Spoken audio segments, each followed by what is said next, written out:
Please take your seats. Our show will begin in a few minutes.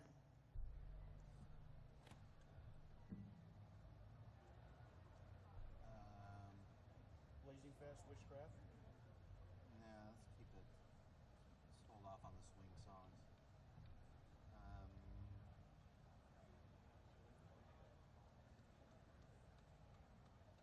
Crazy Little Thing Called Love?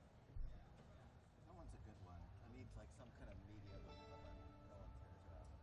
Unidentifiable. You want unidentifiable or identifiable? Yeah, but not so. Let's do. There's a house in New Orleans. Okay. And then we'll play a fast one for the.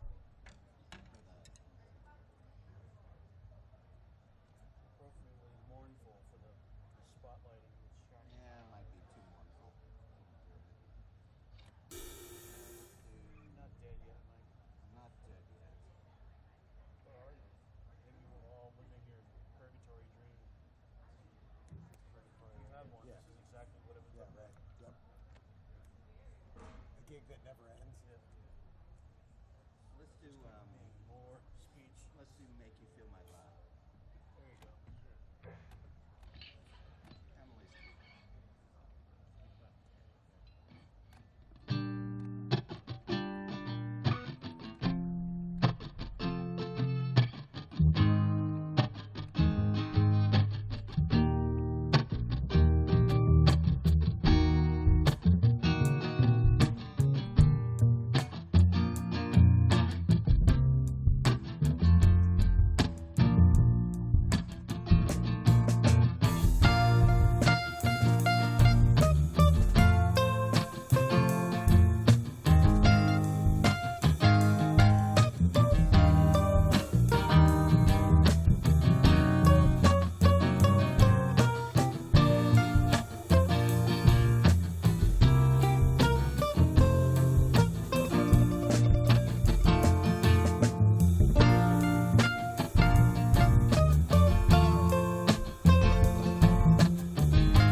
take your seats and silence your devices.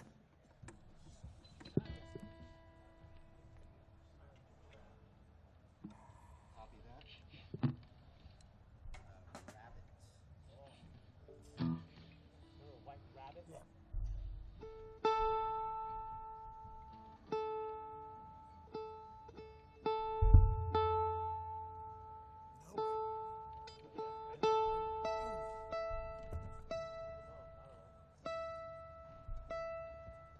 It's a cool tune.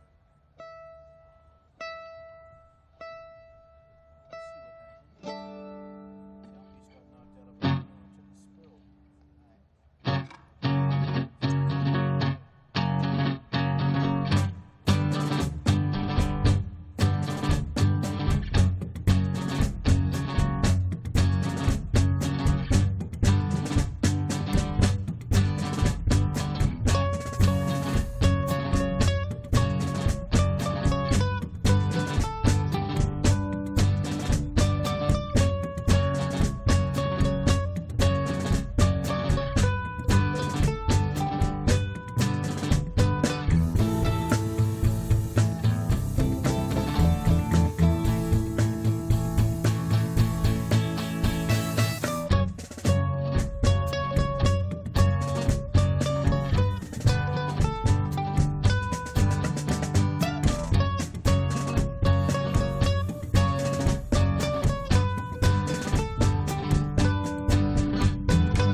Please take your seats. Our show is about to begin.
E minor.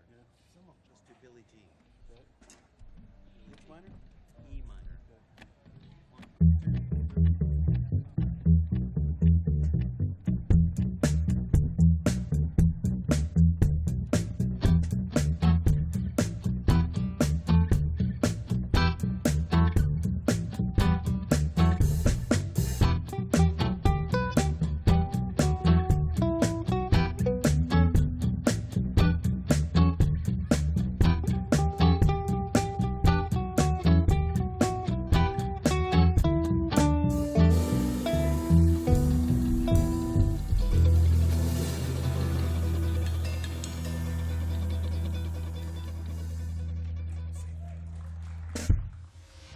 When I went and met with the two co-founders of the business, I really bought into the mission and the story.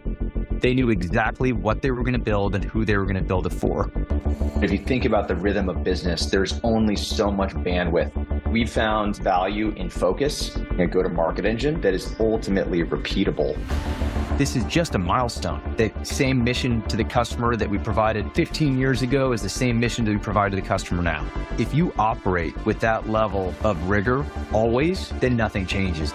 I found Service Time back in 2013. Being an early stage investor, you have to be unconventional and right. I'm a partner at Chemistry. We say it's been a partnership 10 years in the making. We've had 35 years of venture experience and about a dozen unicorns. A lot of times I ask founders, what is your superpower? You don't have to be better at everything. You have to be spiky in one thing. Pre-seed and seed stage, like, we're backing you.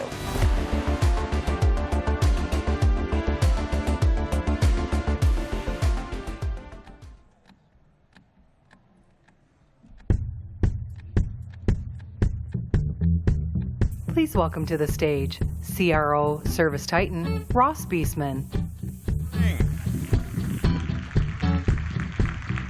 and Managing Partner and Co-Founder of Chemistry, Christina Shen.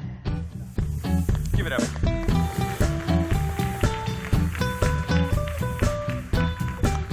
All right. Good morning, everybody. Well, welcome to SaaStr. Show of hands, whose first SaaStr is this? Wow. Is it your first SaaStr? No, this is your second SaaStr. Second SaaStr. I was here exactly 7 years ago, right around the time I joined Service Titan. I think I am on SaaStr number 5. So thank you for having us back. It's always an incredible event. I am Christina Shen, one of the co-founders at Chemistry. We are a new $350 million early stage fund investing in seed and Series A. And I'm more than beyond thrilled to get the chance to interview Ross Beesman, who we've known each other for now how long? I'm going to say almost 2 decades, because we were at one point undergrads together, and you were in the business school with all the people that were going to be venture capitalists, and I was in the political science department for those that become salesmen. Well, it worked out great. Starting the same place, 2 different paths. But we were just reflecting backstage. It has been a long time. I feel like we're in a boardroom right now. Should I bust out all the metrics? Go. ARR, CAC payback. You got everything? I got it. I remember those board meetings well. We always would prepare, or I personally would prepare. I think you saw some of my preparation in advance of this. We would call that preparation, how do we mitigate the risk of stump the chump? What question are we going to get asked in the boardroom? You know what I mean. Well, let's get started. Let's zoom back a little bit into your personal background. Sure. What was your first job? Was it a sales job? What did you do? So when I was 13 years old, I was about to be a freshman in high school, and I was getting ready to join the freshman football team, and I grew up locally in Danville in the East Bay, and my dad said, what are you going to do for work this summer? And I said, well, I play football. And he goes, when I was 13 years old, I had a job at a local drugstore, so get on your bicycle and go down and see who's going to hire you. And interestingly, you can get hired even at 13. I worked at a taqueria, which appropriately is called High Tech Burrito. Anyone that's local may know about High Tech Burrito. And so I can roll a burrito, make a quesadilla, and it was an awesome experience. How about you? What was your first job? My first job was working at a Marriott hotel, the one that's on 280 and 101. Anyone know what I'm talking about? The one that looks like a castle? Thank you. And I rotated through event planning, room service. Yes, I did clean rooms, front desk, and my brother went to Cornell, actually, and everyone knows Cornell has this incredible hospitality management program. And so for a hot second, I decided I wanted to work in the hotel industry until I cleaned rooms. And so that career was pretty short-lived, I would say. This is why you're so courteous and surprise and delight experiences all the time. I tried. My second job actually was a sales job, so I was a Nordstrom sales girl. So, interesting fact, when I was in business school, I found out that you can actually negotiate with people at Nordstrom. Did anyone ever negotiate with you? No one ever tried to negotiate with me, but did you know you can return anything? I know you can return anything. There's the classic story of returning the tires at one point at the headquartered flagship store in Seattle. But as an exercise, we were sent to go to a retail store and try to negotiate. So imagine me at age 24 trying to negotiate a $70 merino sweater. And it actually worked. Well, if you gave me more commission, I would definitely let you negotiate that one. Yep. All right, so early days of sales already. And so let's fast forward to 2018. That's actually when we first met, when you first joined Service Titan as the head of sales. Talk a little bit about what attracted you to Service Titan. So originally, I didn't want to love it. And when you were at Bessemer, along with the other fantastic team there, I was tapped to say there's this incredible opportunity in vertical SaaS, and they need someone to come and run their go-to-market organization. I said, what's the name of the company? They said, Service Titan. I said, where is it? They said, Los Angeles, and I was living up here at the time. And I said, what do they do? And they said, well, we build software for plumbers. And I said, wow, I don't know anything about plumbing. The customers that I work with in enterprise software are companies like Bloomberg and United Airlines and Sprint. And at the surface, I wasn't sure that this was the right fit for me. And it was ultimately the time that I spent with the founders of the company, Ara and Vahe, who are still the CEO and president respectively to this time, that I really was able to see the gravity of the mission that they had. These were guys that were immigrants to the United States. Their parents worked really hard as tradespeople, plumbers and HVAC contractors in Southern California. And they invested every dollar they had, not just into their business, but also into their families to provide their kids a better way of life. And when they had opportunities to go to great universities, they had every opportunity after that to go work for big companies, whether it be investment banking, like you and I started our career, or going to work for Google or other great tech companies here in the Valley. They decided to do what Wozniak and Jobs did, but instead of going into their parents' garage to create Apple, they went into their dad's plumbing shop in Los Angeles and said, this is an industry, the trades industry, that is the backbone of the American economy that keeps everybody cool, clean water, etc.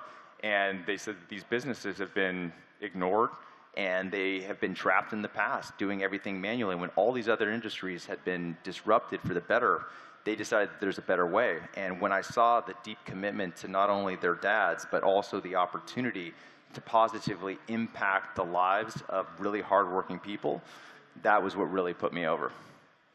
And that's what's so special here. I mean, even back in 2018, vertical software was not really a known category today. I'm curious, how did you evaluate the opportunity? You know, what did your friends say? Had you got advice? Like, how did you compare it?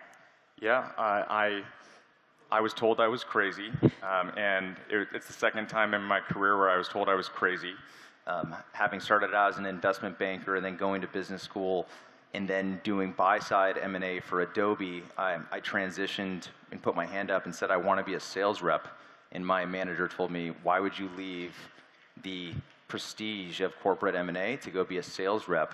And fast forward to evaluating this opportunity, the time that I actually spent in the due diligence process, not just on the company and the founders and the mission and the actual technology, it was actually spending time meeting with their customers. And when I walked into these customers' place of business, which we call shops, HVAC shops in places like Fresno, California, where it's 110 degrees outside, and you walk into a building that doesn't look like the Bloomberg Tower in Manhattan, but you walk in and you see every single person in this business that is deeply embedded and committed to using this technology as their operating system, whether they're the person that's answering calls at the front desk, you're the CFO, you're the owner, you're the person in the warehouse checking inventory, or you're the technician in the field. I recognize the criticality of the software to an entire industry. And then when I sized the industry and saw that it did over $1 trillion just domestically in gross transaction volume, I said there's a huge opportunity. And I called my wife, who's the chief marketing officer of another software company. We have 2 young sons at this time. I said, I'm going to Los Angeles to sell software to plumbers. Well, I remember way back in the day when we were at Bessemer, it's myself, Byron Dieter, and Talia Goldberg. We wrote now this very famous memo about ServiceTitan. I think we put, what do we say, a 2% chance at $1 billion outcome. And we just checked the market cap today. What are you at today? According to 30 minutes ago, I think it's about 11 billion. I mean, first of all, congratulations. Thank you. Big IPO in the last year. What an incredible outcome. I just remember the early days when we were talking about ServiceTitan. It was always that mission-driven approach. I mean, vertical software was a new category, and what did we see in Ara and Vahe? Armenian kids, first kids in their families to go to college, they had that grit, and they jumped out and spent 5 years building.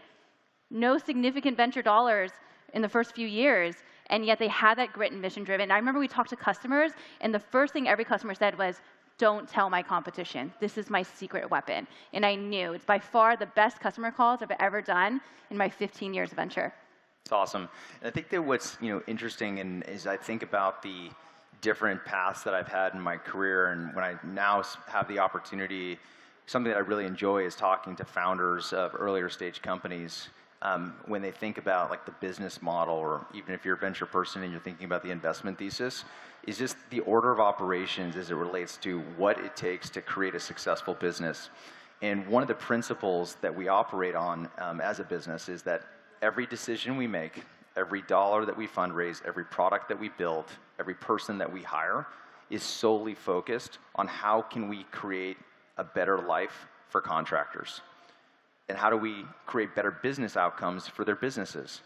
And then, and only then, if we do that, we in return will have an incredible business ourselves. And it's almost like, how do I think about this from the value that we're bringing to the customer and their ability to drive successful outcomes in their business as ultimately the prerequisite to anything that we become the beneficiary of. All right, let's jump into your time at ServiceTitan. Sure. So, 2018, first year in, what did ServiceTitan look like? How big were you? What the org look like? Yep. Any buyer's remorse when you first joined? Any pleasant surprises? Okay, so I'm employee number 354. We were a Series B company doing less than $30 million in ARR. And I would say that it was organized chaos in the best possible way. We were very focused on customer acquisition, a new logo acquisition, and we were a one-product company that was only one version that was brought to market to just one particular set of trades businesses in plumbing, heating, and electrical. And that's literally all that we were at that time. And we were predominantly an inbound focus engine, and we needed to identify the path to get to 50, to get to 100, to get to 500. And there were a lot of different experiments that we took along the way. How much of your, I mean, you've been in sales for a long time, almost a decade before you joined ServiceTitan. How much of sales and, say, the tech and enterprise world translated over to the trades world? It's a great question. So when I was running go-to-market for companies here in Silicon Valley, I would often get into my car, whether I was going to see a customer or meeting a sales rep, and I would drive from San Francisco to San Jose down 101, just like many of us all do all the time. And I would look on the side of the freeway and I'd see whether it's billboards or logos of buildings in this incredible part of the world and say, I can sell software to any one of these companies. And being in vertically focused software actually taught me, I think, a really valuable lesson that I fervently believe now, having been in this experience, translates and would translate to any company, even agnostic of vertical, which is the focus on ideal customer profile. I know that a lot of people use that term, and I'll tell you about the way in which we define ICP as it relates to how we go to market. Everything that we do is intentional. And when we think about the marketing dollars that we're pouring in, the R&D dollars that we're pouring in to create products and workflows, we effectively put blinders on and say, we know who we are, we know who we're for. And I think that that exercise and discipline as it relates to knowing what your target customer is pays real long-term dividends. And I know that it's really hard as I spend time with companies that are at earlier stages trying to chase dollars. They're trying to chase dollars. Maybe it's because they want to hit a specific target and they're going to be deemed more valuable in the venture community. Or maybe it's literally at the point that we need to get these dollars in to make payroll. And I find that that approach just allows for too much thrash in an organization, whether the product's not going to work perfectly for this end customer. Potentially it means that this customer that we sign up is not going to have successful outcomes and is going to be quote unquote born red and heightened propensity for churn. And that ultimately the discipline and the ability to say, as much as I'd like to take your money and take your sales order, is not conducive to long-term really strong unit economics. And I am much more focused on saying we're going to be really disciplined and really focused on serving a particular type of client that has these attributes. Because if we do that, and we know that the opportunity is really large, you can create incredible repeatability in your business and your go-to-market motion. What about what didn't translate?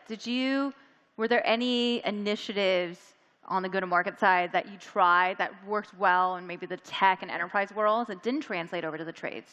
Yeah, there were so many things that I had learned throughout my career as it relates to just basic things like thinking about how to build a capacity model of I need this many AEs that are going to perform at this level of productivity, and then that's going to get us to this number.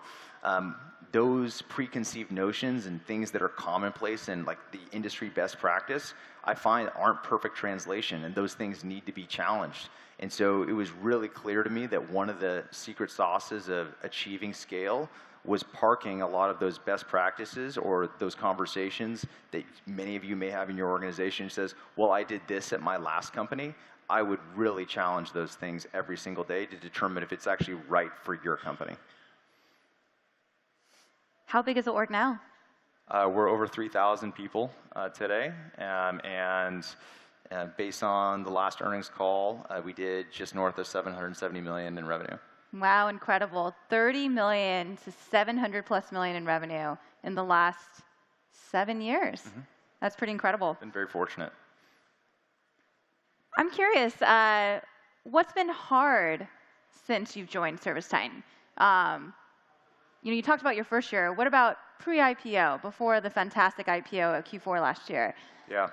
So I think that what has been challenging is every curveball that's been thrown our way, whether it be the pandemic and people, look, if you think about our customers, right, they, by definition, are responsible for going into strangers' homes and fixing their plumbing or fixing their air conditioning or fixing their electrical sockets. And the pandemic changed the world.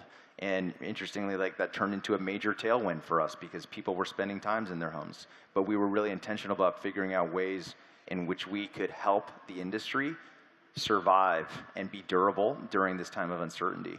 I think other things that have happened, whether they be wars or changes to the global economy and the macro, it's just been curveball after curveball after curveball, and it really tests your mettle.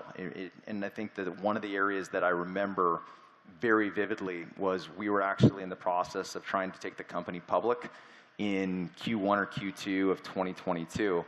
And we were a business at that time that was not unlike a lot of other SaaS businesses, which was focused on hyper growth. And I'm not going to say growth at all costs because you limited me to specific CAC payback constraints.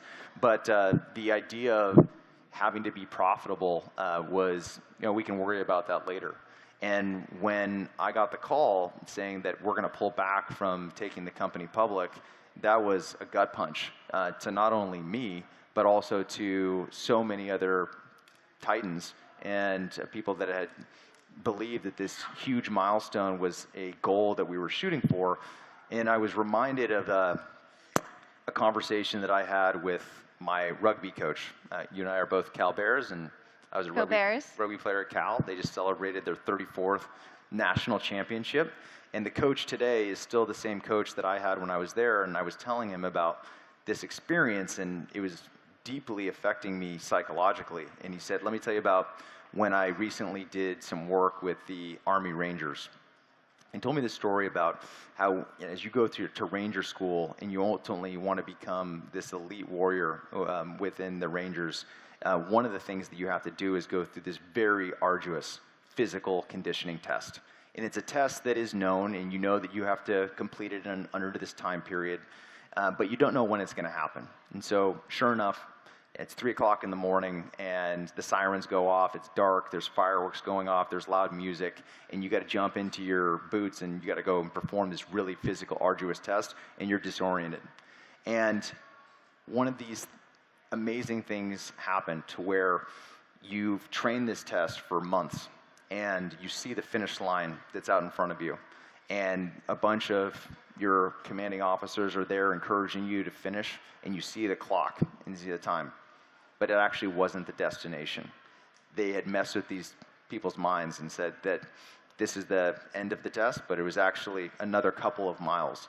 And what happened is people didn't actually fail physically, they failed psychologically. They couldn't bring themselves to the fact that this is not the destination, and they just broke down. And it took this level of kind of recognition through this story to help me realize that the IPO is truly just a milestone. It is not a destination, and completely helped us reorient the way in which we think about the long-term durability of a business. I mean, what an incredible journey. And I'm sure as many in the room look to ServiceTitan as probably one of the most marquee vertical software companies, and also probably one of the early companies that actually figured out how to go multi-vertical. And so maybe talk about that a little bit. I mean, the early days, I mean, in the most, fun way, had always referred to well, we never knew ServiceTitan would be more than plumbing software. Obviously, you've now covered all the trades. Help us understand that journey a little bit of how you stayed focused on your initial market, as well as moving into adjacent verticals. Yeah, so we've had, for many years now, we've had this mission of becoming the operating system of the trades, but it really started with how can we make our customers in one specific vertical so successful that we can use that as the currency to potentially enter new verticals as well. And there were three really important things that I look back on that we did that were really impactful in our ability to do this. Number one is that we hired as many industry professionals as possible into our organization. We hired people from these specific trades that had been technicians, that had been call center agents, that had been CFOs, that had been owners, and said, we want you to come work for us. We want you to come report into our R&D function, and we want to learn from you how we're going to build product that's going to be conducive to these other verticals that we're not in today. The second thing that we did is that we spent countless hours in the field actually with our potential market that we wanted to build product for. And whether it be ride-alongs with technicians and seeing how they did their work, either at commercial properties or at residences, or in the office to identify every point of value that we could infuse into the product that would ultimately be conducive to a completely tailored solution. And the last thing that we did is that we didn't open the floodgates right away. We were really methodical about testing and establishing success criteria in a very tightly confined, incubated test to say, okay, we're going to take the big bet that this is something that's worth testing. We're actually going to pull our top performing people in an already established market, and we're going to put them into this really hard, really new place. And that was scary for me as the person that's responsible for the P&L and the top line. And because I don't want to take my 10 best salespeople that are helping us keep the lights on and helping us grow and have them focus on something that is possibly going to be a failure. But it was really that discipline around establishing the success criteria, knowing that we'd done the work, and then establishing the best practice there that earned us the right to go into multiple trades. I mean, it's been one of the biggest success stories across multiple industries. I'm curious, building empathy with customers is always so important. And our Bahe always had the benefit of coming from the industry. How did you build empathy? Did you unplug any toilets? No, I still have not done that. I think that when you spend time on site with your customers, really amazing things happen. And when you really understand what it is that they're trying to accomplish, it's pretty simple. They're just trying to run a good business, and they're trying to make for a great place for their employees to work so that they and the ownership can spend time with their families and just live a great life. And when I really simplified it to that and then ultimately went back into our headquarters and say, we need to do these things for our customers to achieve that outcome, it became very, very simple. Well, I imagine we're going to get into some fun customer stories too, but the most shameless, we were talking in the backstage about what's the most shameless thing an investor has done to try to invest in ServiceTitan. I'm curious, what fun things have people done? As investors? Yeah, people who've chased ServiceTitan to invest. Well, are you talking about your former employer or others? Any employer. So I think that during the early stages of venture, one of the venture capitalists that was, I think, chasing our Series A, and congratulations to you and your team at Bessemer at the time for earning that, wanted to get very creative. And this individual called our founder's executive assistant and said, hey, are and Bahe going to this trade show in Las Vegas around plumbing? And she said, yes, they're going to be there. and acknowledging that the closest airport to our office was Burbank. Said investor flew from Menlo Park down to Burbank and I think bought 6 Southwest flights in a row and just kind of waited around the TSA checkpoint to see when said founders were going to be getting on a flight. And of course, they brought some Armenian pastries and sat right in the middle between the 2 founders and said, "What are you guys doing here?" And gave them a couple of pitch books and said, "This is why you should take our money." So that is one of them for sure that goes down into the record books. And interestingly, that individual did not get the Series A funding, but he today is the chief business officer at ServiceTitan 7 years later. That's not me, but that's one of my teammates. Well, I think that's one of the biggest wins, and probably one of the, when he was interviewing at ServiceTitan, I'm sure it was a big component of accepting him, and now he's obviously crushed it as a business. Yep. I'd love to shift gears a little bit.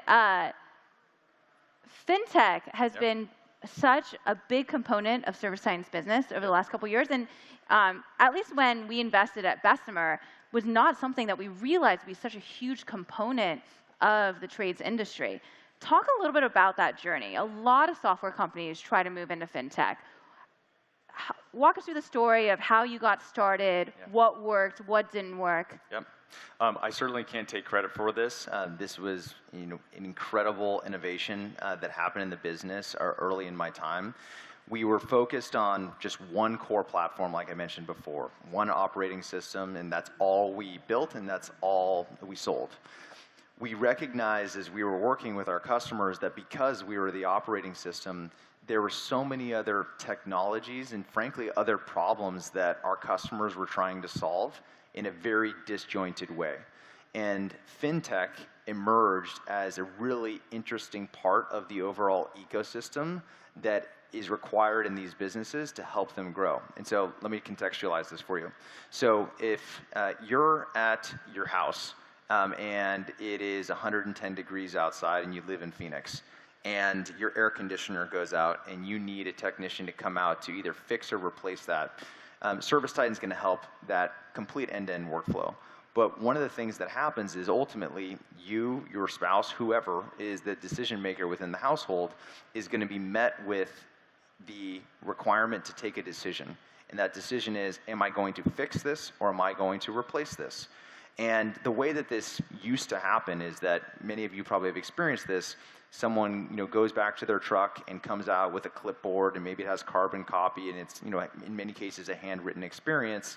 And there's an estimate that's delivered to you, and maybe you don't really know what that means, but you just know that it's going to be expensive. We allowed for our customers to have an integrated credit card processing application to allow their end customers to be able to transact with credit card or with check. And this did incredible things for our customer. It allowed for them to have a really seamless way, almost the conveniences that we feel when we're buying a cup of coffee, to be able to do this in a format that is more conducive to the customer experience.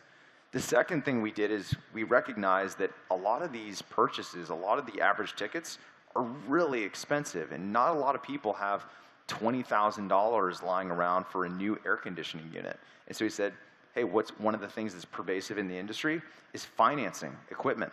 And so let's present an integrated financing opportunity that allows for someone to very seamlessly enter their annual income and their social security number, and within 30 seconds, instead of presenting a $20,000 air conditioning unit for as low as $39.99 a month, you and your family can have cool air for the next 10 years. So that was like the original, and then what we recognized again was there are way more opportunities within the value chain in terms of what customers are either spending money on today in a disjointed way or need digital solutions. And that birthed what we call our pro product strategy. We said, they're spending money on marketing. Why don't we have a marketing automation engine? Why don't we have a telephony solution? They all answer phone calls. Why don't we have a web scheduling technology?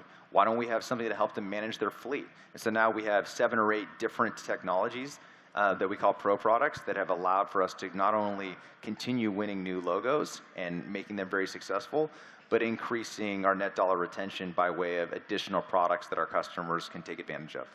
What I loved about the way you answer that question too is It was not about, hey, I got a 20% uplift, a 40% uplift, a 100% uplift on ACV, which is so easily how the venture industry talks about it. It was what the customers needed. It was what they already spent money on in order to deliver them a better experience. And I think ServiceTitan is probably very well known also for having probably the highest retention rate of the vast majority of SaaS companies. What's the public number that you guys report? Multiple quarters greater than 95% gross dollar retention. I mean, you look at any SaaS benchmark out there, that's got to be in the top 1 to 2 percentile, is my guess. All right, let's shift gears to Leanne. Hard to get on stage without talking about AI. I feel like it is, always on every single panel, every single fireside chat. When I initially asked you this question, you was like, hold on, Christina. I want to talk about how AI is for our customers. So let's start there. How are you thinking about both building, buying, using AI for your end customers? For sure. And yes, it is funny. When I checked in this morning, they gave me the Wi-Fi password. It says, stop hiring humans. So I got a chuckle from that. So we have been really intentional about AI in our product to deliver the best AI solutions to our end customers for quite some time, like at least 2 years. We hired a CTO 3 years ago that used to run the Einstein product at Salesforce, and so this is something he's deeply passionate about and has deep expertise in. And so, we ended up thinking about what are the challenges that our customers face as it relates to decisions that are made by human beings, and one of them happens to be in dispatching. So when a customer calls in and says that they have this type of problem, rather than having somebody subjectively say, oh, this person is available and they have this skill set, and let me figure out how to reschedule this board to get this person to this job, we said, how can we create an AI model to ultimately allow for automated dispatching? And so to send the right technician to the right job that's going to minimize drive time, that's going to maximize their ability to not only serve the customer, but that they have the skill set and also the propensity to close that job to translate to revenue and a successful outcome for the business. And so this has been awesome for our customers because as they grow and they hire more technicians and they serve more parts of their respective markets, they can do so without having to hire the same level of dispatchers that used to have to support, a finite number of technicians, and they then get not only better business outcomes on top line, but they become more efficient by way of EBITDA. And I would say that, can I keep going on this? Yeah, please.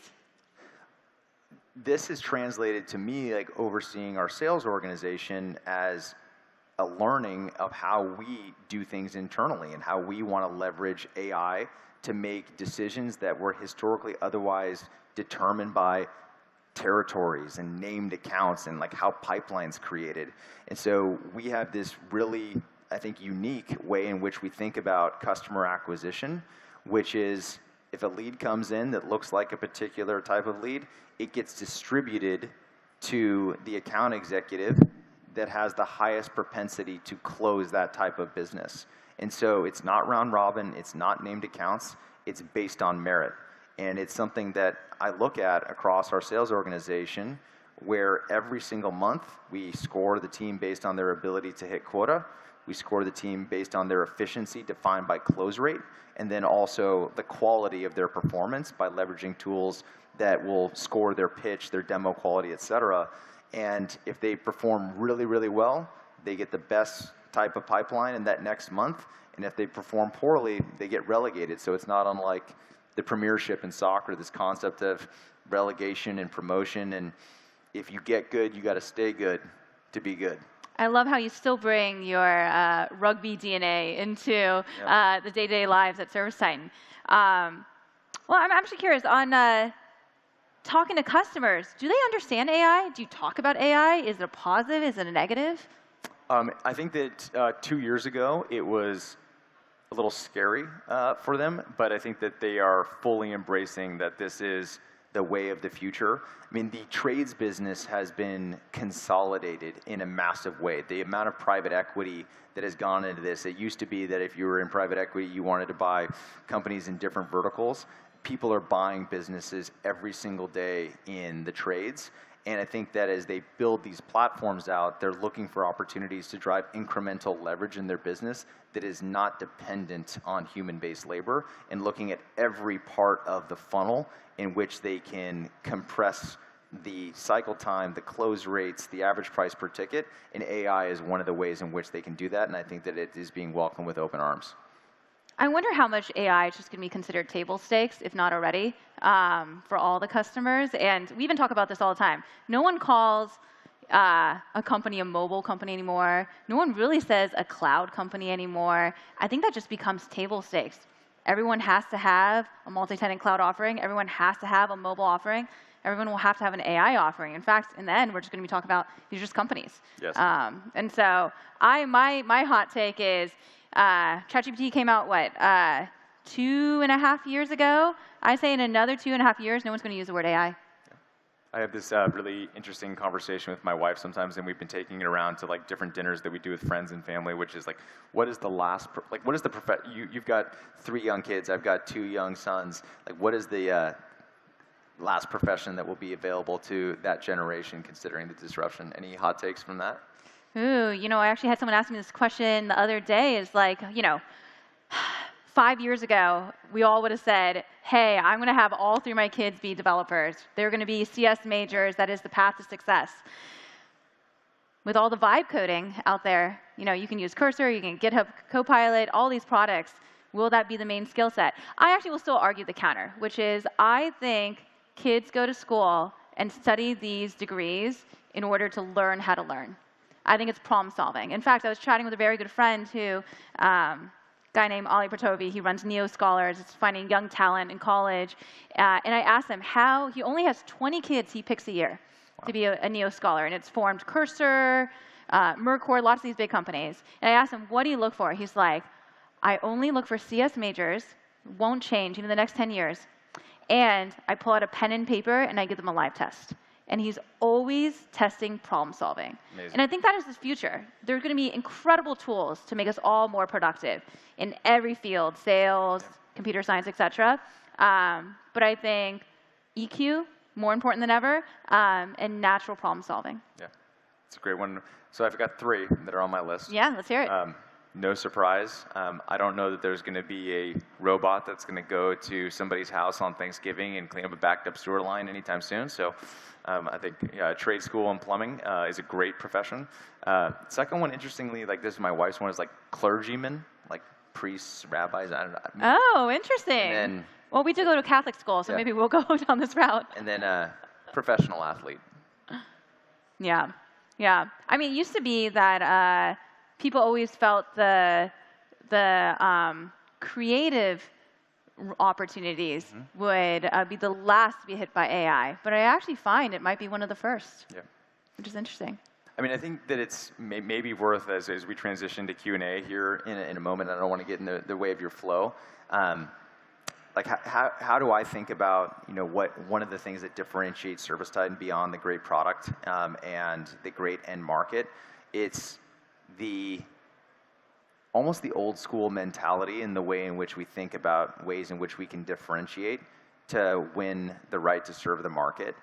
And I'll just tell you that in this age of doing everything over Zoom and an inundation of AI tools that are going to make people hyper efficient, the one observation that I have, and I am obviously biased, so take it with a grain of salt, is that good things happen when you go on site and you spend time with your customers.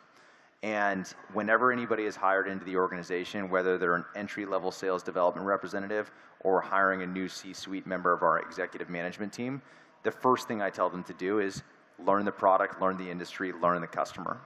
And I often see people complacent in their ways of saying, I've done this way at my company and that we're not going to go visit customers. Everybody should do it.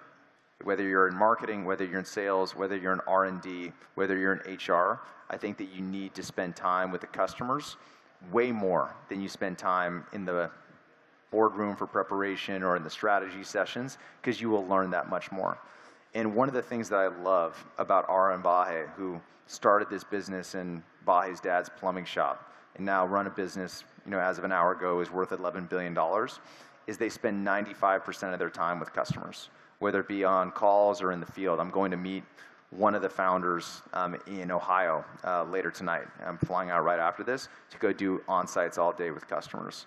And I think that what hasn't changed, and maybe it will, and maybe I'll be wrong, is that people buy software, they buy solutions from people that they are familiar with, that they trust, that they like, and that they respect. And for those that are not doing it, I think there's opportunity there. And for those that are doing it, I think it's a massive differentiator. Well, with that, I do want to point out that we do have microphones in each hallway if people want to queue up for any questions for the great Ross Beastman. But while you're queuing up, all right, one last question. Yes. What is your most fun or crazy customer win? Got some good ones. It's been planes, trains, and automobiles the last 7.5 years. This one has come like full circle. So my first ever prospect on site. I was living here in the Bay Area, and I knew that I needed to learn the pitch, learn the customer, learn the technology. So I called one of the sales reps and I said, hey, when's your next available on-site meeting? I want to come to. And he said, well, it's tomorrow. And I said, fantastic, where is it? He says, Rogers, Arkansas. And so if you know where Rogers, Arkansas is, it's like on the border of Oklahoma and Arkansas, and there is not a direct flight from San Francisco.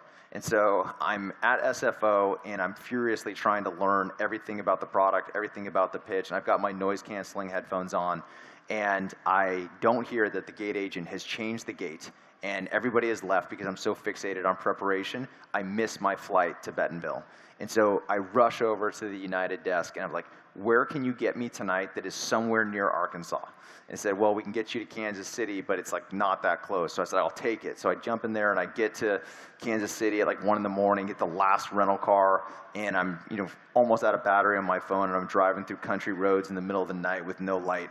And I finally get to my sales rep at like 7 o'clock in the morning at the Hampton Inn, Rogers, Arkansas, splash some water on my face and eat the free Fruit Loops, and end up going on site. And again, there's a difference between enterprise companies and electrical companies, but I walk into what I can best describe as a small brick house with a tin roof, and there's this business owner in there, and he's so intelligent. This guy knows business better than anyone in my business school cohort, knows how to read a P&L better than anyone I've ever met. And about 40 minutes into this 2-hour presentation and demo, he stops us. And I think that we've pissed the guy off and that he just isn't liking what we're laying down. And he slides his American Express across the table and he says, stop talking. I know if you guys do any more, the product's just going to get more expensive. Here's $70,000 and charge my credit card. And so I was astonished, but it helped me realize, like, if you can provide disproportionate value to customers, there's real value that you can create for your business. And the coolest part about the story is that while that was my first ever customer win, fast forward over 6 years later, I come to find out that he was part of this advisory group of other contractors that was part of this family of franchises and brands. And he was one of the references and one of the prime endorsers of ServiceTitan having a positive impact on his business. And it translated into the largest deal that we've not only ever done, but the largest deal I've ever done in my career in August of last year. You never know what's going to be the most important customer, the most important meeting, so you always got to put your best foot forward. All right, I want to be sensitive to questions. Maybe right here in the center. Go ahead. Maybe state your name first. My name's John. Hey, John. Can you talk a little bit they talk about AI reducing costs, like in customer support, right? That you're going to cut all these customer support representatives. But you said in the trades, a lot of these things are done physically on site. So how do you think about the productivity gains you think you'll do by delivering AI to tradespeople? Yeah, so I mean, in that particular example, it's yes, it is being done on site, but there are actual workers called dispatchers that work in these businesses, and they really have a bunch of topical knowledge on who their people are and where these locations and these types of jobs are. And we're trying to give them incremental leverage to be able to create the right decisions that are going to be conducive to the business. And as they grow, because they're by definition going to be more successful, hopefully, you can add to the roster of revenue generating personnel in the business without having to hire additional people in the back office. Do you think that's a rough fair number, like 10%, 20%, 30% productivity gains? What's your sense on the trades? I mean, I don't know what the exact leverage point will be, but I can tell you that based on the customers that have adopted this technology, they've grown in some cases by more than $50 million in revenue, and they've only had to hire 2 incremental dispatchers to do a job that if you were to apply normal ratios, it probably would have been 10. Okay, great. Thank you. Nice. Over here. Thank you, Christina. Thank you, Ross. I'm Max, co-founder of Copernic. So quick question. Since ServiceTitan serves a lot of customers that are maybe, like you said, business savvy, but not always technologically savvy, per se, how have you guys thought about onboarding and the cost to serve and to implement and to get these folks live so that then you get that 98, plus GRR? Yeah, it's a great question, and it's a heavy lift, right? I often describe it as you're bringing a technology that is the equivalent of ERP, field service management, telephony marketing automation. And if I were to bring that technology to a company like HP, they would have 100 people working in the office of the CIO and probably some systems integrator that was being paid $1 million to make sure that all went well. Like, we're talking to people that are really intelligent, but they don't have the capacity to do that. So we've had to invest heavily in services to ensure that the implementation of the software is really good. Thank you. And go Bears. Go Bears. Over here. Hey, my name is Nerith. I'm the founder of Gushwork. We help home services companies rank on Google, ChatGPT, and get jobs from there. So I was just curious, we are in very early stages right now, and whenever we are going into home services as an industry, we see that there are certain consolidated players, and then there is a long tail of owner-operated businesses. Was it an intentional call you guys took somewhere along the journey to stay with the larger players in the market and not go after the long tail of owner-operated businesses, and why, if there was an intentional call? Great question and great observation. So, when we got started years ago, we recognized that there are already these very large businesses, very few of which at the time were actually backed by private equity, but they're a fraction of the size then in comparison to where they are now. And we realized that to keep these customers, to make them successful forever, hopefully, we would have to have a product that was tailored and uniquely fit for what we call mega enterprise companies. Like, we never wanted to be outgrown by way of software. Similarly, there are stories after stories of businesses that have started as just a husband and a wife that are mom and pop shops that have scaled into incredible businesses, which is why we have offerings that are meant for SMB businesses that want to continue to scale and those that are specifically enterprise. But we think about the 2 different customer personas literally differently, and that we have unique needs that we want to provide to each end of the customer segmentation.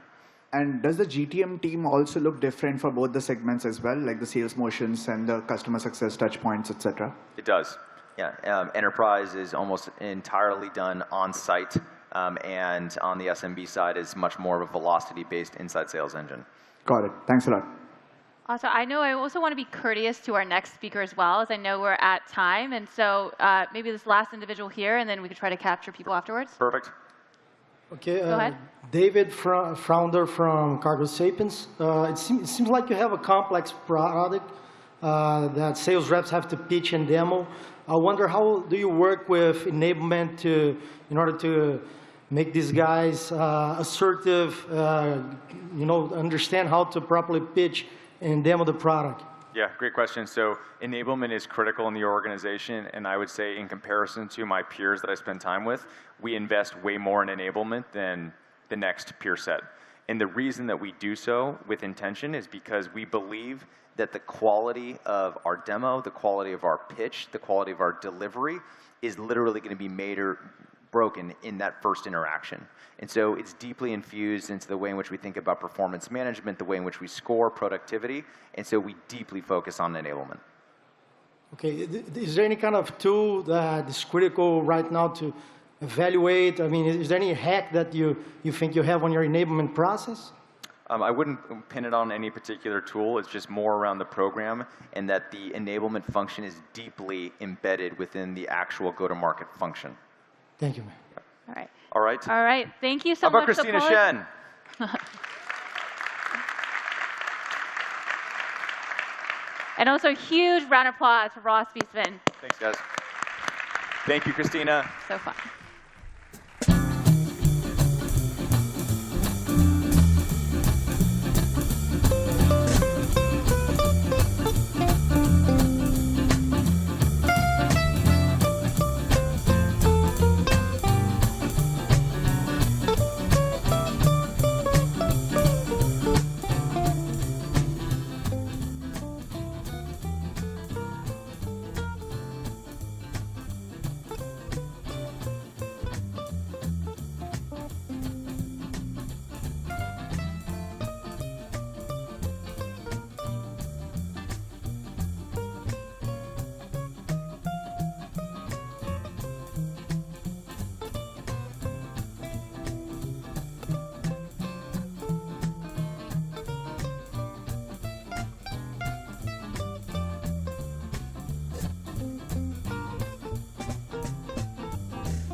Please take your seats. Our show is about to begin.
So it's been busy the last few weeks?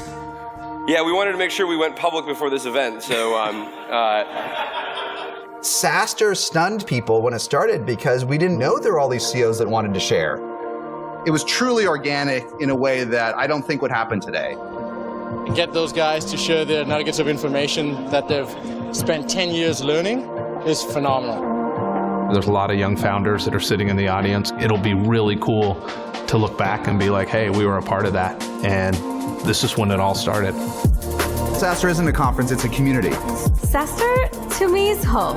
It feels like a reunion when you come to SaaStr. Just walk the floor and meet every CEO and swap notes. SaaStr has always been known for its content. You could argue that this conference has helped SaaS be what it is today. I know any content that I'm engaging with from SaaStr is going to be worth my time. You will get out of SaaStr what you put in. It's amazing magic that can happen. The impact that SaaStr has had on me is just to think much, much bigger. There are very few communities that bring this group of individuals together. You never know who you're going to meet and what that might yield. That sort of connection is why I think we come to these conferences. Today, it's all a bit of an experiment. It's really about us helping each other. What do we want to do with this now that we've built this together sort of accidentally and organically? Please welcome to the stage CEO and founder, SaaStr, Jason Lemkin. All right. Thanks, everybody, for coming. Who's been before? A few folks? All right. Well, I think we'll talk through this. You know, for folks that read SaaStr or know it, I got to be honest, you know, it wasn't actually a year ago, it was last September, we switched to May. We're going to be May again next year. And even last September, a lot of stuff in AI, we were skeptical, folks were theoretical, we were talking a lot about hallucinations. A lot has changed since last September. I'll talk through it. A lot's changed, especially in coding and contact center, but the change is just coming so fast. And I saw it in investments that I made, we'll talk through. But man, when we launched this SaaStr AI, if you haven't tried it, just try it. It's on SaaStr.com. It's a chat bubble embedded. And we've done 130,000 chats in less than 8 weeks on our AI, right? In fact, and the team that built it, the software, Delphi, is going to be here tomorrow after my session if you want to hear how it's built. But I've seen now 130,000 chats go through. I've seen questions answered. I've seen decks reviewed and board packs reviewed and SDR scripts written. And it's so good. It's so good, and I feel like I'm gifted with our AI because I've seen the future. This future that's like either here today or coming soon. And I kind of want to chat about that and what I've seen for a few minutes. Tomorrow, I'll try to do a deep dive with more learnings. If you want to come at 9 a.m., I'll be doing a deep dive on AI and go-to-market, what I've learned. And we're also having the CRO of Owner. They just announced yesterday they raised it $1 billion. They're at over 40 million, growing 10% a month, with a very sales-driven motion, but infused by AI. So the CRO and I will be together. I was the seed investor talking about how AI isn't changing sales, and more importantly, how it'll be changing sales and go-to-market soon. But it's just so much change that I want to talk about. And so I'll get to there in a second, but SaaStr is all about being positive. It's all about helping. It's about doing it together. But the theme here is going to be tough love today. It's a little bit of tough love in a positive way. But the reality is we have to move faster. Like, everyone has to move faster is what I'm telling every CEO I meet.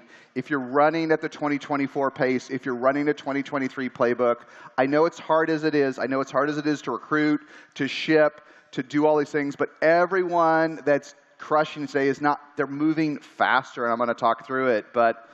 And here's just one way I summarized it on Twitter the other day. You know, when we were here in 2024, you know, AI can't beat a good sales rep. No way, right? And a lot of folks still quote a survey that I did 6 months back on LinkedIn.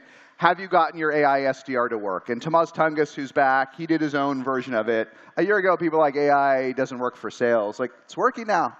Like, it's working now, right? And so now it's like, you know what? AI might beat an okay sales rep. I literally got emailed from a human SDR today, this morning. Hey, will you be at SaaStr next week? Do you want to meet? Today. This is from a highly funded B2B company. Do you really think AI can't beat that person? He's going to be out of a job next year. He will be out of a job. That is unacceptable at all. It is, but it's definitely, like, I'd much rather get an email from an AI SDR. Hey, Jason, I see you work at SaaStr. Oh, wow, you founded SaaStr. Very interesting. I know you probably can't meet this week, and I know you only have a team of 5 in a weird, quirky business, but our product can solve this problem for you. The AI is going to write that email instead of, hey, Jason, you want to meet at SaaStr next week? Literally this morning, guys. These people will all be out of a job, okay? Because your AI, at least by next year, is going to be better than 80% of sales reps. Not the best. I'll talk about it a little bit today and a lot more tomorrow. That literally is an email from a company that's raised almost $100 million, okay? $100 million. Last week, I had an issue with a $10 billion company that has raised $1 billion, been a customer for 8 years, gotten them tons of referrals, made them lots of money, and we had an issue, and I got an email from a human associate customer success manager. I have 1 hour next week to talk, dude. 1 hour next week to talk, dude. Okay? Now, listen, we're all friends. I'm not that big a deal. I'm a somewhat successful founder investor. But this guy shouldn't be calling me dude after being an 8-year customer. Associate customer success manager that clearly didn't know what we were, how long we'd been a customer, anything about me, dude. And he had 1 hour free next Friday. I mean, you're going to lose your job. You're going to lose your job. And we tolerated this for a while. And frankly, in 2021, it kind of worked because we all had to buy software. We got confused. But AI is so good. And again, we'll do more tomorrow. But it's so good. Those people are all going to lose their jobs. And these are at very successful companies. You will not need them. You will not need them. You don't need them in support today if you use Gorgeous or Intercom or even Zendesk or Decacon that'll be here tomorrow and others. You don't need the mediocre person in customer success that says, I don't know. You don't need them, and you're not going to need them in sales or marketing or customer success by the end of this year or next year. You're just not going to need them. I mean, look, those stories are from this week. It's crazy. Okay, so we're going to do a deep dive on that.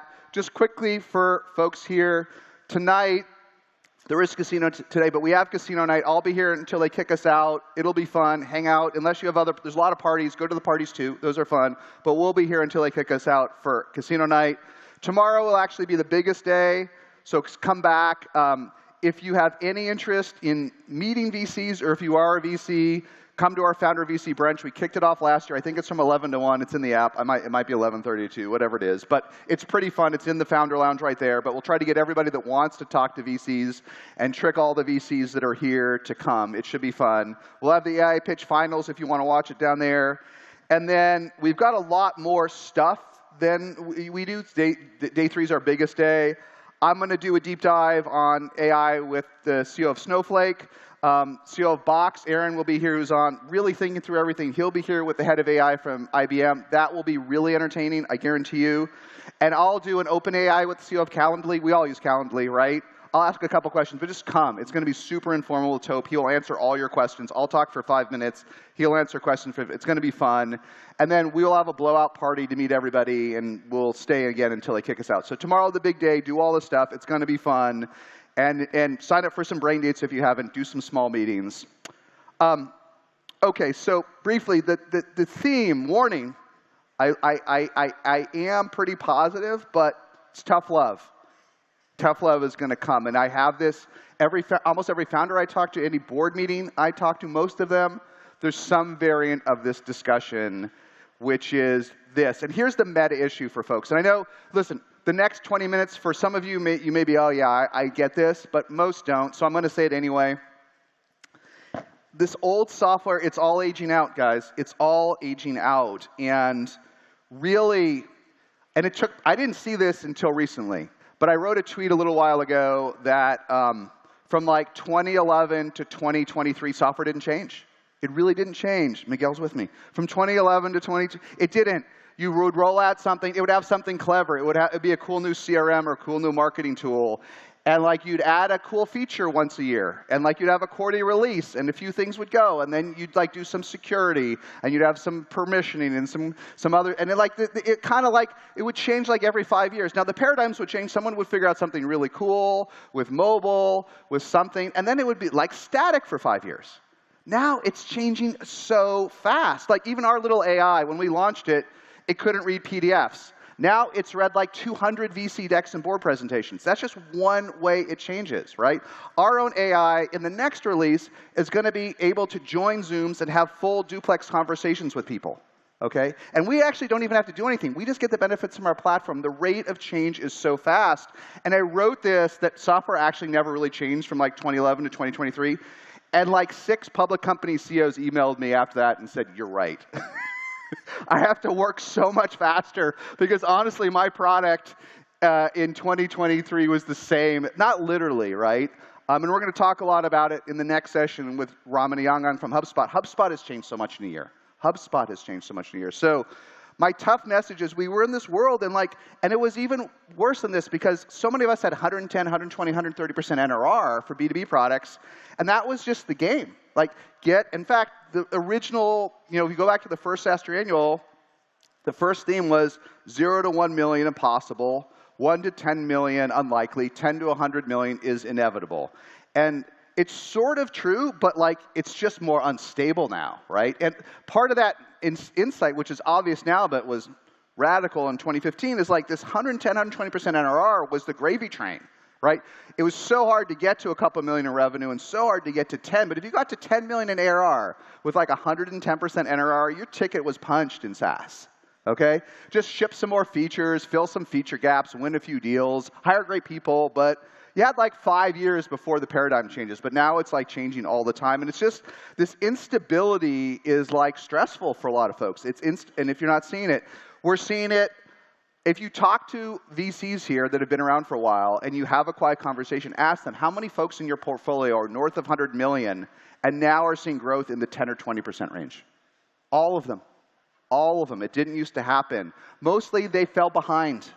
They didn't launch other products. They didn't get ahead of AI. They didn't get ahead of the trends. They're still selling their 2022, 23 products is the real theme. Every VC will tell you, and we didn't used to see this. We didn't used to see any B2B companies get to 100 million and see growth radically decline after. We're seeing it all the time. Not everywhere, but all the time, okay? The other thing that is creating instability with AI is there's so many customers and so much change that it's lots of issues around churn and renewal. Even if like your customer base is staying. The fact there's 100 new competitors here that are doing super cool things puts pressures on renewal. It puts pressure on upsell. And you're selling the same product as last year, and someone here now can automate the whole process through AI, automate onboarding, automate conversations, automate everything, and you're selling a workflow product from last year, they'll probably renew because they've built their business around you, but they're not going to buy more from you, and they're probably going to downgrade. So what a lot of folks are seeing is little cuts. Deals are getting smaller. NRR is coming down. Win rates are still there, but they're coming down. Instead of winning 90% of deals, I'm winning 78% of deals. See this as a red flag. See this as a flag you're not moving fast enough, because this trend's going to continue. So many leaders, so many folks at 10, 50, 100, 500, a billion are seeing these little cuts as the folks that are much more innovative in AI are cutting away. They don't have to beat you in every deal to maim you. I call it maiming you. It's not that Twitter is through of all these stories, oh, this great AI-first SaaS company got to 100 million in 8 days and is destroying Salesforce. Well, it's not destroying Salesforce. Salesforce is at 4 billion, growing 9%. Those stories are like apocryphal.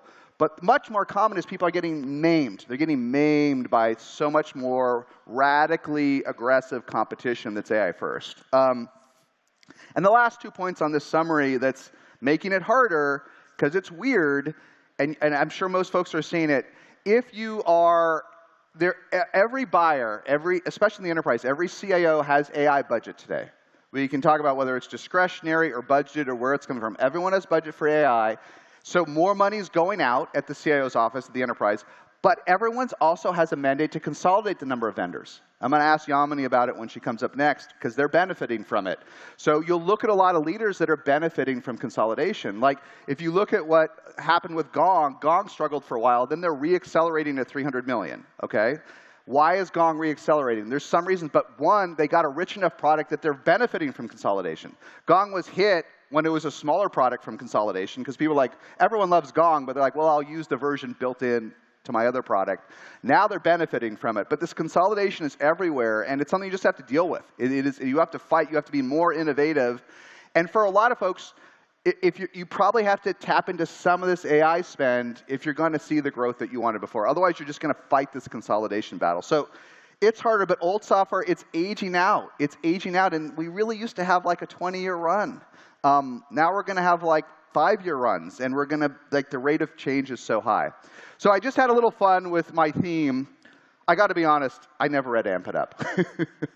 but I got the vibe, okay? The Frank Slootman vibe was, everyone, you got to be a monster, you got to destroy folks and go to market, you got to work extra hard. That was the 2021 vibe, right? Who read Amp It Up? Help me, I didn't read it. Okay, you read it, right? And, but Frank's not CEO of Snowflake anymore, right? We'll have the CEO of Snowflake here tomorrow. Amp It Up was great, be relentless in sales. I asked our AI app in 9 seconds to make me a version of this. Be relentless in AI. This is, if nothing else, this is my push, my nudge. Be relentless. Don't just experiment. Don't ask folks what to do. Don't have one engineer looking at it.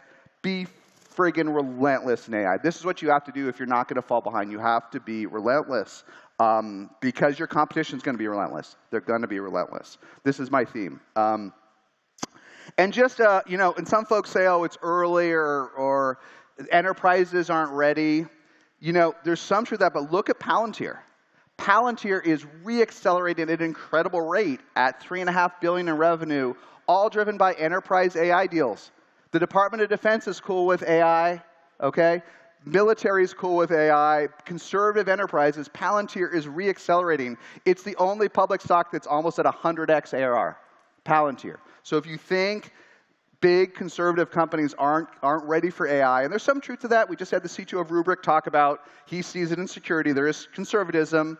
I just did a great deep dive on our pod with Mark Benioff. He said there's just layers of conservatism in Salesforce's base. But just before your team says, oh, you know, they're not ready, look at friggin' Palantir. Do a little research. Palantir is growing the fastest it has in years. It is re-accelerating at a crazy rate. 39% growth at $3.5 billion. How much is 39 times 3.5 billion? Miguel, help me with the math. What's 40% times 3?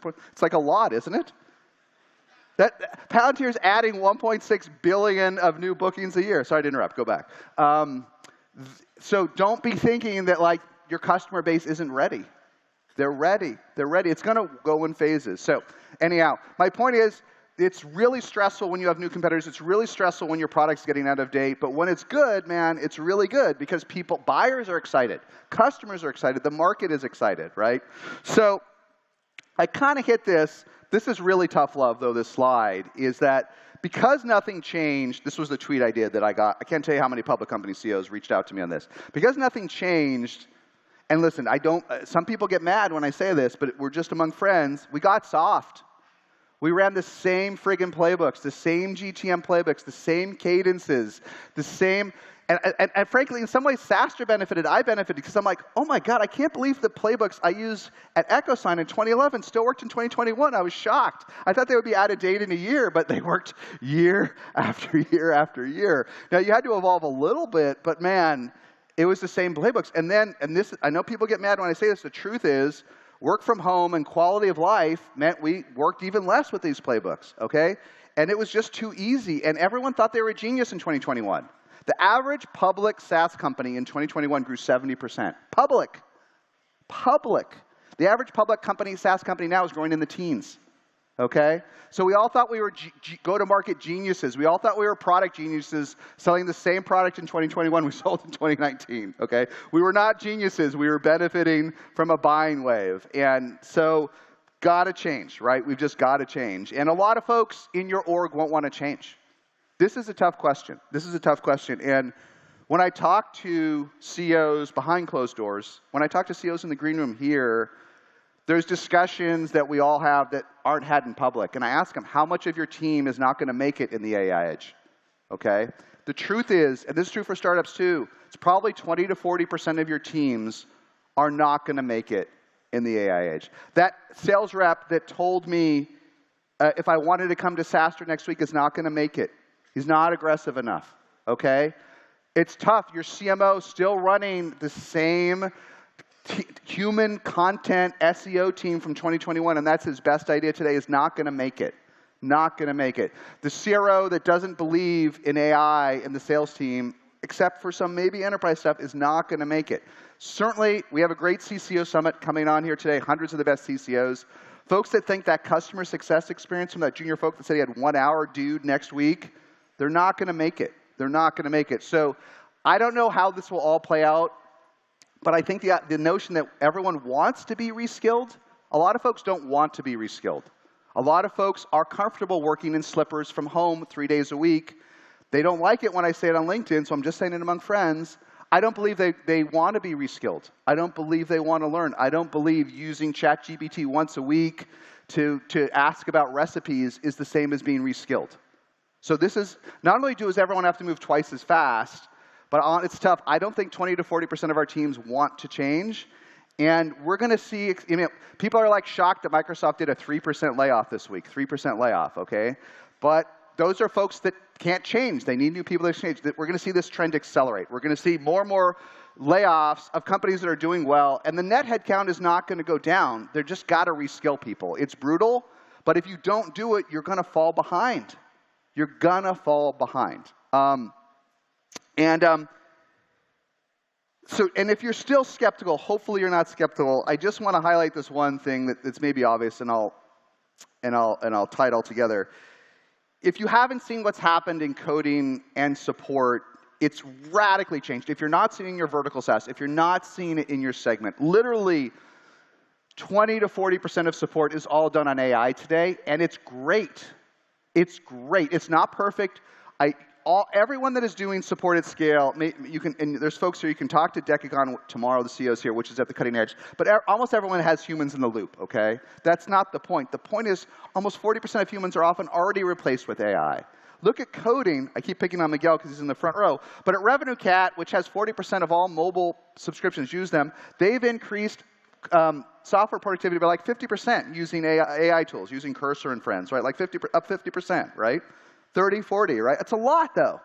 So I was literally at an investor meeting not too long ago, and the VP of engineering is like, I'm not sure. I don't know if this stuff's really a good idea. I don't know if it's going to work. I'm like, well, imagine you get 30% gains this year and 30% next year, and like it just compounds at an epic rate. So my real point is like, it's here. It's here. And like, my son's here. My son's here. The only thing he pays out of his own pocket is Cursor. He's pretty smart. He's like, now I can do 90% of my coding with AI. So if that's what you want on your team, him, okay? And again, with our own little AI, play with it. We did 139,156 conversations that did not tell anyone SaaStr was next week. Not one of them. Not one of them. Now, for fun, it did make, it's really good. It's trained on 12 years of content. This session will be in it, everything. Every session will be in it, every tweet, every LinkedIn. Are there some errors? Yes. For example, here's just a fun one. Every question about this event, it got right, okay? But we do a Europe event. And we haven't publicized on the web when it is yet. We haven't put the date up. So people keep asking, when's SaaStr Europa this or when's SaaStr London? It makes it up, okay? Now, 2% or 3% are wrong. It says, well, it's in September 2025. It's in June. Like, it doesn't know. It's guessing. I'm not really an expert on how you vectorize this information and rag it. I don't know, but it guessed wrong, okay? So after 3 times, I just go and I train it in 5 seconds. I ask the question. It's in December. It's Christmas in London. Now it gets it right. Like, don't sit in your saying, oh, it doesn't work, okay? 128,000 of these were right, and a couple things that made up, it fixed it. It's fixed it. So, and then the meta point here, maybe this is all the point, and I know maybe it's being redundant, but I just don't think I could say this enough time, is this is what I smell and fear. I see it in board meetings. I see it in investor meetings.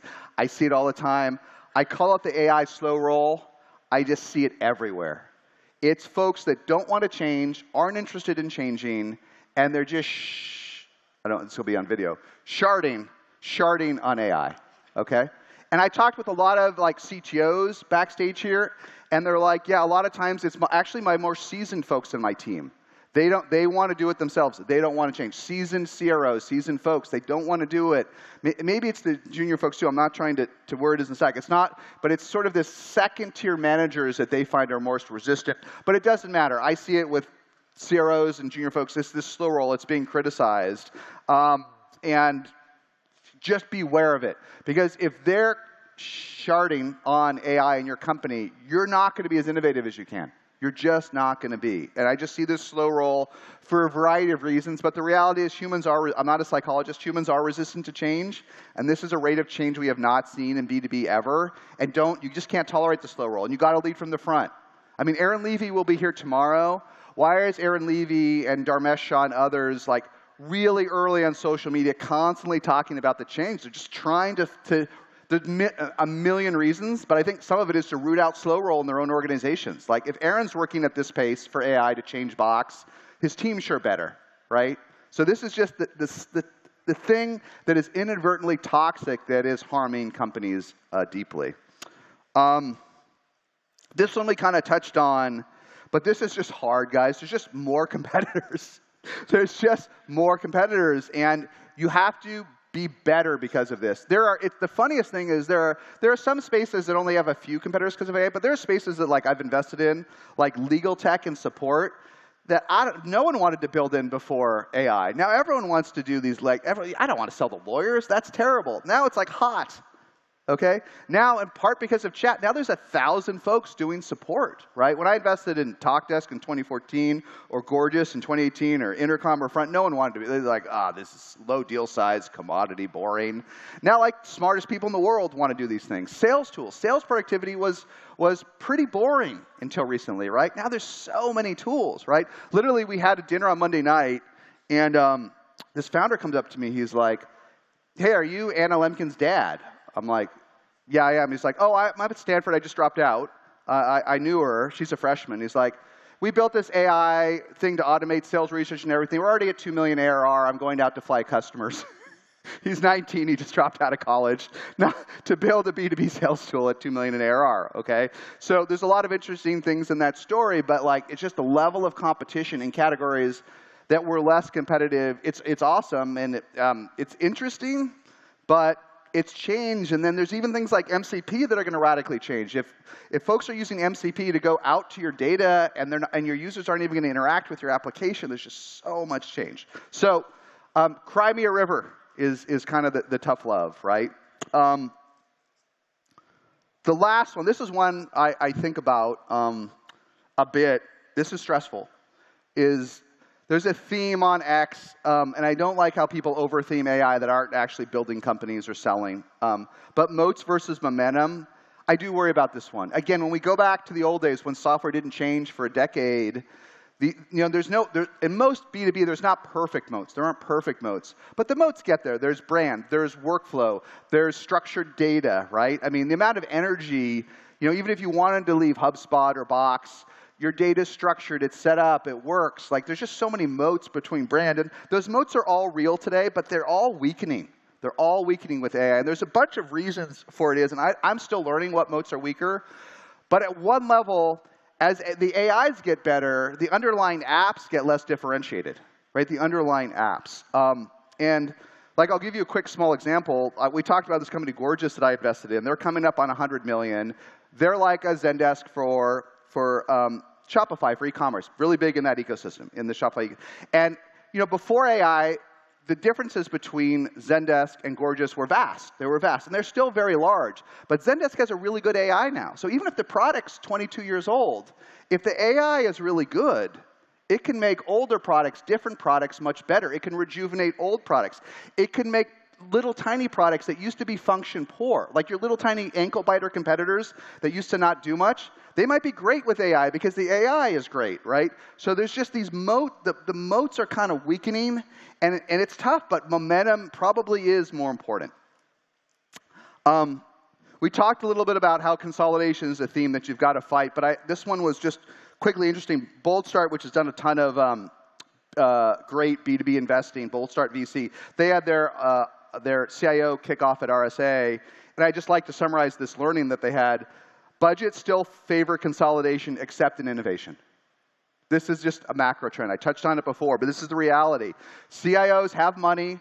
Look at Gartner. Overall, IT spend still going up like at record rates, 8–10% a year. Maybe it's more. Maybe it's in the teens. I should know. But the overall budgets are still going up at record rates. There is inflation. There is other things. But that money's basically split into innovation, AI, and listen, I want to shrink my number of vendors. If you look at the Xylo study we put up, if you look at others, people are not adding a lot of new vendors to their stack. So you got to fight that. You have to earn your place in the stack even more than you had to before. We know this, but even as spend's getting better, everything's getting better overall, the vibe is better. Here's the thing. Consolidation is still a thing. Consolidation is not going away. It is enduring. People got burnt out on all the hundreds of apps they bought in 2021, and now it has become part of the CIO's job to keep managing consolidation down. And you've got to deal with that as founders. You have to be more innovative and provide so much value that folks will break the rule and push to bring you in because you're going to have to fight this consolidation trend. You have to earn it even more. Okay, we talked about this as I run out of time. I guess here's my last annoying push. The only answer to all these issues, I know it's annoying, it's tough love, you got to work harder. You got to work harder. I know a lot of folks don't like return to office. I know folks think it's toxic to talk about working 6.5 days a week in San Francisco. Maybe it's toxic, I don't know, but it's a reality.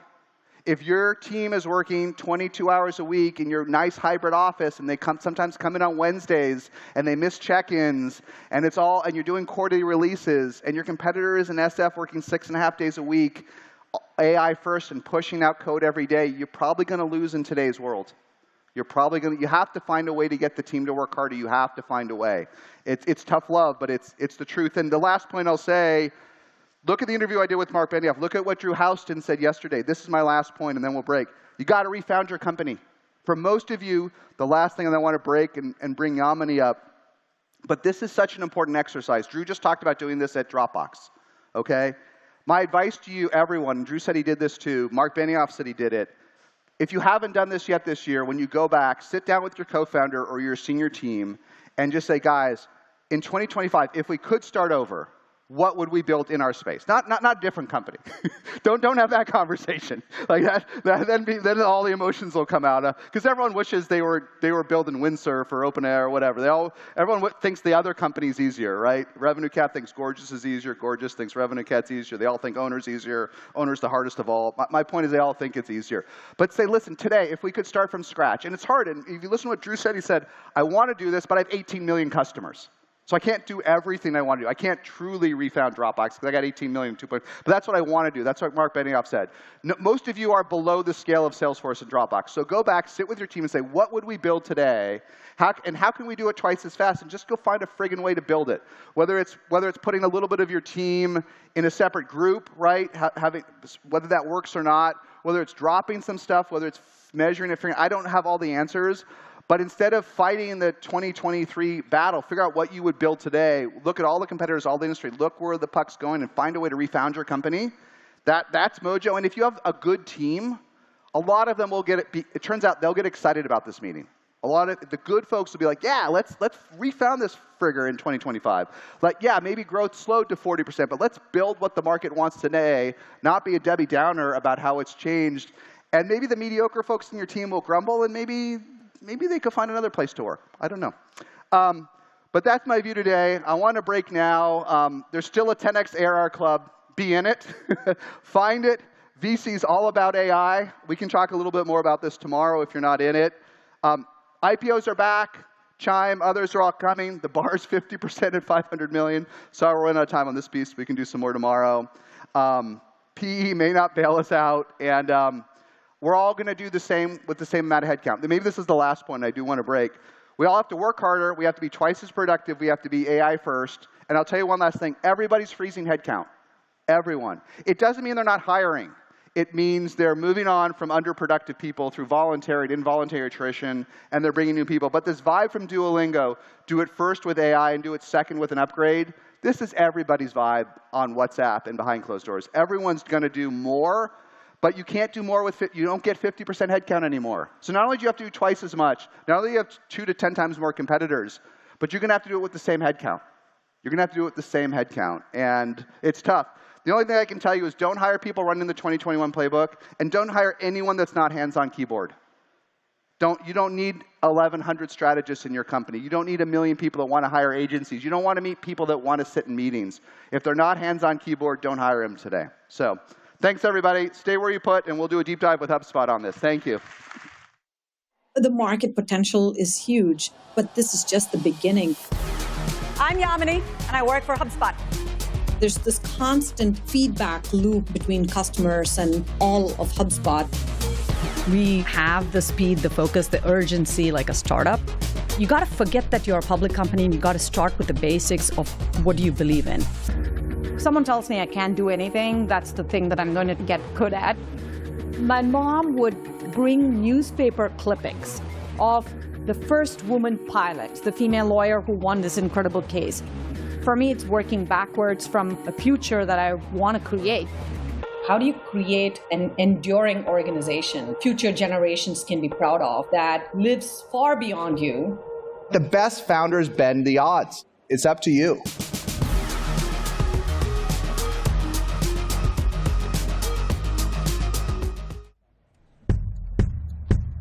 Please welcome to the stage CEO HubSpot, Yamini Rangan.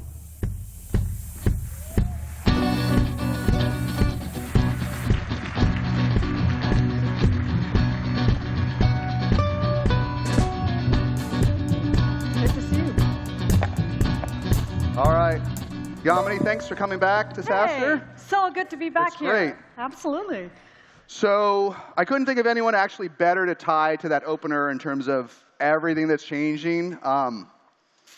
You know, I mean, there aren't, if we look at the public SaaS companies that are like classic-ish B2B, no one's doing much better than HubSpot, but so much change, right? So much change. So much change. So I want to get into that. First of all, who in the audience is a HubSpot customer?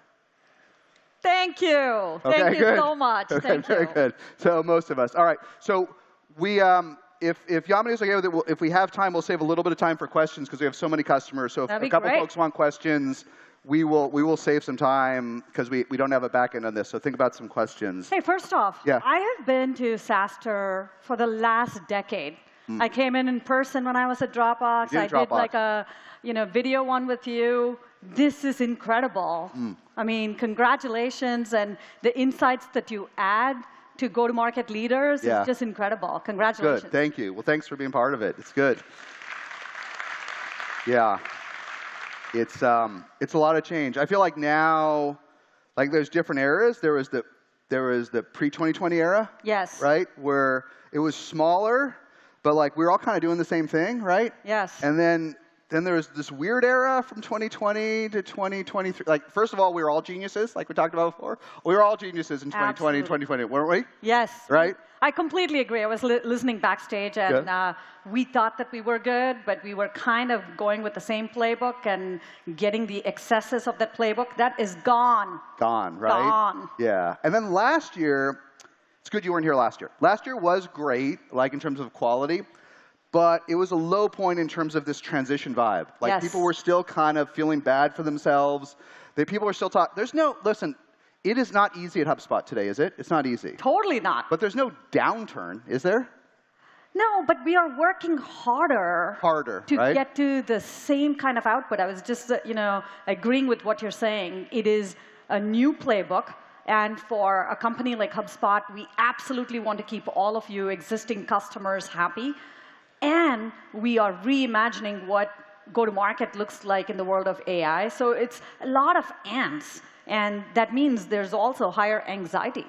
Anxiety, yeah. And how, since you do, how are you, I see it in what you write. I certainly see in what Dharmesh has done, right? Yes. But how are you helping create urgency at the company? Because I would say of all the public companies that are like, HubSpot seems to be executing the quickest. I'm sure it's not as fast as you want. It is not fast enough. We'll talk about it, but it's fairly fast, right? Yeah. So how have you actually created, because that's a tough question, how have you helped create the urgency? It is not fast enough, and my team will hear this from me every single day. Look, I think November 2022 is such a pivotal moment. AI was there before. Generative AI was there before. But November 2022 showed us that you can now interact in a very different way with technology and get more done. And so for us, coming into 2023, we just finished the annual planning process. We had the roadmap. We knew exactly what we were doing. We came into January 2023, and we said, pivot.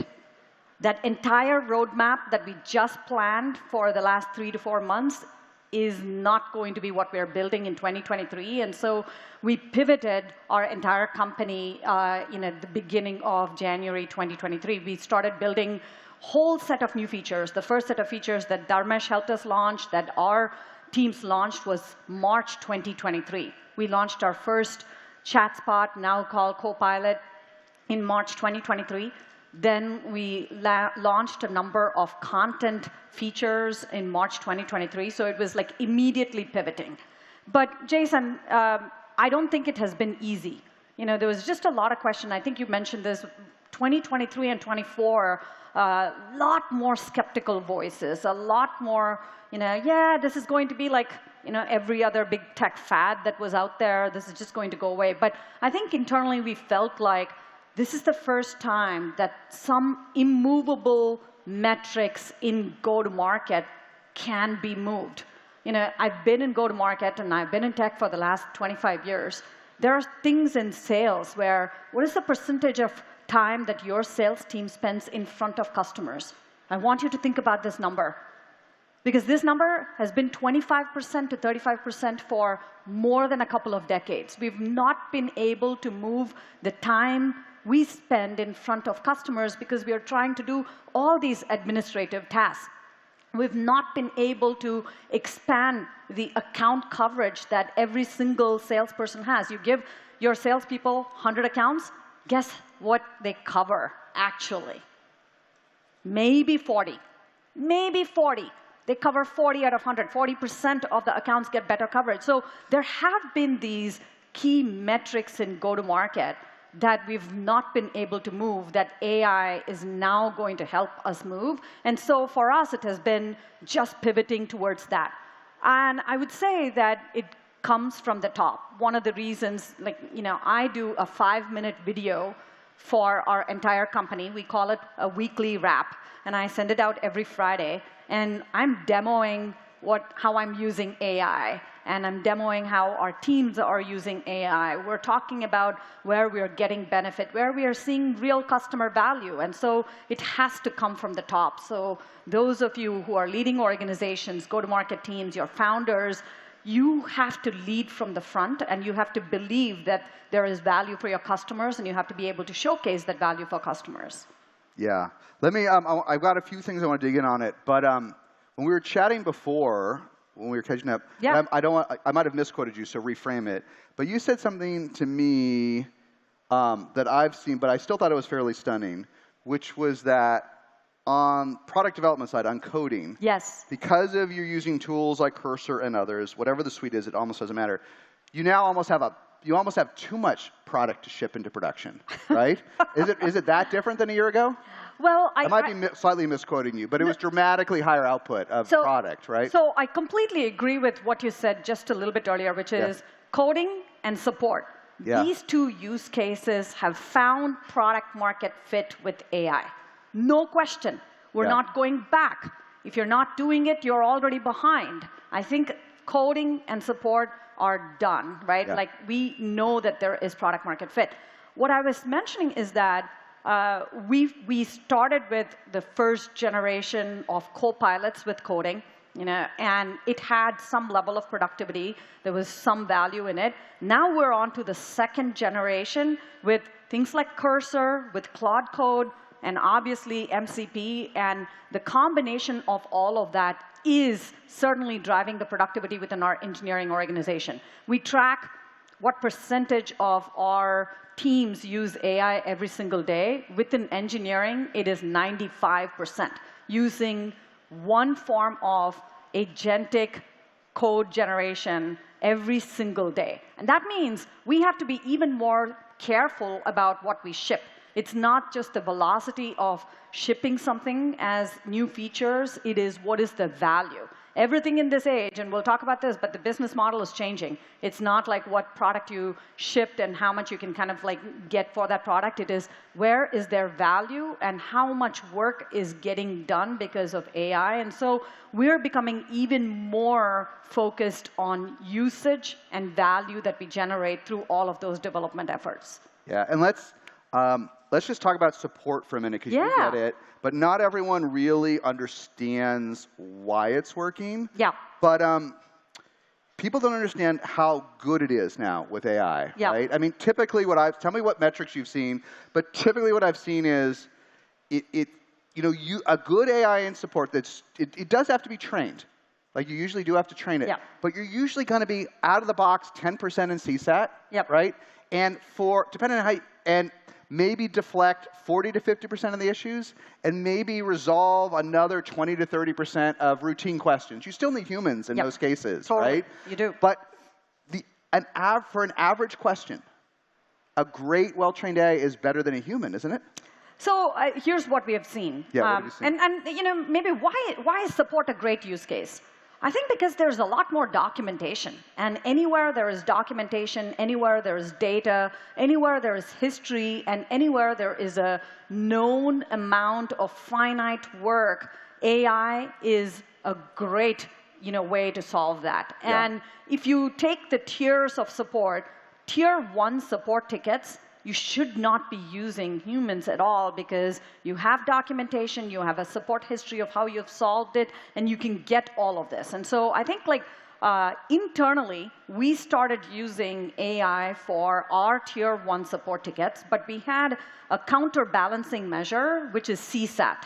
So you can't solve tickets with AI without knowing that you're maintaining or improving your customer satisfaction. So those two metrics kind of go hand in hand for us. And internally, we've gotten it close to 45% solved with AI. Now, last year at Inbound, which is HubSpot's conference, we launched Customer Agent, and the use case is support tickets. And we have over 2,500 customers now on Customer Agent, 52% average resolution rate with AI. And we have customers that have between 70 and 80% of their tickets getting resolved with AI. And we are watching the patterns of these customers really closely. What is the difference between someone who is solving 40% with AI and 80% with AI? It comes down to knowledge and knowledge-based articles.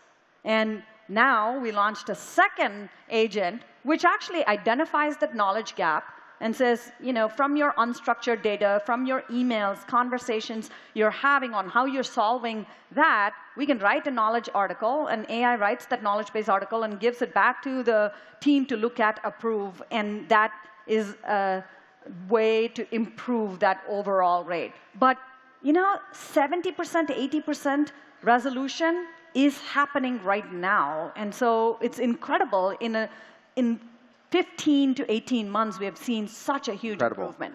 And what is, I probably should know this, but how much training, how much time does it take me to get there in HubSpot? Like, is it an hour, 2 hours? Is it doing an extra hour a week? Like, it's not zero, is it? Look, it's not zero. And it really starts with having well-documented knowledge bases and history. The easiest that has taken is get your knowledge base into the agent, get all of your support tickets and history into that agent, sync up all of your website data. You can read now hundreds of web pages in a matter of seconds. So sync up your pricing data, all of the website information, sync up your community answers, all of that stuff. Now, if you have that readily available, it is a matter of a few hours to get that in. Few hours. Then it is a question of reinforcing. Are you happy with it? But it's also another point, which is where do you want handoff to humans? Because this is where you started earlier. It's not like all AI. AI is augmenting your support teams to drive a higher level of productivity. So where do you hand off? And how do you make sure that handoff between agents and humans, and sometimes back to agents, is really smooth? That's where we're working most of the time on. Yeah. And we're this handoff, do you think that ratio will keep going up? Do you think it can go up to 80%, 90% automated as we get better over the next? Because the rate of change is so fast. The rate of change is fast. I think that there will still be a portion which is going to be for humans to kind of solve. Yeah. I don't think, there's a lot of hype and there's a lot of you'll get to zero headcount. I don't believe that to be the case. I think there's tremendous value in working with agents, reinforcing the learning, but also having humans, really read the particular case and be involved. So I think there will still be humans augmenting the work that AI is doing and vice versa. So handoffs are going to be really important. Yeah. And that's in general, not just in support. I think AI working with humans and handoffs being seamless is going to be important for every function within go-to-market that is customer-facing. What do you, and I want to dig into some HubSpot AI stuff. I have some slides next. Yeah. But let me ask you, since you're running the leading company that does all of this, I don't know if you heard the story I gave backstage of a leading B2B company where the SDR asked me if I wanted to meet at SaaStr next week. This morning. I got an email this morning. Okay. Hey, Jason, I saw you're going to be at SaaStr next week. Yeah. Next week. Okay. This morning, do you want to meet next week? This is a leading company. When you hear that in the age of AI, is that going to be gone next year? Is there a role for that human? Because can't AI do better than that human?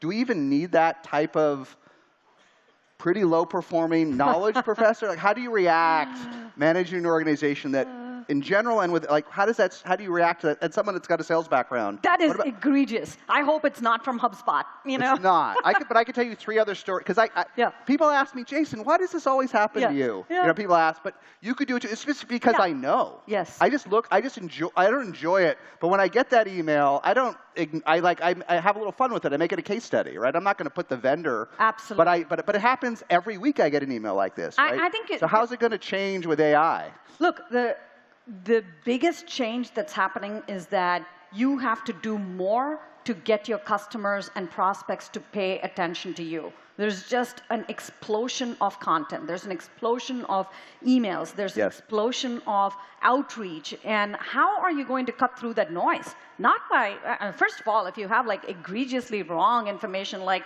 oh, your conference is next week, then you're out.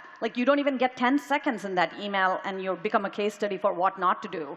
But then it becomes what does it actually take for a CEO like you to open that email and to engage? It better be exceptionally targeted. It better be personal. not personalized. We've been talking about personalization for a very long time, which is, you segment your customers, you take your customers, and you personalize your data and send it to everybody in that segment. That doesn't cut it anymore. Right? Yeah. It needs to be personal. It needs to be, Jason, here are the 4 posts that you did. Here is why I can help you with this single problem that you have, and let me get 10 minutes with you. Yeah. I sometimes get, and I was telling our sales team yesterday that in the last 2 weeks, I've gotten 2 videos. And they were personal videos. And they were, I don't know if it was AI generated or not, and it actually didn't matter. But they actually said something very specific about what I talked in the earnings 2 weeks ago and how they can specifically help. That caught my attention. So I think junk, and irrelevant content, and both humans and agents not doing their job is not going to cut through. But humans and agents doing their job, understanding your very specific context and sending you a personal message is what will cut through. And we are going through that massive transition. Yeah. It's not volume of content. It is really how personal it is that is going to drive conversion. It's almost like we have to readjust all of our scorecards. It's not, we've gotten used to, in the old playbook, increase the volume of leads, increase the amount of pipeline, increase everything. And it's been this focus on volume. It really needs to be focused on conversion, because the volume is exploding. Now it is all about how do you convert and how can you be very relevant, very personal, so that you can make that connection. That is what AI is going to help us do. It has to be personal. A minor thing I'm curious your thought. I've seen this. So sometimes we still get these like SaaStr next week, right? There's another thing and I'm curious where you think it'll go. Where actually what I'm seeing now is great first email, terrible second one. Yeah. The first one's AI. Yeah. I saw on the earnings call, right. HubSpot's doing this, but I saw you have this one issue around personalization of this. We've got a back-end solution with our AI, and it's great, and then you're like, great, tell me, can I do this? And then I get the worst email after that, right? Yeah. Because all the steps have to be S tier now to get the attention, don't they? I think the question becomes, how is there a handoff? Is the second email written by a human? And probably.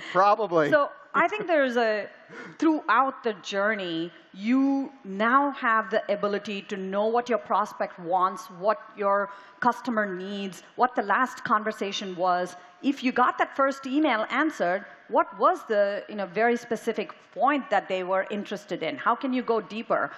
I started in the industry in sales more than 20 years ago at this company called Siebel. This was the original CRM company.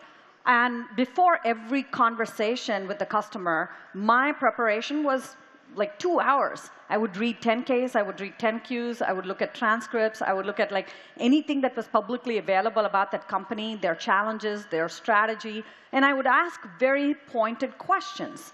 And asking questions was the biggest thing that I learned early in sales, and I think that has become even more important in the age of AI. How can you ask the most relevant questions on what your customer is facing right now so that you can get the next answer and the next answer? It's like every email, what you're working for is getting the response. Every meeting, what you're working for is getting the next meeting. That's all you have to focus on. You have to be just brilliant at it. Yeah. I just worry, let me hit a couple of slides, but I worry that as our AIs get better, for a while, the handoff for human might get worse.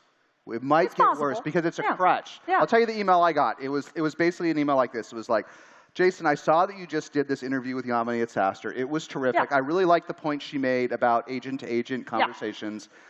I have a way to create your entire podcast automation for you. I can create the clip. I can redo it. I can do everything your team's doing. I can automate it for you. Here are the 3 folks I've done it for you. I can do it. I could even do it for free for you this week. That's a problem I have. It was great. That is fantastic. So I responded. I'm like, SaaStr Annual's coming up in a week. I have no time. But if you can do this for real, I'll pay for it right now. This is my response. You won the deal. I get the human response back. Oh, what is your podcast and how many do you do? Oh. Go to Apple, go to our blog, go to Spotify. We've done 801. Yes. What is your podcast and what do you do? Yeah. You asked the question. Yeah. That was the human responding to the AI. Yes. But the AI was so good. Yeah. And I actually said, I'm so busy, take my money. Yeah. That was a good AI. Let's take my money. But not a great handoff. Not a great handoff. Yeah. So I've got a slide here. Yeah. I know there's a lot here to see, so we don't have to literally go through it. But I wanted to break out two things. Tell me what you think HubSpot will do with AI in like whatever time frame, 12 months, 9 months, end of the year. Yep. You can talk a little bit about today, but what are you really excited? What are you going to be able to automate in HubSpot like in the next 12 months that you're already working on? Yeah, and maybe a step back. You know, I took you back to the journey of like January 2023. Yeah. I think a couple of important decisions that we needed to make back then was there's going to be one product, which is an AI-first customer platform. And that is an important decision to make because there were a lot of folks kind of building an AI SKU with an AI price and like a separate thing that you would do. And I think for us, it is like, did anybody buy black and white TV after color TV came out? The answer is no. So after AI, there is no product that should not have AI in it. And so I think that was the fundamental way in which we approached our product roadmap. And to simplify this very complex and comprehensive slide, we embed AI in everything that we do. So every product that we have has AI features in it.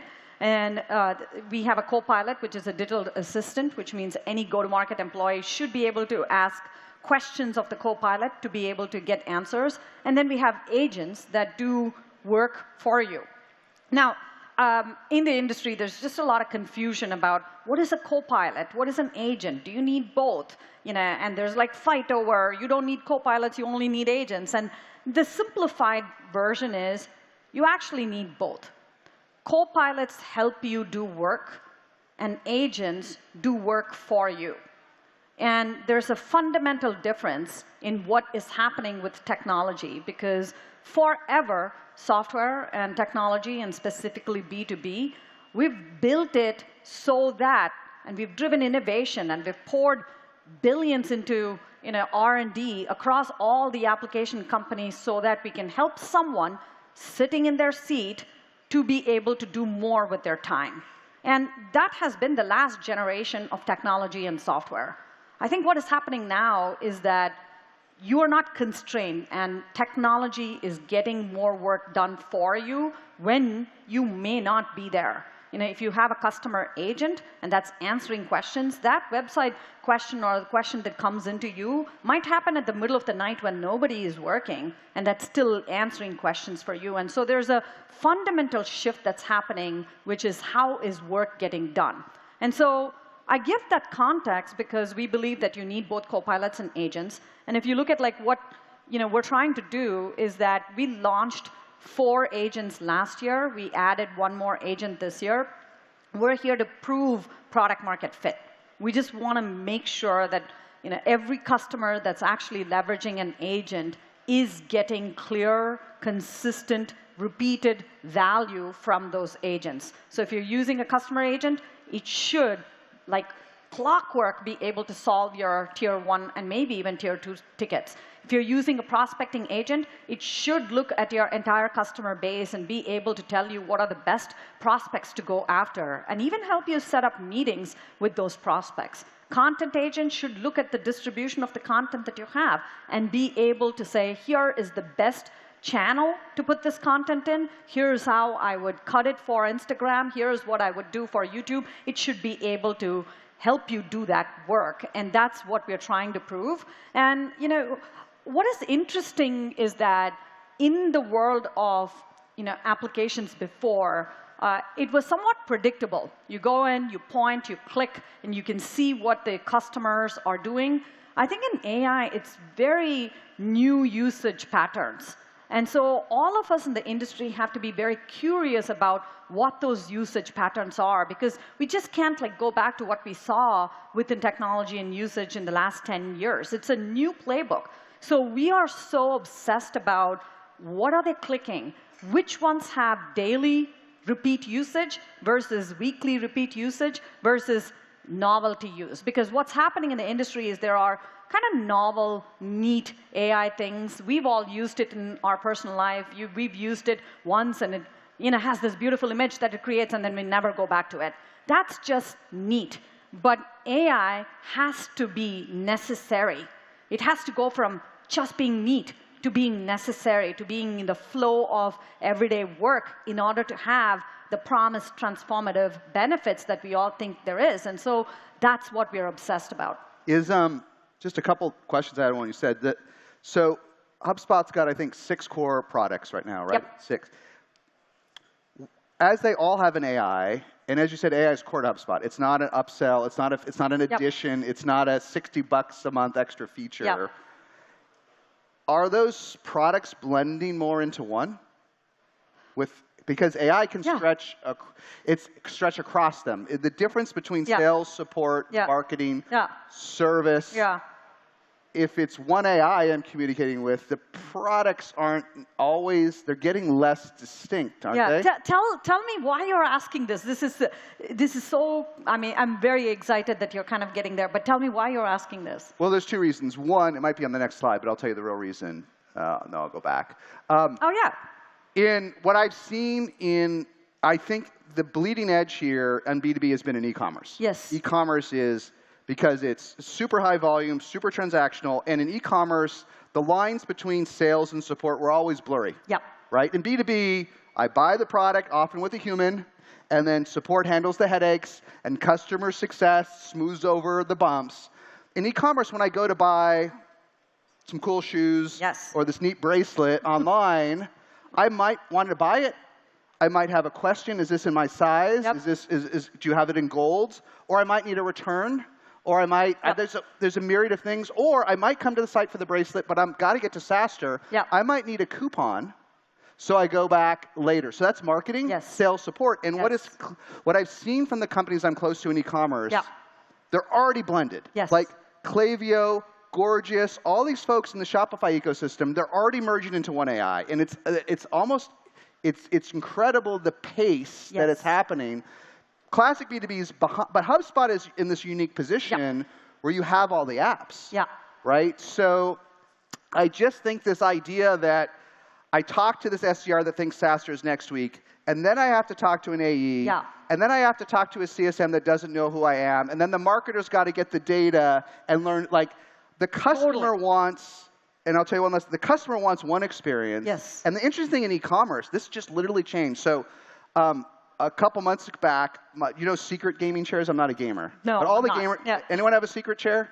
No, not enough gamers. All the gamers, if you go watch on YouTube, they all have these secret chairs. Okay? Oh, yeah. It's if you're going to sit in if you're going to stream all day. I always wanted one of those. Yeah, we'll get you a secret. We'll get you a secret. And you can brand them HubSpot. You can brand them. They're pretty cool. So I go to buy one with my son. I'm at his college. He's a freshman, and we're tired. And we bought the wrong chair or something, right? So I had to switch it. And there's 5 links. There's our new ChatGPT. There's support. There's sales. There's questions. And there's literally 5 chats on this site. I go back. There's 1. There's 1. So I asked that question. This little quote from John Dick kind of teased at this. But not that many in B2B have the whole stack, right? I'm so excited that you're kind of going here, because I think 2 things are happening. One is that the usage patterns are creating a blur of lines between the different functions in B2B, just like it created in B2C and kind of other places. And this is exactly right. We launched our customer agent, and we were specifically thinking about the support use case. And we're obsessively watching how our customers using this agent and what is the daily usage patterns. And what is interesting is that they're not only, when someone is using a customer support agent, they're also asking about pricing questions. They're also asking about the next event that is getting thrown, the next webinar that you can attend. And so for them, it's not like, oh, this is a service product, and I now can only ask questions about a ticket. It is, I'm your customer, and I have questions. That's it. It is not, I'm your customer, and I have a service question, a marketing question, a sales question.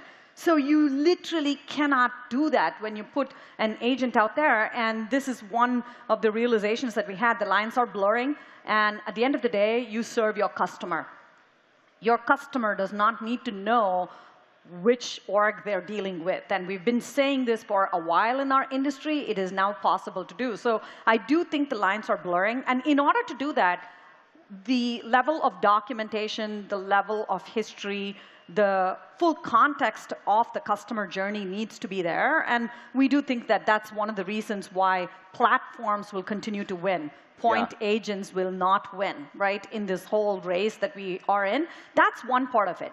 There's another subtle thing that is happening, which is we have, in B2B software, always focused on providing technology for specialists. BDR has a tool. A pre-sales person has a tool. A solution consultant has a tool. A salesperson has a tool. A content manager has a tool. A video editor has a tool. Like, there is, we've really provided tools for specialists. And what AI is going to help us do is to enable generalists. In marketing, you might not be the translation expert, but you can now translate. You might not be the video editing expert, but you can edit your videos right now. You might not be specified like social channel media expert, but AI is going to help you do that. So I think it's also going to lead to more generalists that can then leverage technology to be able to do more. So that's fascinating as well. Yeah, maybe just two thoughts. One about HubSpot, and then more about John's insight here, your insight. But like, I also think if I'm thinking like 2024, 2023, everyone here's a HubSpot customer, right?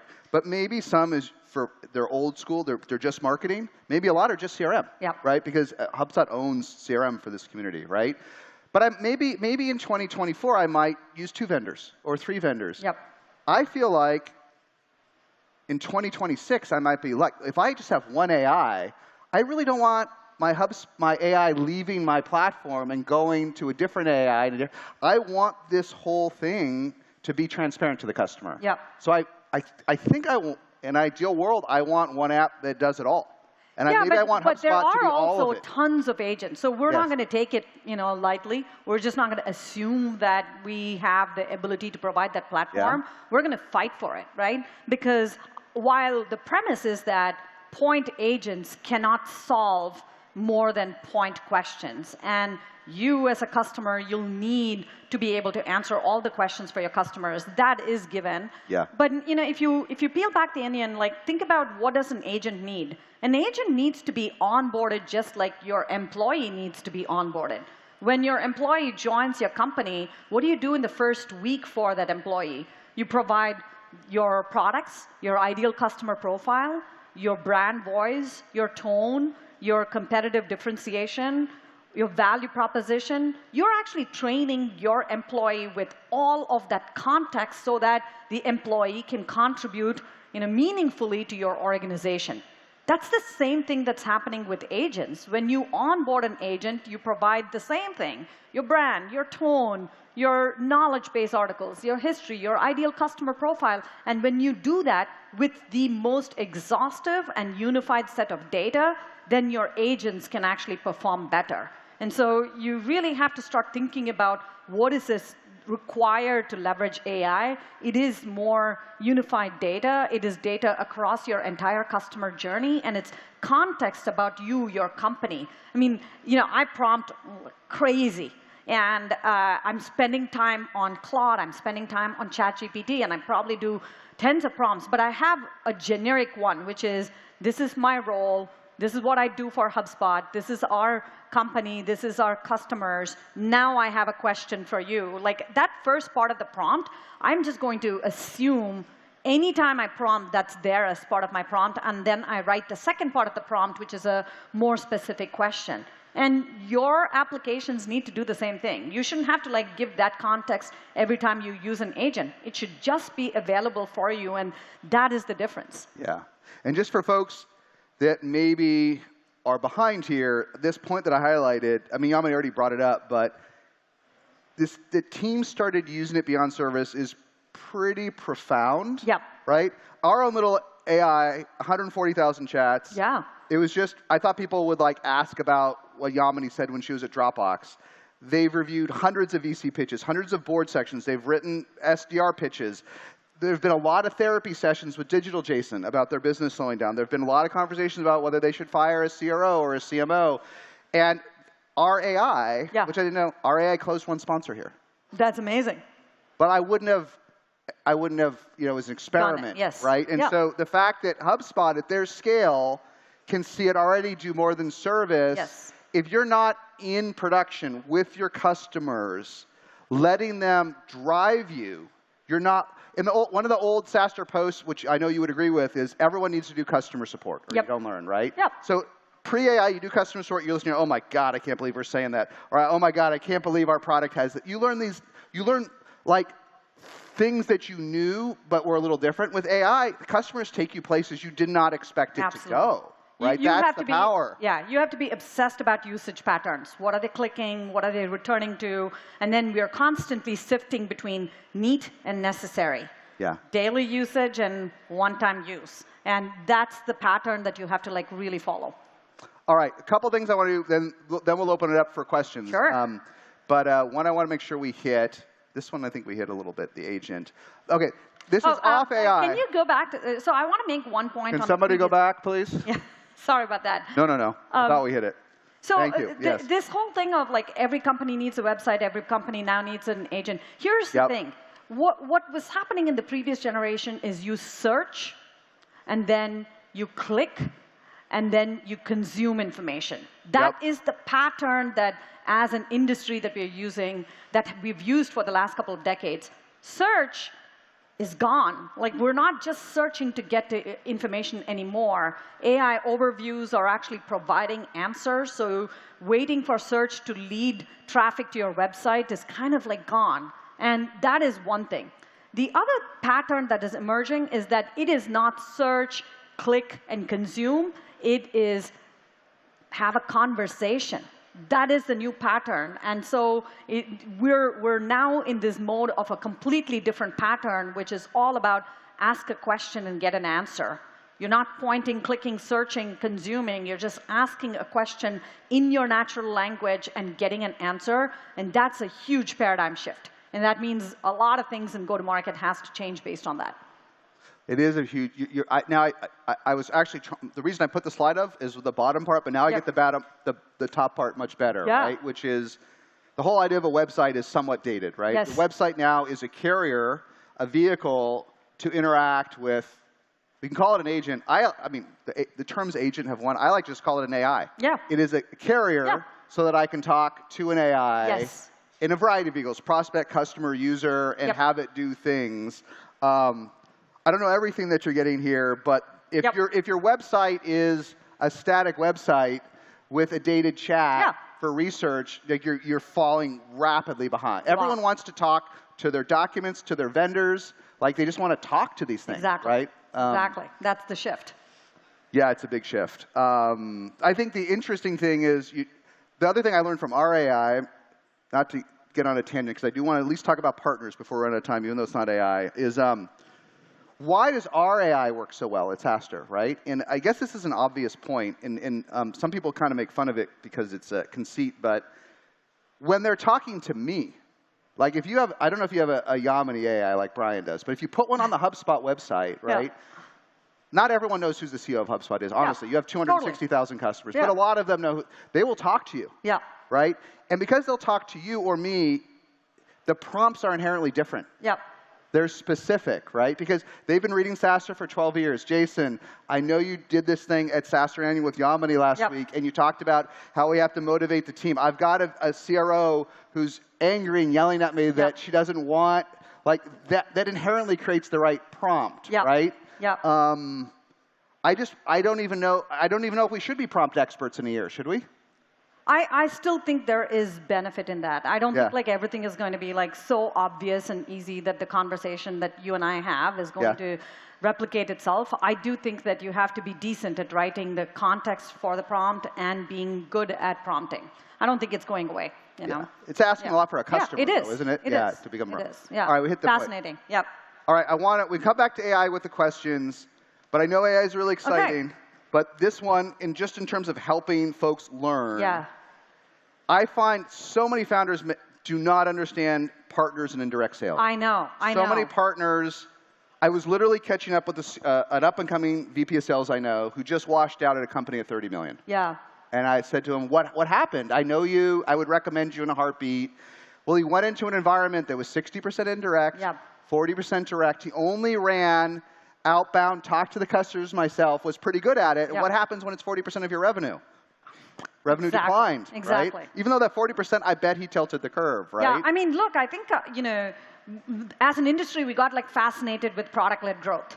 Yeah. To the point where we solve everything with product-led growth. And that is not the case in go-to-market. There is a sales team and how you actually bring them to the most productive use. There is a whole partner ecosystem. And then, of course, there's product-led growth. And for HubSpot, 40% of our ARR has been influenced by partners. That is, either they are bringing us leads or they are co-selling with our sales team and helping them close. Those two are what we call as influenced. And if there are HubSpot partners here, thank you, because we love having you in the ecosystem. And it's been a great journey to, one, we've had that 40% from the time that we were like 100 million to now we're close to 3 billion in ARR. We've had partners be part of that, and it stayed 40%. Yeah. So they've scaled. And in the old days, a lot of these were agencies or smaller shops. Yes. That ratio has probably changed, right? Who they are, yes. right? Absolutely. So the couple of big transformations that have happened within our partner ecosystem, most of our partners, we have about 7,000 partners, and most of them started as agencies, marketing agencies, building websites, and it was great. Then as we started expanding from marketing to sales to service to content and building an entire platform, we went to our ecosystem and we said, look, this is the journey that we are on. We're going from an app to a suite to a platform and now to an AI-powered platform. So come on this journey, and we've spent a lot of time talking to them about their journey, and many of them, it's just one of the most fulfilling things for me to see. Many of them have transformed what their organizations were to now become CRM implementers and AI-powered CRM implementers. That's one part of the journey. The other part of the journey was when we got started, we were really focused on SMB, and most of our customers were 100, 200-person companies. Now we've gone well north of that. We're serving customers with 1,000, 2,000, sometimes 3,000 employees, and our partners have gone on that upmarket journey with us, and they've done a wonderful job. And it requires a lot of focus. It requires creating a vibrant ecosystem where there's support, and it's been just this wonderful journey, and that's why you see these numbers out here. Yeah, and just for folks, and then get right. We'll have a few minutes for questions for folks. I think what folks might not realize is that we talked in the opener about moats versus momentum. Yeah. Maybe it's changed today, but at least in the past, most HubSpot partners only work on HubSpot. Yeah, it still is. So if the customer goes to the partner or the agency, they're not going to look at 3 vendors because, listen, I need help with my CRM. I need help with my marketing. Well, we'll help you. We deploy HubSpot. So it is, not only if you ignore partners, do you maybe lose 40 to 50% of your revenue. But it's super hard to compete when they're HubSpot. Web buyers can if they have the energy, they can evaluate 100 vendors. Really, it's 2 or 3. But with partners, it's just 1, isn't it? How many of them sell 11 other competitors? None. 70% of our partners are focused very specifically on HubSpot. And it's a huge moat. There are moats, and there is momentum, and a lot of them are getting disrupted, but I do think having a great partner ecosystem is a very good moat. Yeah, whatever you do as founders, at least this direct thing, even if you don't know anything about sales, direct is sort of intuitive. Okay, I gotta email somebody, study your ecosystem.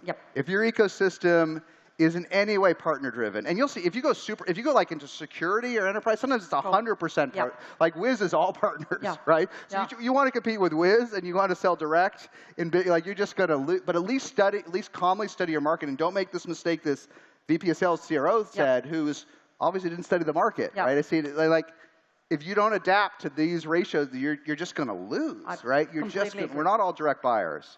But all right, thanks. I got more questions, but do you guys have questions? Where's our mic out here? I think we have. Do we have anyone? Do we have a mic up here? I can't quite see it. We might have one. Hi.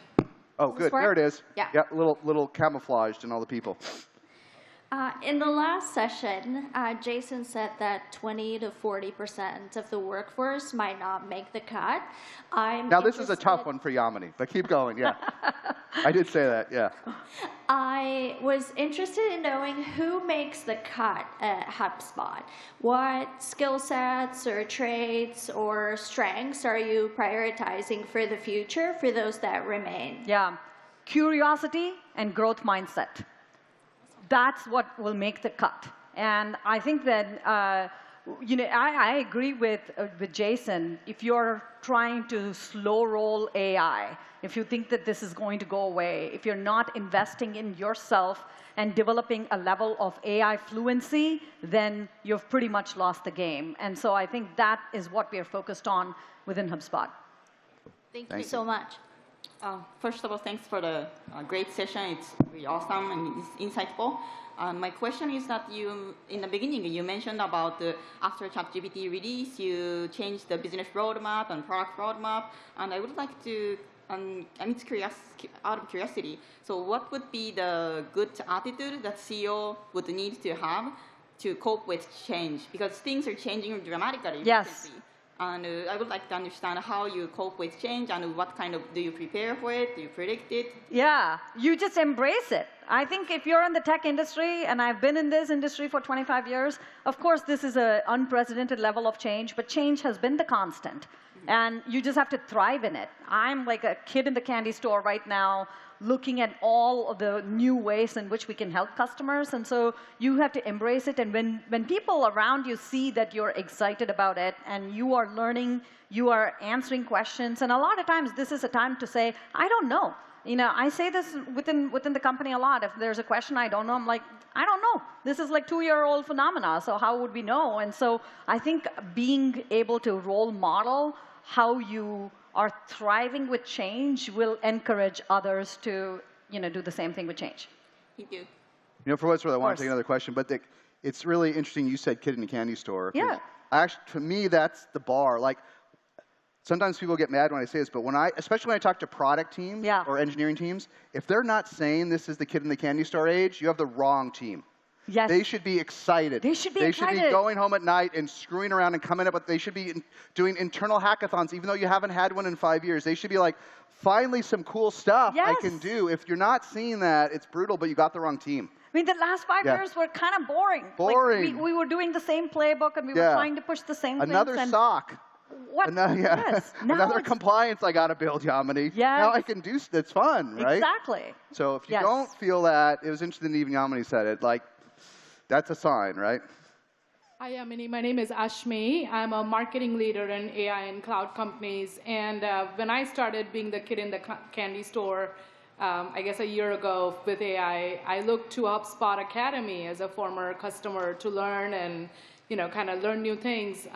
Let's say I kept moving, and there's new stuff coming out now, but how can marketing leaders continue to look to HubSpot to help us learn, help us grow, help us thrive in this AI age? Thank you. Well, thank you for being a customer. Thank you for using Academy, and thank you for learning from us. I think one of the philosophical decisions that we made as a company was to actually build almost like a university. I mean, we have hundreds of professors, and they're creating content, and part of our value proposition to the industry has been, hey, we want to have a set of academy experts that are writing content so that you can learn. So continue to take those courses. In addition, we've diversified, which means we now have one of the biggest podcast networks in the country in terms of marketing, sales, and so listen to those podcasts. We have email newsletters, old school ones, but specifically for AI. And Dharmesh, follow Dharmesh, follow me, and I think we're constantly trying to educate, because part of what we feel excited about is that there is a new way in which we can help customers, but there's a new playbook that's coming up for marketing leaders like you and sales leaders within the industry. So yeah, just consume as much as you can and keep applying it to your teams. Thank you. Hello, good morning. Thank you, Yamini, for being here. I do have a question, but the first question is Brian Halligan. Well, you got to pick one, just so you know. You got to pick your best one. Yeah. I will. Hopefully Brian Halligan's doing well. I know he was one of the founders, had an accident. I don't know if he's still involved in HubSpot or not. He is. But my question is involving scaling. So does HubSpot have a direct competitor? I used to describe HubSpot as the easy-to-use Salesforce. Yeah. And I know you mentioned that you guys can handle companies now with 2,000 to 3,000 agents. Can you go enterprise? Yeah. So on the first part, thank you for asking about Brian. He's doing great. He's fully recovered. He continues to be involved. He's on our board, and he's doing fantastic. And I particularly enjoy having conversations with him and learning from him. So I think that's good. On how we think about the segments that we serve, we really care about ease of use and time to value, and we think that the segment, which is 2 to 2,000 employee segment, which most of us can call it as like a mid-market segment, they've been underserved. They've been underserved because there's very complex enterprise tools that try to fit into that market, or there's point solutions that you have to cobble together, and it has been underserved. So we focus on that particular segment, and we want to serve it really well, and we want to be the market leader within that segment. HubSpot runs on HubSpot. We're an 8,500-person company, but that doesn't mean that we want to take our product all the way up to the enterprise. We really want to focus on serving, scaling companies really well. Thank you. Just one follow-up. I have, yeah. When my epiphany, we did this in 2021, all outdoors out there. Yeah. It was pretty funny. Yeah. And that was the first time when I asked this type of question, nobody in 2021 now was migrating off HubSpot. Yep. What I meant in in the 20-teens? Yeah, that's teens. In the old school, everyone loved HubSpot, but when HubSpot CRM was early, folks would use it and then graduate to Salesforce. Yeah. Then in 2021, I was like, okay, no one's really doing this now. 3,000, but the folks that are now at that next level, you want to stay with them forever, don't you? We can. Yeah. And like I said, HubSpot went on to HubSpot, and we've grown and scaled over the last 5 years. We've gone from 4,000 employees to 8,500, and we've continued to scale on HubSpot. So it's not necessarily, product scalability, but which focus market do you really want to serve? And that's where it comes down to. I just literally haven't been. It's been years since I've been in some sort of meeting where someone said we've gotten too big. I just don't hear it. Yep. It's just an interesting evolution. Jason. Yeah, I just don't hear it. Okay, maybe one last question, but before we got to get Yamini on the road. But yeah. Thank you. My name is Andrew, co-founder, CEO of Good Shuffle. We are enterprise users of all the hubs, just to set some context and have a lot of data. In the operations, so it's a piece of feedback and then a question. Yes, when building charts off those larger data sets, they take a while to render. How do you view there's usage-based pricing, but as well as compute-based pricing as you're pursuing heavier compute feature sets? Yeah, thank you for that feedback. I do think that we have to constantly improve, especially reporting capabilities, more complex capabilities. So please know that we are continuing to work on it. I think on the pricing side, we can have an hour conversation just about pricing. And pricing vectors are changing pretty dramatically, but what we have found within our segment of customers is predictability is important as well.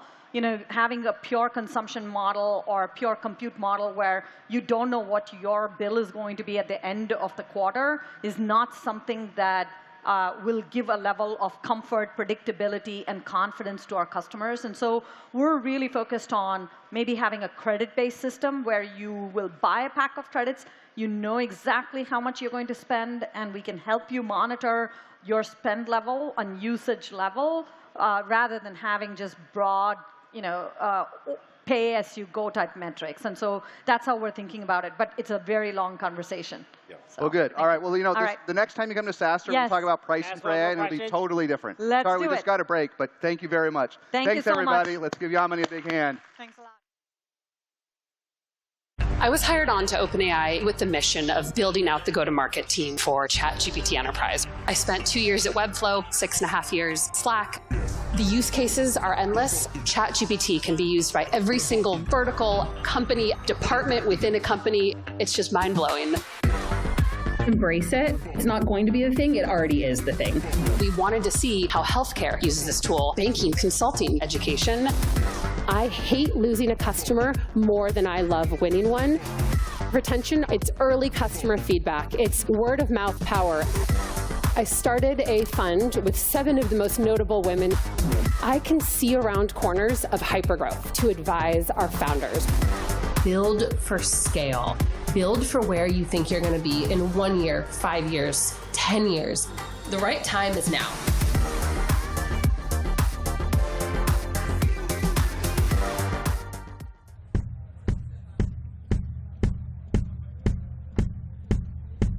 Please welcome to the stage GTM Leadership, OpenAI, Maggie Hott.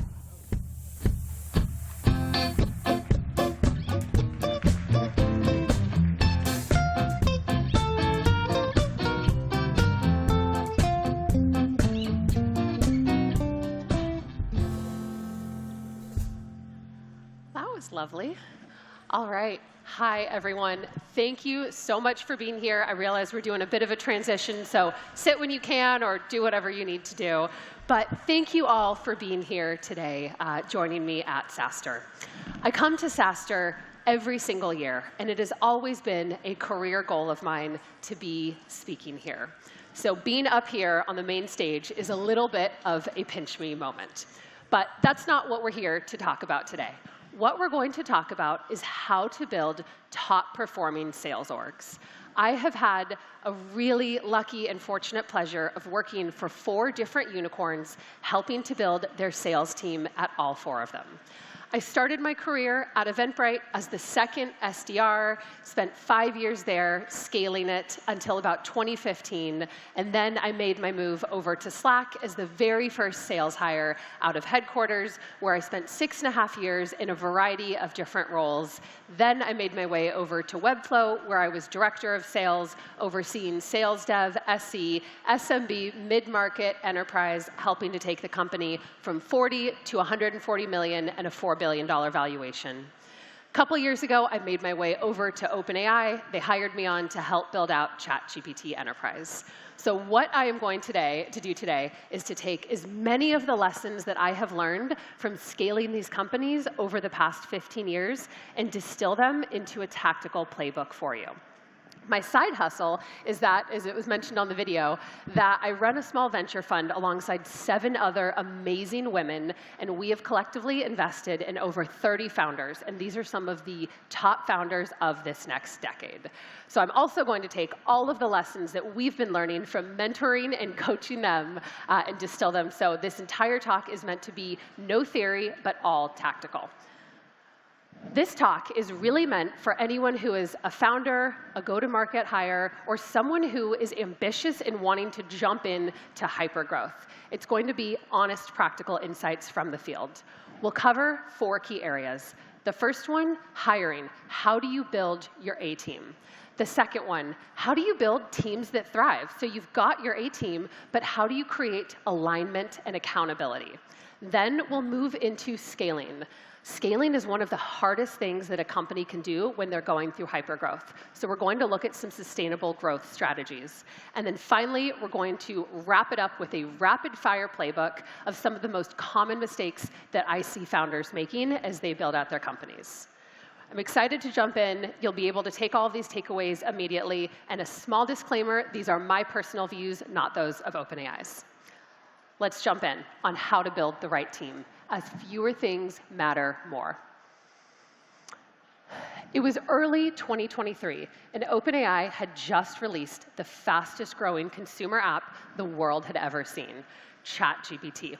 We were about 250 people, and we had reached a pivotal moment. We had to scale quickly. We had to end the year at somewhere close to 1,000 people. And this wasn't just growth for growth's sake. We needed to meet the demands of our market, and quite frankly, we needed to service our customers. Sam often says that hiring is the highest leverage thing that you can do, and great companies will always have great people. But for us, it wasn't just about finding the great people, it was about finding and hiring the right people. So let's look at 3 key principles that we follow at OpenAI as we hire. The first is to hire for clear, measurable objectives. A mission alone isn't enough. You need people who can explain exactly how their work and their skills will help you achieve that mission. So to simplify that, let's say, for example, your mission is to create a cure for a rare disease. Passion alone won't cut it. You need to be able to hire people that have the skill set that can help you reach that mission and that objective. So we looked for candidates who could clearly articulate how their skills would move us closer to our mission, which is to create AGI, artificial general intelligence that benefits all of humanity, not just those who are excited by the vision. The next is it's important to build teams, not just talent. You can have 50 top performers, the best 50 people out there, but if they can't collaborate and they can't work together, you're going to get bottlenecked and stuck. So the most simplistic way to think about hiring teams is to think about them as a puzzle. You need multiple different pieces that will all fit together, and everybody will have something they bring that is distinct and complementary. Their skills, their roles, and culture all need to fit together because trust and collaboration matter just as much as individual excellence. And then finally, and maybe most importantly, and one of the hardest things to do, especially in hypergrowth, is maintain a high bar. When you are growing fast, I know it's tempting to compromise. I know it's painful because you just need a body in that seat. Sometimes it feels like a warm body would be the best and quickest possible outcome. That is not the case. And at OpenAI, we held and we always hold the line, even when it slows us down, because one exceptional hire is better than 3 average hires, and exceptional people tend to know other exceptional people that they can refer in. So these 3 principles help to scale with clarity and conviction. So let's shift gears a bit. Let's get right into the tactical and what I think will probably matter to many of you, go-to-market hiring. Hiring mistakes early on are incredibly costly. A mishire can cost over $1 million. And this is because if you think about it, it takes time to hire them, time to ramp them, time to get them in front of the customers, and then probably not close deals, the cultural disruption that a mishire brings. Then you have to pip them, then you have to severance them, and then you have to start all over again to hire. So now you're looking at about $1 million and probably a year of wasted time. So let's look at some of the common founder hiring pitfalls that lead to mishires. The first one that I recommend is avoid the logo trap. Don't confuse a big company brand with startup readiness. I'm not saying that you shouldn't ever hire someone that comes from a big company, because big companies have great people, but you need to understand if they were at a big company, what did they do? What did they build? What did they scale? So that way you can really understand if they can bring these skill sets over to your thriving startup. You don't need someone who can just operate the machine. You need someone who can build it.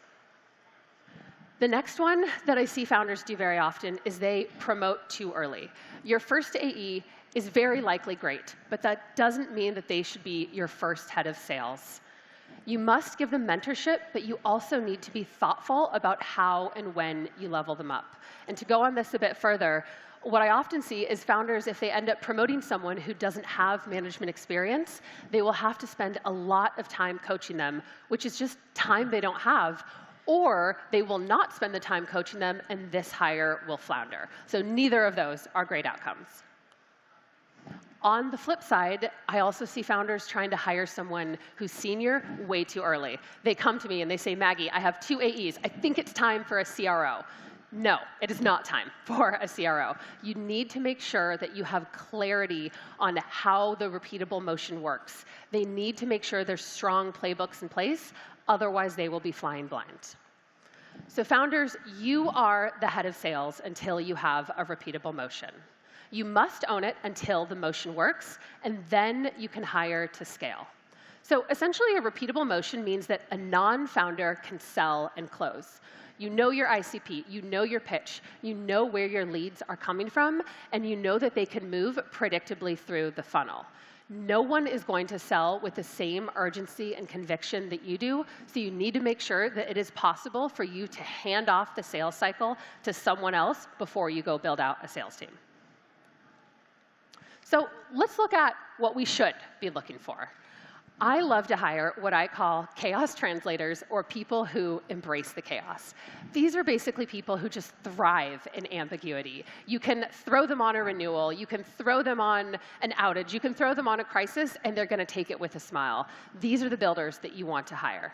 I also love to prioritize generalists early days, someone who can wear a lot of hats. A fun fact, one of my best friends, Kim Graves, she's the head of sales at Notion.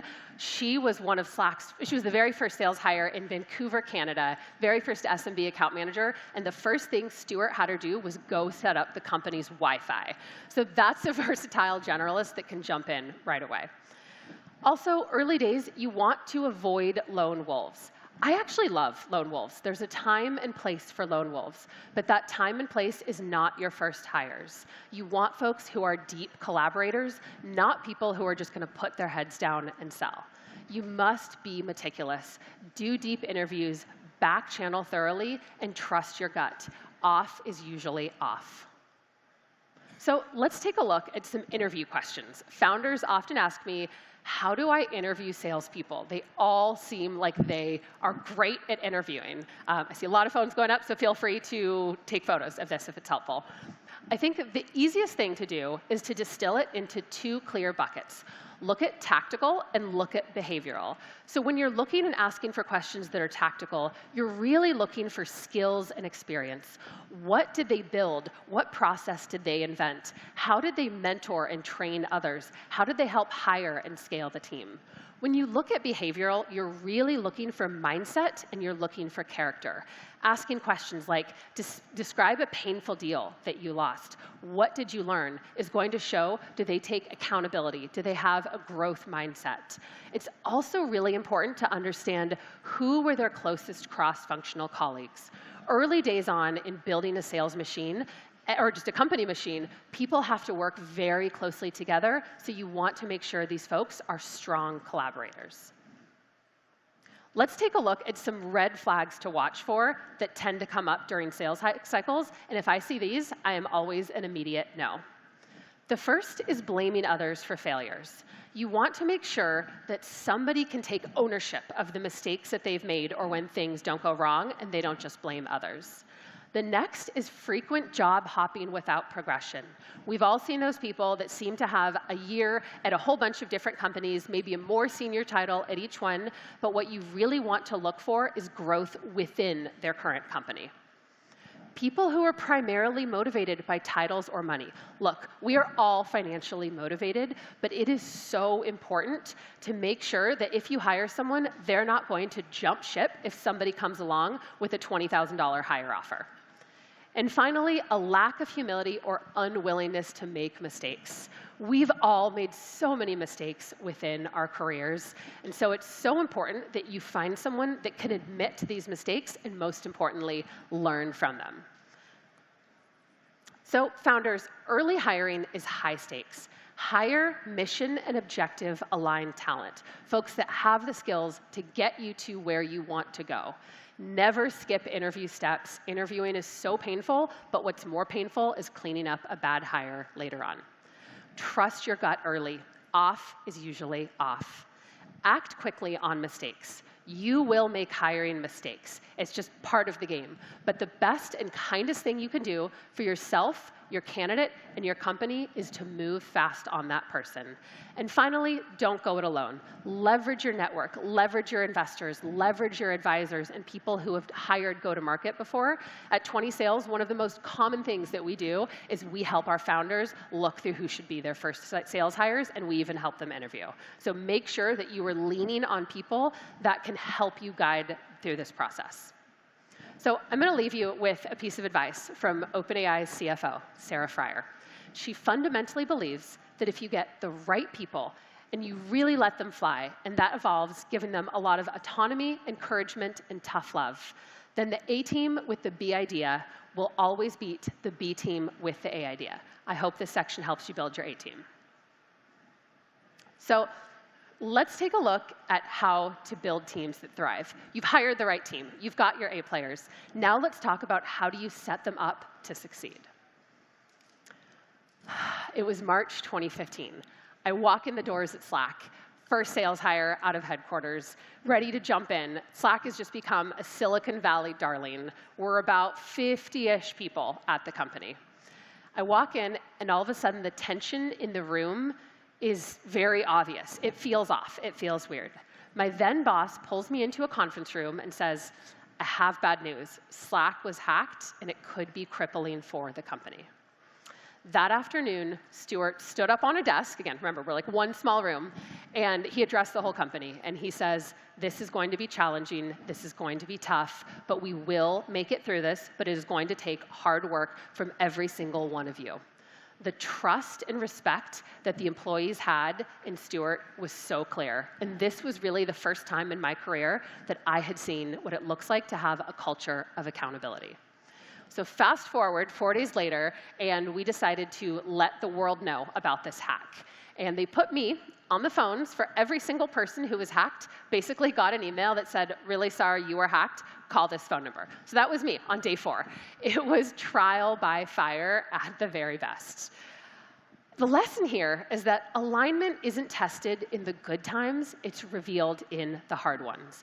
And I bet most of you probably don't remember this breach. But what stuck with me wasn't the crisis, it was how the team responded. This moment reinforced 3 powerful lessons. The first is that authentic leadership matters. People follow leaders that they trust, especially in moments of uncertainty. Culture is your strongest defense. A unified culture will empower teams to navigate even the toughest challenges and emerge stronger. And finally, alignment drives outcomes. When teams rally around shared goals and values, they move faster and they deliver more. So with these 3 things in mind, let's get practical. How do you actually build alignment, accountability, and speed into your day-to-day? First is that you need to encourage real debate. You need to make sure that every single person in the company feels comfortable speaking up, from the SVP of marketing all the way down to the SDR. I'm a big believer in no meeting after the meeting. Avoid those side chatter conversations. Once you've decided on something, move forward, and you can always revisit with intention. Second, make priorities obvious. Founders and leaders, this one is on you. You need to set clear priorities and ownership. You must use async, transparent communication to connect everybody's daily work to goals. Our CPO, Kevin Wheel, at OpenAI, every single Monday morning does a post to the entire company that tells us what's coming up for the week. What are we launching? What are the key things to be aware of? And that's how we've helped to build this culture of alignment. And then finally, speed up decisions. In this world of AI, you don't have time to wait. Empower decision-making at all levels. In just the last year, I had an AE come to me wanting to test out a new vertical, another one wanting to test out a new pricing strategy, another one wanting to test out a pilot motion. We did experiments on all 3. All 3 were wildly successful, and they've changed how we sell today. I am a big believer that those who are closest to the business have the best ideas. And that's typically the ICs. So frontline managers shape your team's daily experience. They are essentially your organization's pilots. And you wouldn't get on a flight with an untrained pilot, right? I hope not, at least. Yet, unfortunately, this is what happens in most companies. They underinvest in their frontline manager leadership and development. I also like to joke that frontline managers are also untrained therapists, because it's so common that they are shouldering the weight of those that are reporting to them. So you must overinvest in their leadership development, in executive coaching, in emotional intelligence training. Equip them to manage not only people, but conflict and culture. They are not just managers, they are your cultural backbone. Customer obsession is everyone's job. Success isn't just on sales. Every team owns the health of the customer. You must build this mindset from day one. We actually did this really well at Slack. At Slack, we took our largest customers and we assigned non-sales DRIs, directly responsible individuals, to be in charge of each customer. So our VP of engineering, Michael Lopp, was in charge of VMware. Our CTO, Alan, was in charge of Nike, and so on. And all of a sudden, we started seeing the customer feedback start to come into our roadmap a heck of a lot faster. We also, at Slack, Webflow, and OpenAI, have built out customer wins and customer losses channels. If you don't have these, go build these immediately. The customer wins channel is awesome. It's a feel-good channel. Everyone loves to see the new customers that are coming on board. But the customer losses channel is really where it's at. As soon as that thing lights up, everybody swarms in because they want to know why we lost the customer. I often see our COO, Brad, in there jumping in, offering support, asking questions, trying to learn from what we could have done better. Bake customer obsession into your DNA. So this picture that you see up here, that is OpenAI's go-to-market team about 2 months ago. In 2 years, we have gone from 10 to 500 people, and we are going to keep on going. And the reason that this is working today, while it hasn't been easy, is we are built on transparency, trust, and accountability. We invest in our leaders so they can grow with the company, not out of the company. And we embed customer obsession into every single function. Do these things well, and your teams will thrive, even in the toughest of moments. So we've hired the right team. They're all swimming in the right direction. Let's now jump in to how do we scale without breaking. Let's dive in. In 2016, Stuart Butterfield came to the sales team at Slack and said, we're going to hire an SVP of sales, Bob Fratty. Many of us, myself included, raised our eyebrows. And we wondered why a thriving startup needed a hotshot corporate executive. We were completely wrong. Bob came in, he brought structure, he built scalable systems, he helped convince and teach our executive leadership why enterprise and sales mattered. He brought in seasoned judgment because he had seen the movie before by scaling Salesforce.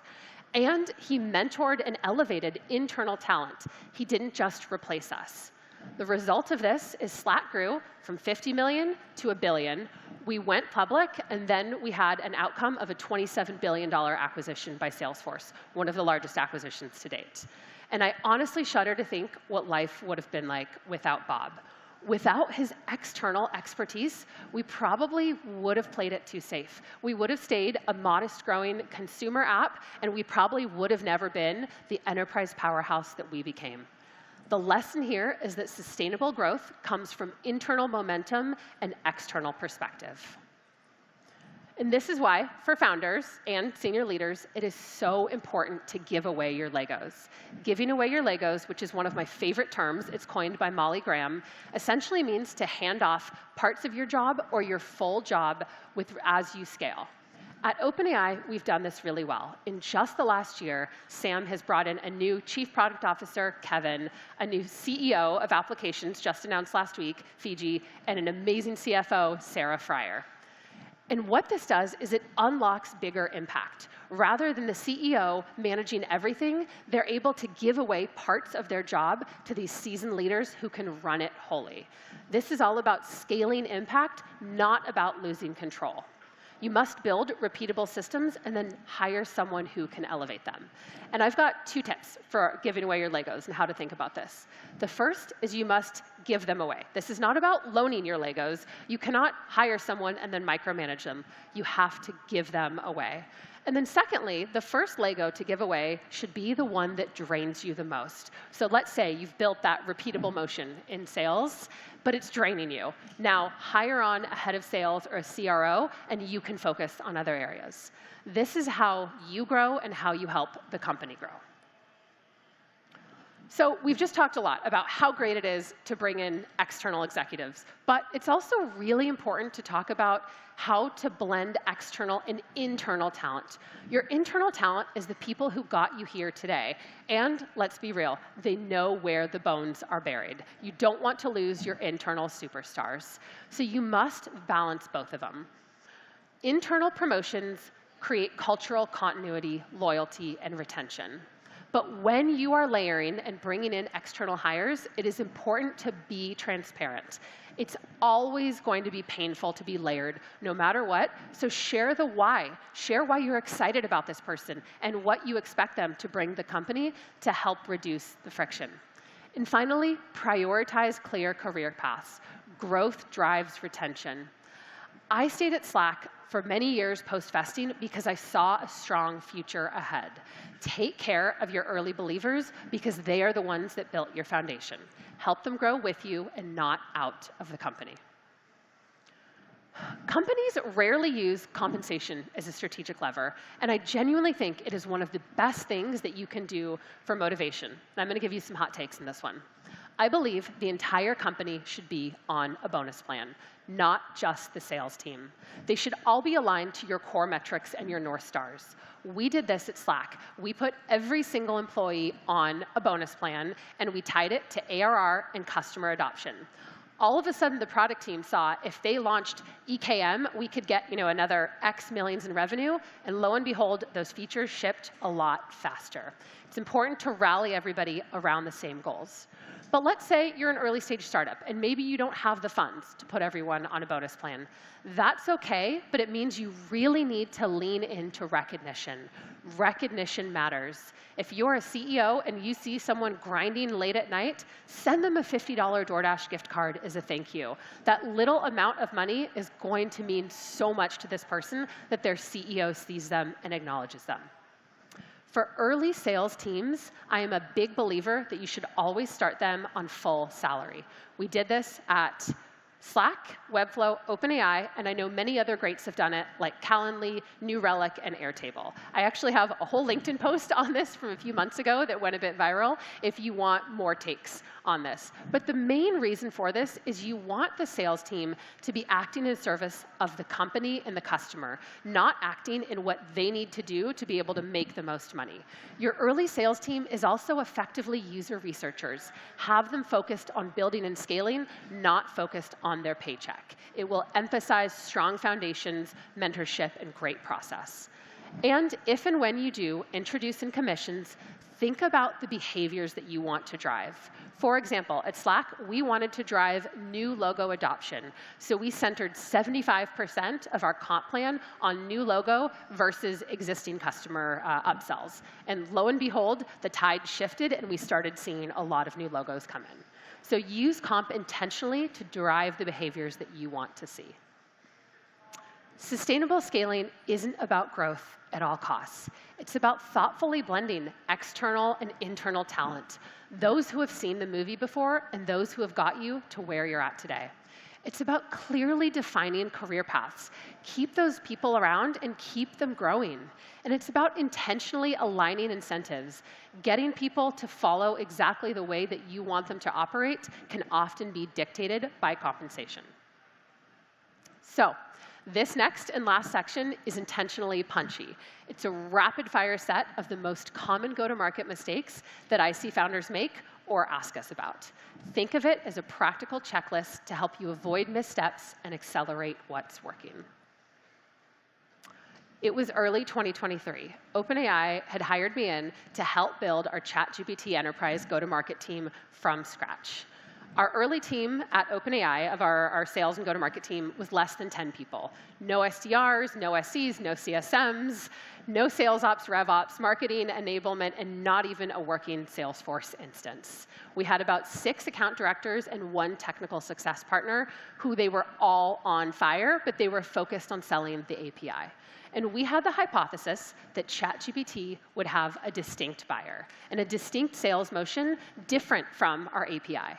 So we made a deliberate choice to build a dedicated go-to-market org from scratch. That approach gave us speed, clarity, and deep customer focus during a critical window, and it worked. OpenAI already had the fastest growing consumer application in history, and then this brand new team that we built, we believe, launched the fastest growing enterprise application in history.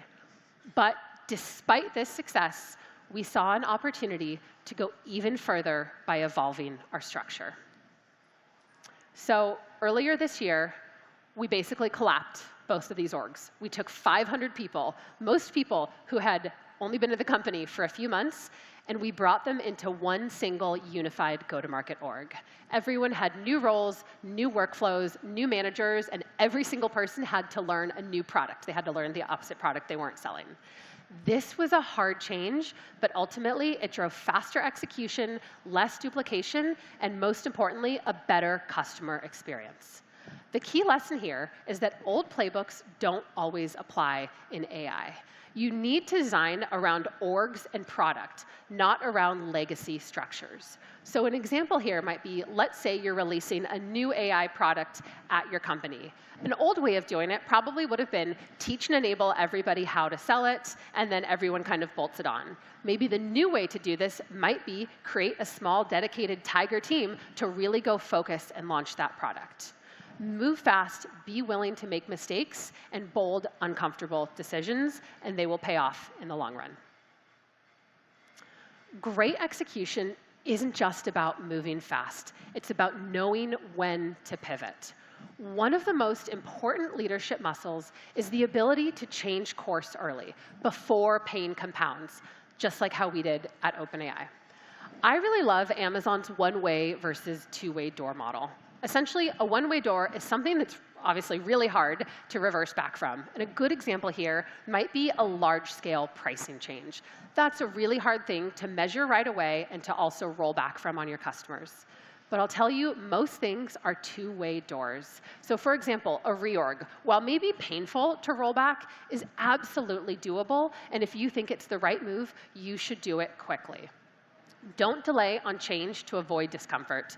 I very often see sales leaders wait to make changes only once a year. They wait till the end of the fiscal year. This is a really bad idea, especially in the world of AI where things are moving so quickly.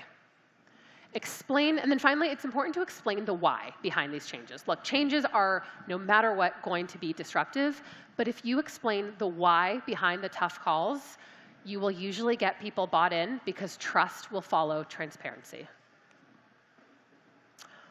It was early 2015, and Uber came to us. This is with Slack. And they were maybe about 5,000 or 6,000 people. And they said, look, we want to buy Slack. And we knew at that time that we could handle maybe 2,000 people max. Our largest customer was about 1,000 people at this point in time.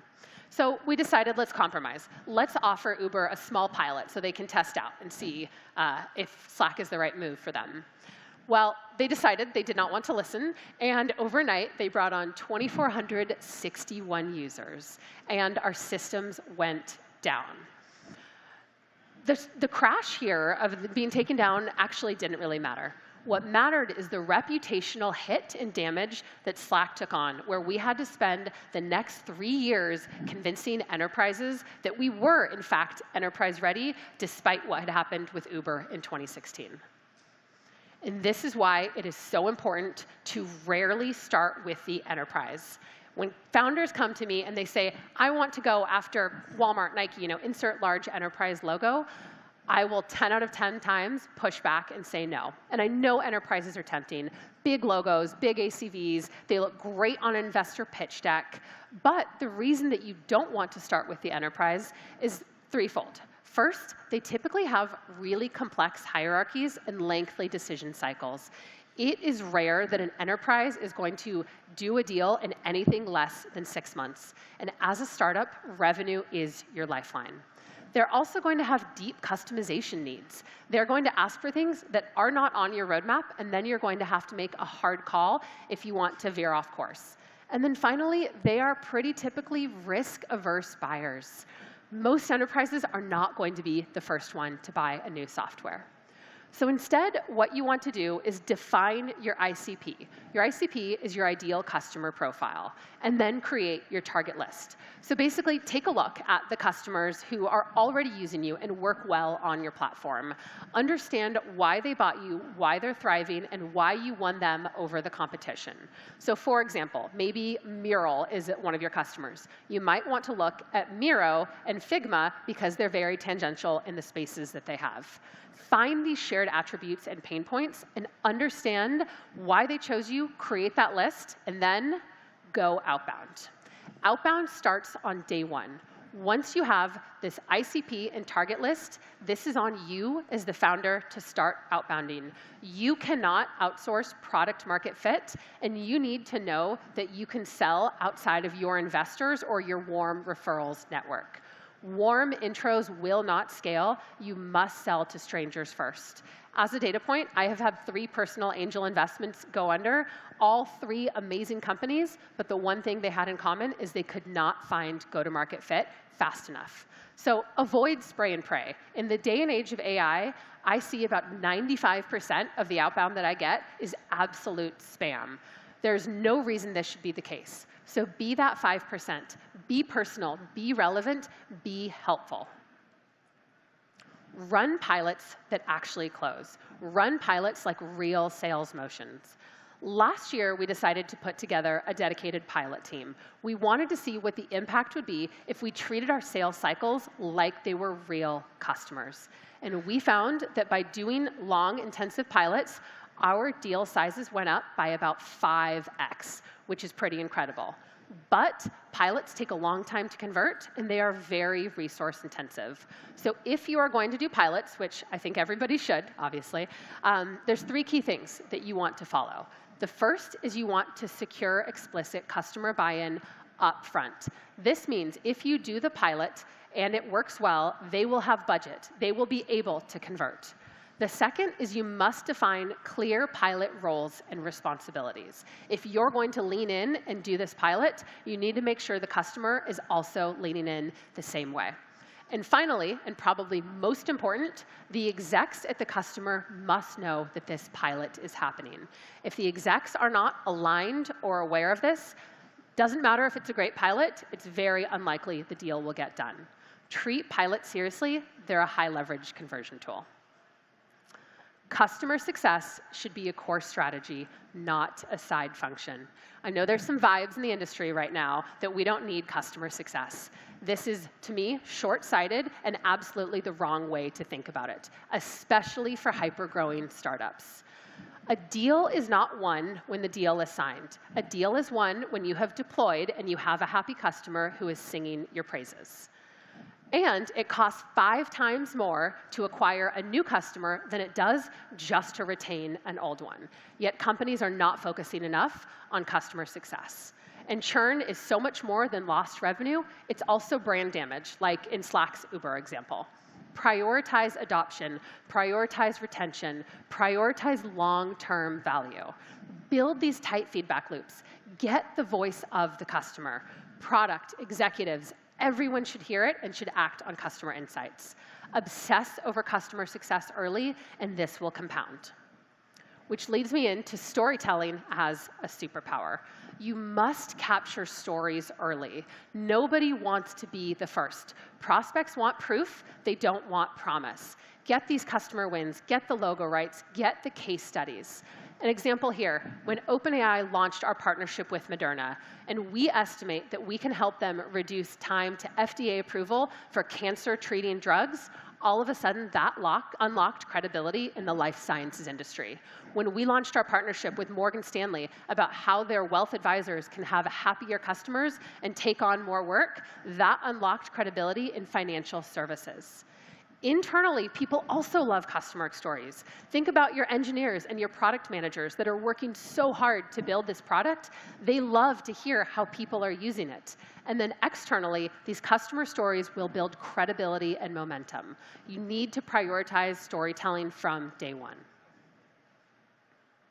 Product-led founders, this one is for you. I've built my career working for 4 product-led companies, and there's been a pretty common theme when you have founders who are typically technical and product kind of minded in nature, when they don't have deep go-to-market experience.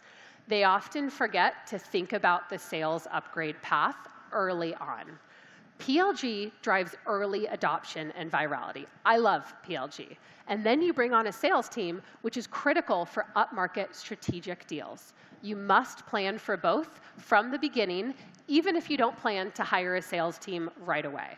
But you need to be thinking about how the product will evolve and leave room to eventually differentiate.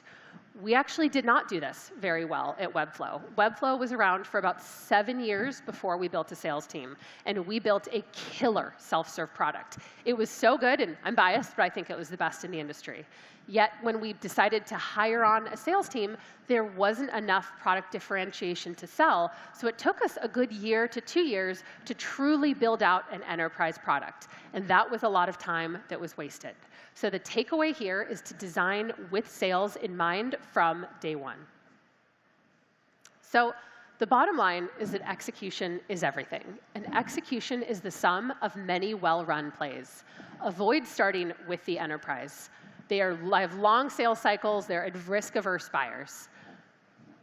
Maintain customer obsession, always. The customer should be front and center of every decision that you make. Use storytelling strategically, both internally and externally. No one wants to be the first. And then thoughtfully combine PLG and sales-led growth strategies. 4 years later, we won Uber back. This was a big moment for us. It took time, but we earned it when Slack was ready, when the product had matured, when the infrastructure could handle the scale, and when we were ready to staff them, and the timing aligned for both sides. The right customer at the wrong time is still the wrong fit. Wait until you can truly deliver. So to wrap it up here, I just want to say thank you all for joining me for this. Oh, thank you. When I set out to build this presentation, I was actually on a flight on my first mother-daughter trip with my 5-year-old Logan, and I sat down and I said, what do I wish someone would have told Maggie 10 years ago before I just went through all of this stuff? So I tried to distill as many lessons as I could. And if you can take away one thing to help you scale better or hire faster, I will consider this entire session a win. Have a great rest of your SaaStr, and I'll see you all soon. Thank you.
Copy.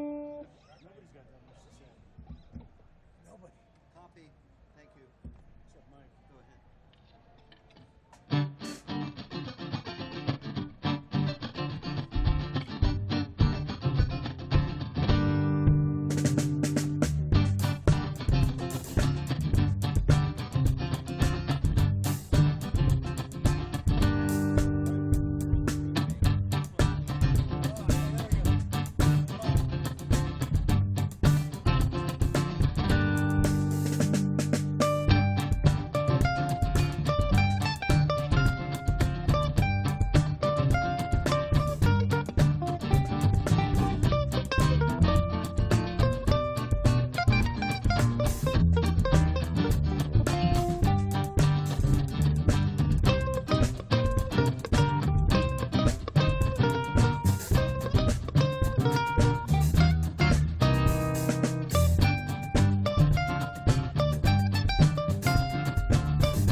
Please take your seats. Our show will begin in a few minutes.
Please take your seats and silence your devices.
Please take your seats. Our show is about to begin.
Please welcome to the stage Head of Customer Success, OpenAI, Vanessa Gatihi.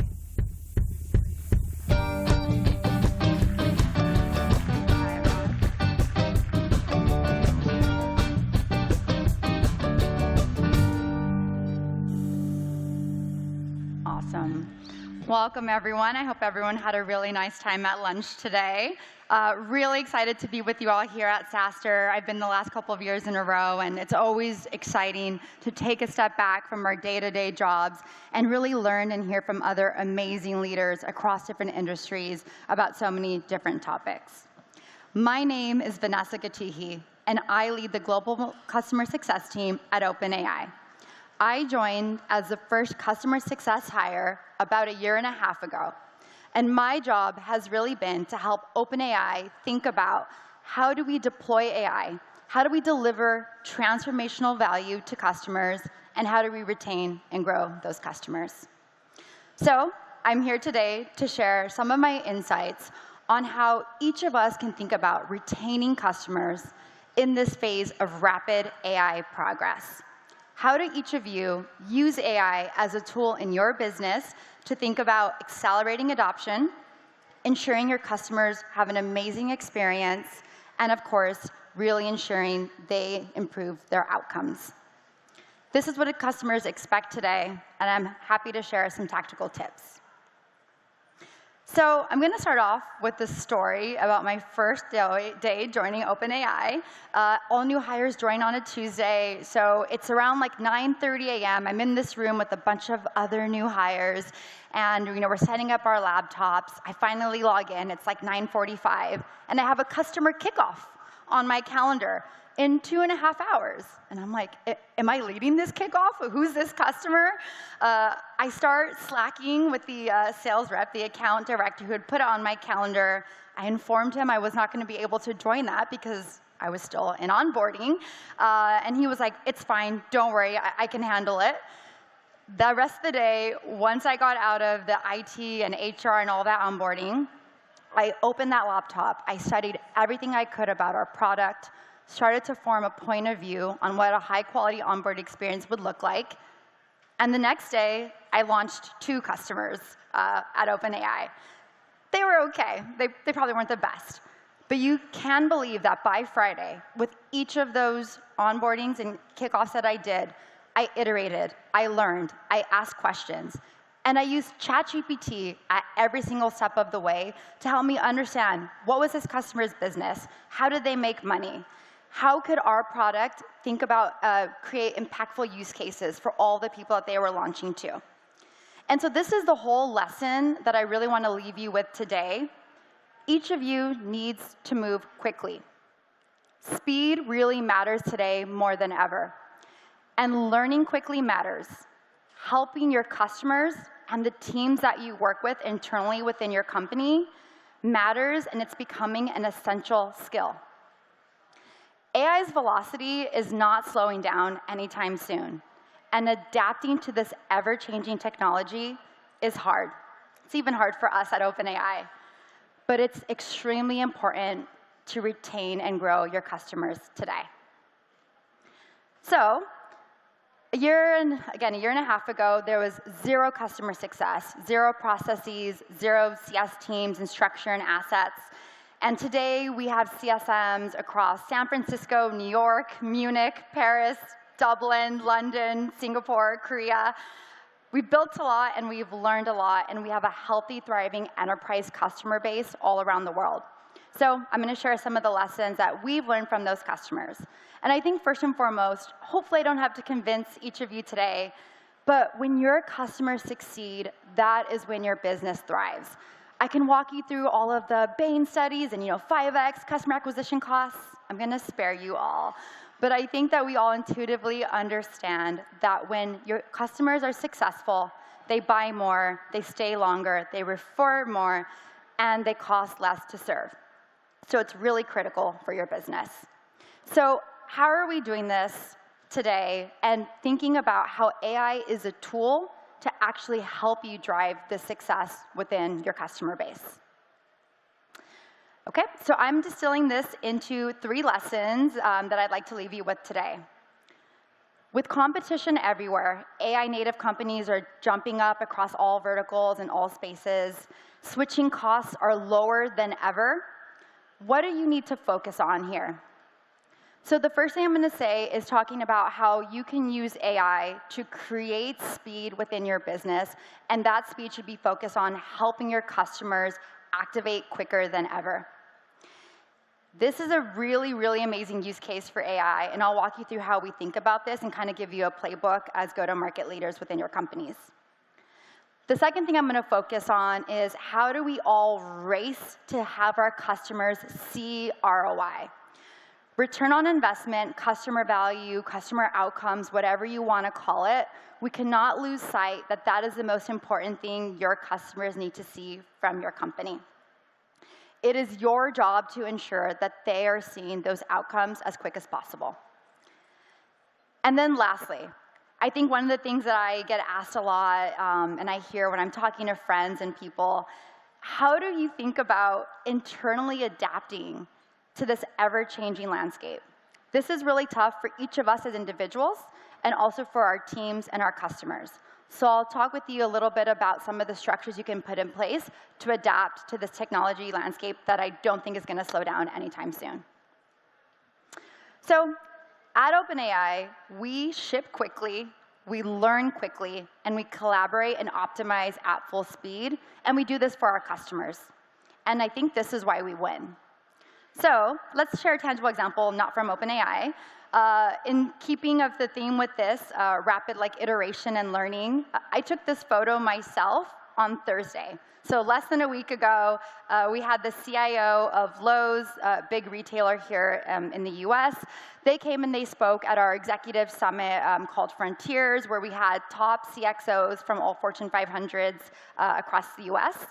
And what I love the most about Semanthony Godable, that's her name, is she, as a CIO, believes that it's her job to ensure that her company, her engineers, her teams, do not get stuck in the AI pilot's doom loop. I love that she called it that, and I'm like, yes, this is what I'm seeing a lot. How do we not get stuck in that AI pilot doom loop?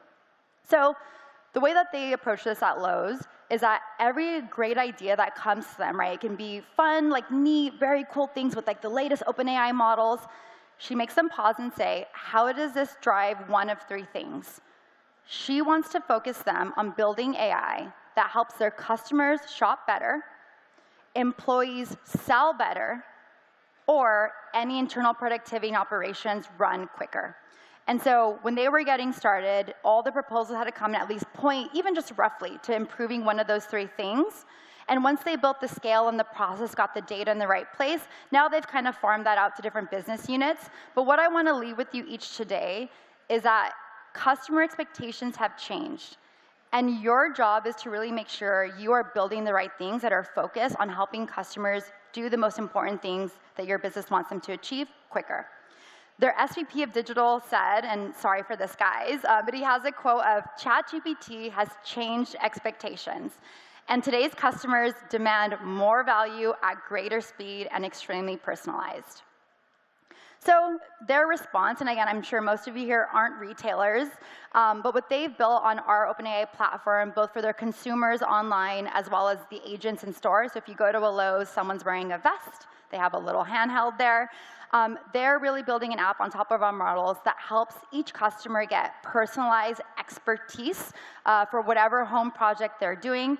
It's 24/7. They actually see that most of the traffic and questions here in the middle of US night when they couldn't go into a store and ask. And I think what's important here for each of you to take away is that they are really seeing in the data that this is driving sales, but it's also building those repeat customers. They built trust with the people who are embarking upon these extremely, usually expensive projects, and that's really happening in their business. So for all of us here, most of us, as SaaS leaders, AI technology leaders, I think we need to be thinking about this mindset here of how do we build things that are really helping customers get instant answers, things like automating support and getting them to ROI. So in the kind of spirit of not having everyone here get stuck in some AI doom loop, I'm going to give you a blueprint of the 4 things I think you should focus on within your business to really help accelerate you guys getting customers to their outcomes quicker. So we're going to start with support. I think Yemeni said it earlier, the CEO of HubSpot. I don't think we need to spend too much time on support, which is why I started with it. Please, please, if you're not doing something around automating at least like some sort of tier 1 easy support tickets, this is clearly low-hanging fruit. We have the largest customers of the world, banks, the T-Mobiles, of course, Klarna. If you haven't Googled the Klarna OpenAI story, please do. This is a really amazing use case. They've shown how they've triaging over 2/3 of their tickets, bringing the average response time down from 11 to 2 minutes, and saving about $40 million a year using AI. So we internally are also automating most of our support ticket responses. But what's really cool and interesting is that it's not just that agentic answering of tickets. That same technology is surfaced internally to our go-to-market team members as a co-pilot. So I think that there's a lot of talk right now of agents versus co-pilots, and I think the answer is really both. It depends on the use case, and it depends on where your company is in the journey. And of course, some of that will change as the technology, mostly from OpenAI, continues to evolve. So I'm going to spend a little bit more time here on onboarding. For onboarding velocity, I really implore each of you, it doesn't matter if you're not in customer success, you can be in marketing, sales, wherever you are. My one takeaway is I hope each of you feels empowered to go back and really ask for some sort of customer journey AI exercise. My tangible recommendation for this is take the time to map out your end user journey within your product, the admin journey, and then account level customer journey. And again, for some of you, those might not all be different. For OpenAI and for some of the other products I have worked with, those journeys are different. Taking the time to map those out on a whiteboard, we can do it old school, or you can use like the new Miros and Murals of the world if you like. But even just an hour and a half cross-functional meeting where you take the time to map out what is happening in the journey, what are the friction points both for the customer and for the internal go-to-market person who is trying to serve that customer at the moment. It's a real low-hanging way to start identifying what are just the top 3 friction areas that we can invest in now. Let's build something there. Let's project what the time to value reduction could be if we invest in these, and let's move quickly. The one theme that you'll also hear throughout this presentation is you can use ChatGPT along the way for this. So first use case is just for that fun brainstorming session, if you guys do it live on a whiteboard. I have very, very bad penmanship. You can actually still take a picture of any whiteboarding screen, and it translates into ChatGPT really great. I know all of us have been in those brainstorming sessions with like Post-its that end up going nowhere, or like a week later, you finally get the action items because no one wanted to translate that. So use ChatGPT for this. But you can also use ChatGPT to help you think about where you should invest and prioritize in some of these friction points in the journey. So I'll show you an example of that in a second. So at OpenAI, how we've been continually thinking about how do we create more onboarding velocity in our business, the kind of mental model that I have is focusing on these 3 things here. How are we increasing the productivity of the customer success managers or the engagement managers? Those are a big portion of our team for non-strategic customers. And we are really building amazing co-pilots and tools and little agents for them to use to actually increase their capacity so that they're able to spend more hands-on, deeper, high-touch time with customers. We also, of course, are automating a lot of the repetitive, mundane tasks, data pulls, customer settings that they need to do, all of these things. And then lastly, where can you add in more personalization? We were at this conference, like I just mentioned, on Thursday last week. And the amount of executives that came up to me saying, you know, I love XYZ person or this person, him or her. It was like every demo that they give us is so tailored. Every training is specifically just for us and just our marketing team. And what they don't know is that we have a bunch of AI automation and GPTs internally where I can say, I'm doing a demo for Lowe's marketing, and it spits out like a customized demo and script and prompts and things for us, like dummy data to demo to the customer. So creating those wow experiences for customer really makes them feel at the center of your world, and that builds partnership to then drive that velocity. Here's a couple of other tangible examples of some of the GPTs that my customer success team uses within ChatGPT Enterprise. If you're not familiar, a GPT is something that anyone with a business version of our product can use. It's a customized little workflow that you can create and package together with data and some actions. And here's a couple where, with just a couple of clicks, CSMs on my team can create highly customized launch plans for their customer, tailored to who they want to launch to, in what regions, focus on XYZ use cases in just a matter of seconds. It can pull in data from Gong, search the web to learn from their earnings call recently what they're focused on, and of course some things around data here as well. My hot take as a CS leader is that, playbooks were always okay. I was always a little bit of give my team a solid North Star and structure, and they'll achieve what they want. But I'm actually starting to really understand that building high-quality prompt libraries for us, these are like many of these packaged GPTs that my team has access to, and that are, we kind of put them all along the journey. This is what's actually leading to amazing operational rigor. We now have a level of consistency and that extra level of depth and personalization, each of these assets being highly personalized to who they're speaking to, the customer's business, all because we're using AI. And these little package of units of work, a lot of these are moving to agents, are really accelerating adoption across our team. Okay. So going back to this framework, I think this is actually the lowest hanging fruit here on this, which is decision making. With ChatGPT, when you integrate it into your data or whatever AI layer you want to use, this for me has been such a game changer in the way that I lead my business, and I think this is what allows OpenAI to iterate so quickly. When you can be your own BizOps team and get really amazing insights about how your customers are using different features. Is that correlated to retention? Is that correlated to growth? Is there a difference by region? All of these things, when I was just at Slack for 5 years, like Maggie, if you heard Maggie earlier, I would put in a little request to my BizOps team, and I would have an idea, and I would have to write it out for them, and then they would get back to me like 3 days later, asking me details about my idea. And like 2 weeks went by, and I finally got the analysis. And it was still impactful. But now I can do all of this myself.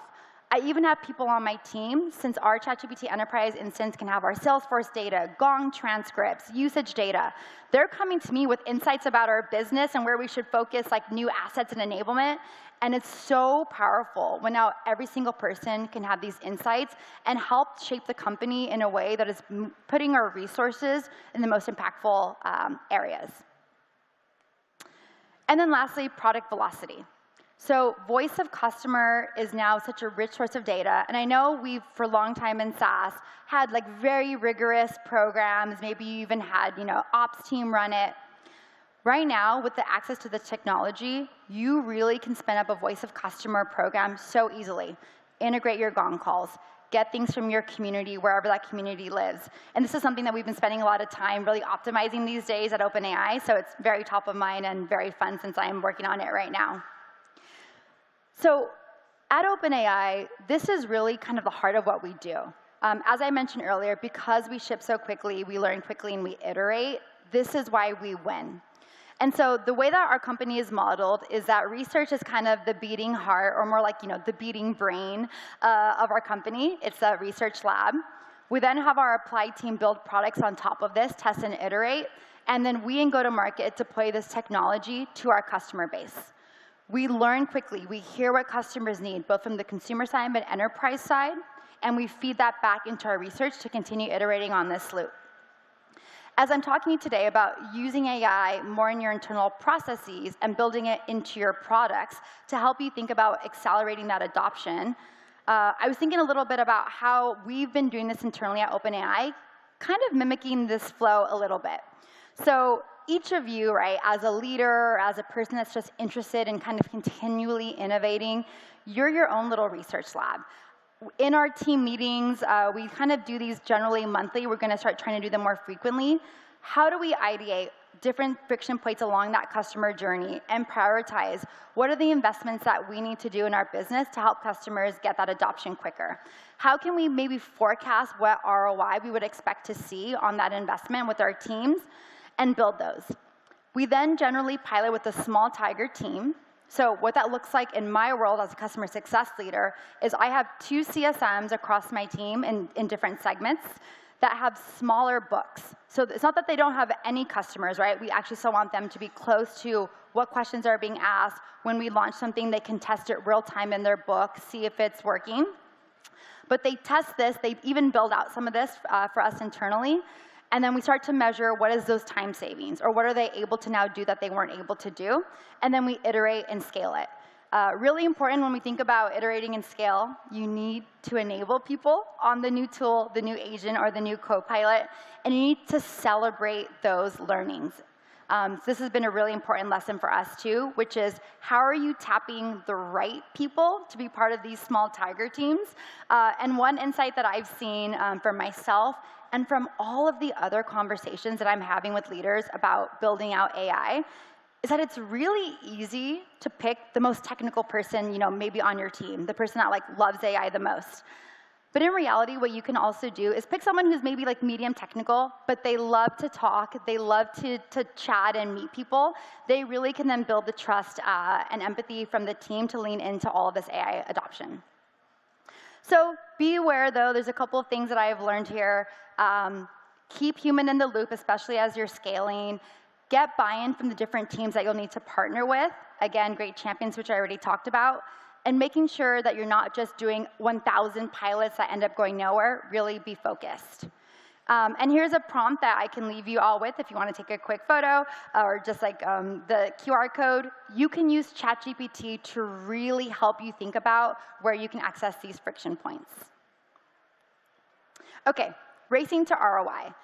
We talked a little bit about getting people in seat, getting them using their product. But at the end of the day, if they're not able to articulate how their business is changing and improving to their leadership or even within their own minds, that customer is still a risk to churn.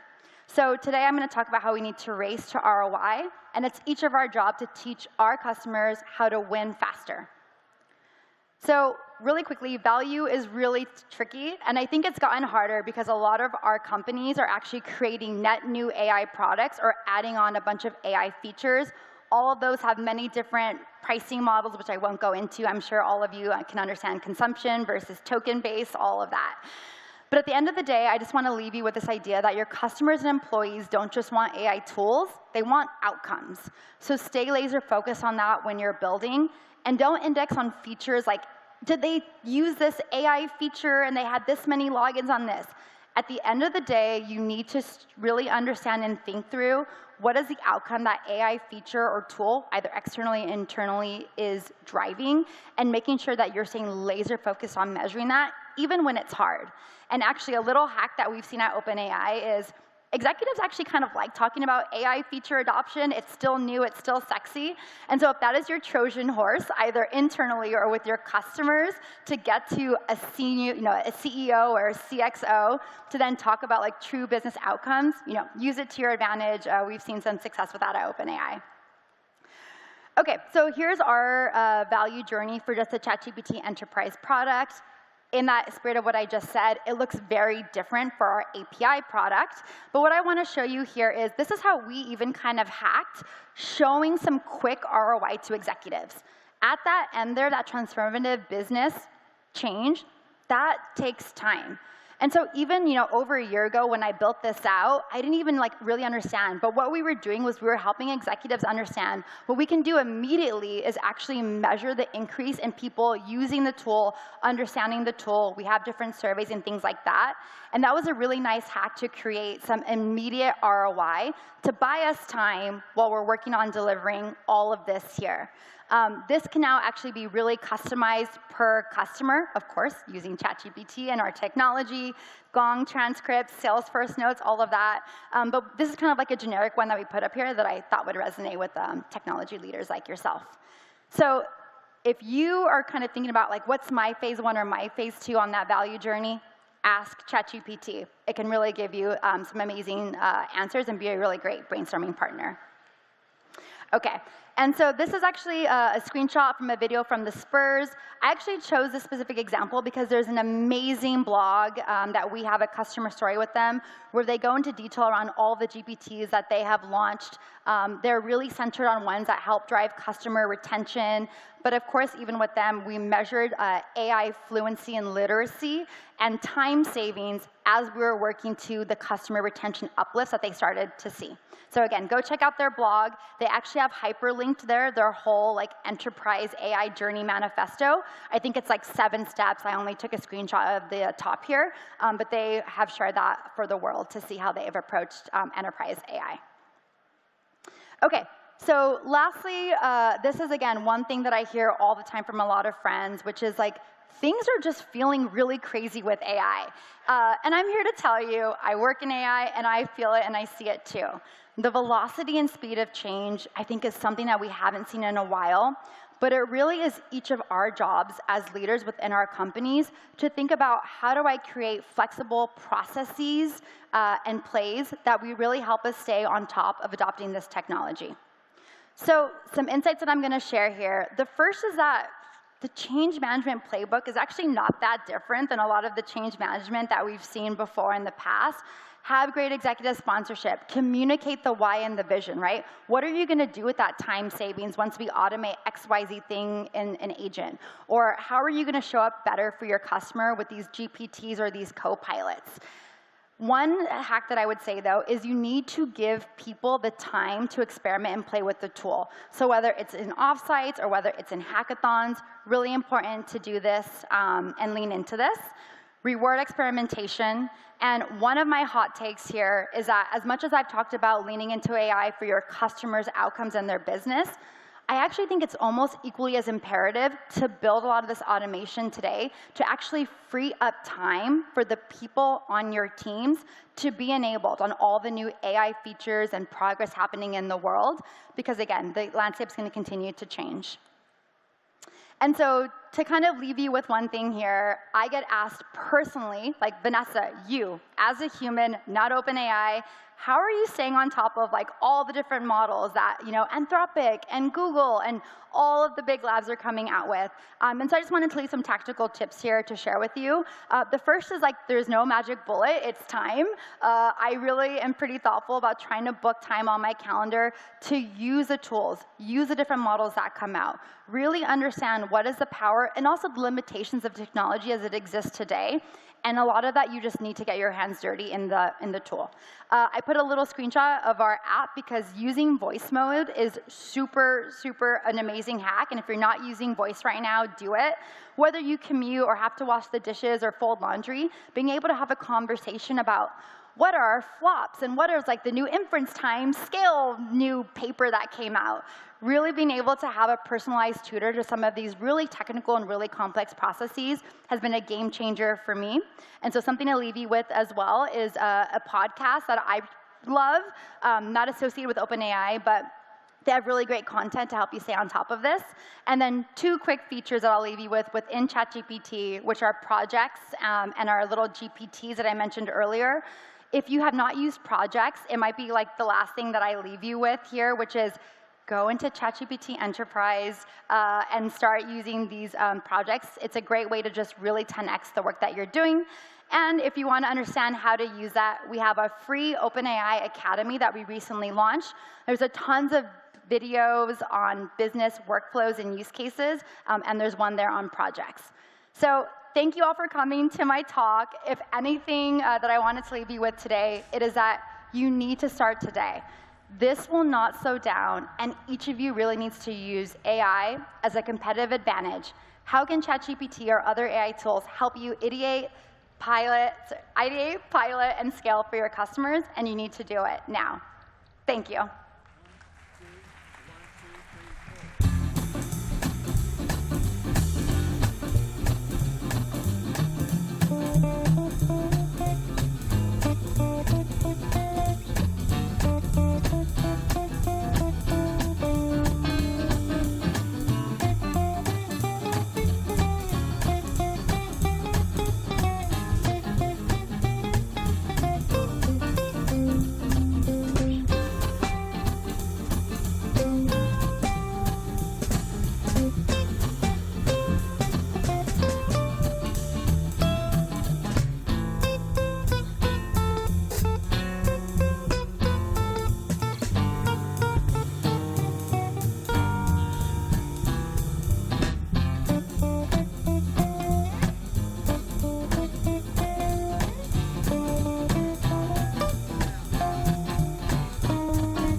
Please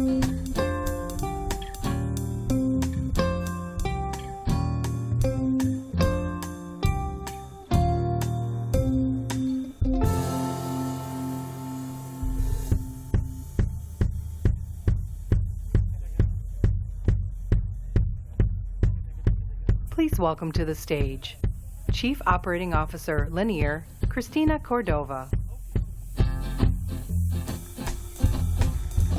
CEO Omni, Colin Zima.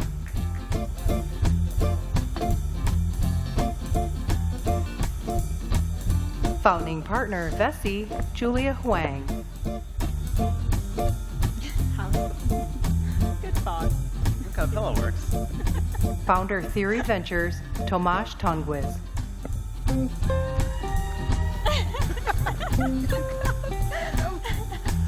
I have friends in the audience. You brought an audience. You got plans.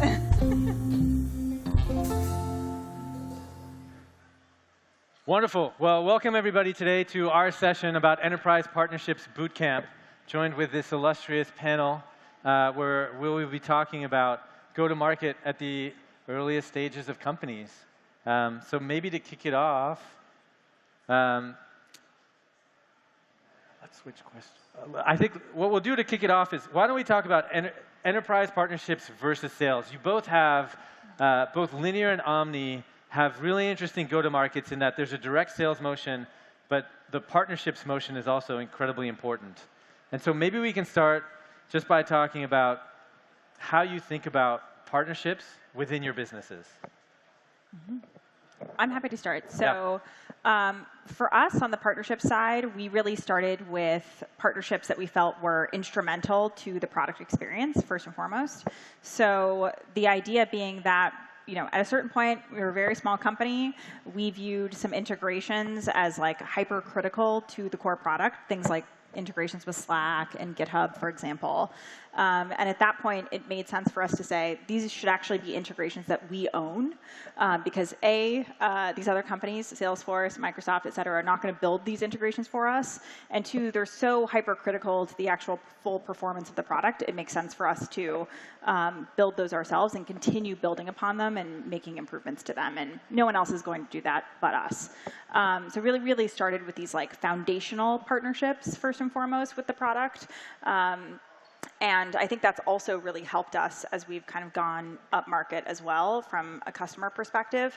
But we really started with like, what are the things our customers are asking for? Like, what's in the developer tool stack that kind of sits right alongside Linear, and how can we build the right integrations for our customers? We forgot introduction, so maybe Christina, we can talk a little bit about your background, and I just jumped right into it and what Linear does. For sure, yeah. So Linear is a purpose-built tool for planning and building products, and then maybe context on like where I worked personally or previously.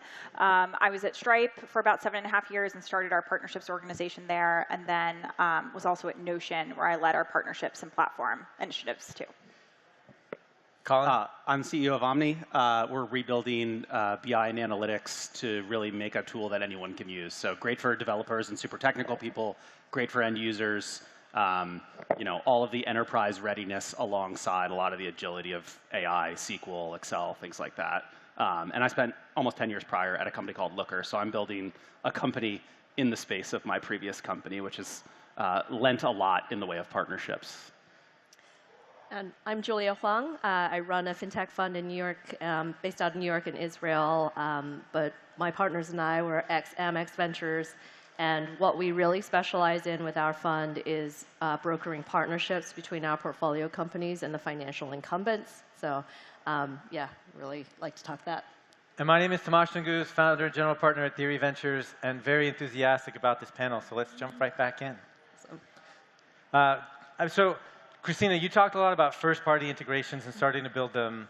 As you start to scale that, at what point do you think it's the right time to bring in third-party integrations? Because you typically build first-party integrations just to show and like prime the pump. Yeah. But at some point, you want to get the ecosystem going. It sounds like you've done it both at Notion and Linear. Yeah. So very early on, we built an API, right? I think most developer tools are ultimately going down the path of saying, we need to build another way for third-party products to interface with us in some shape or form. So we started with a GraphQL API. That worked really well for us. I think we spent a lot of time to make sure that experience was really strong. And then over time, we have, I think now, over 150 integrations that we surface through like an integrations directory, and we promote a lot of our partners as well. So that really kind of took off on its own. We like shipped the API, and we didn't do a whole lot, I would say, after that to kind of bring on partners outside of just having really good technology.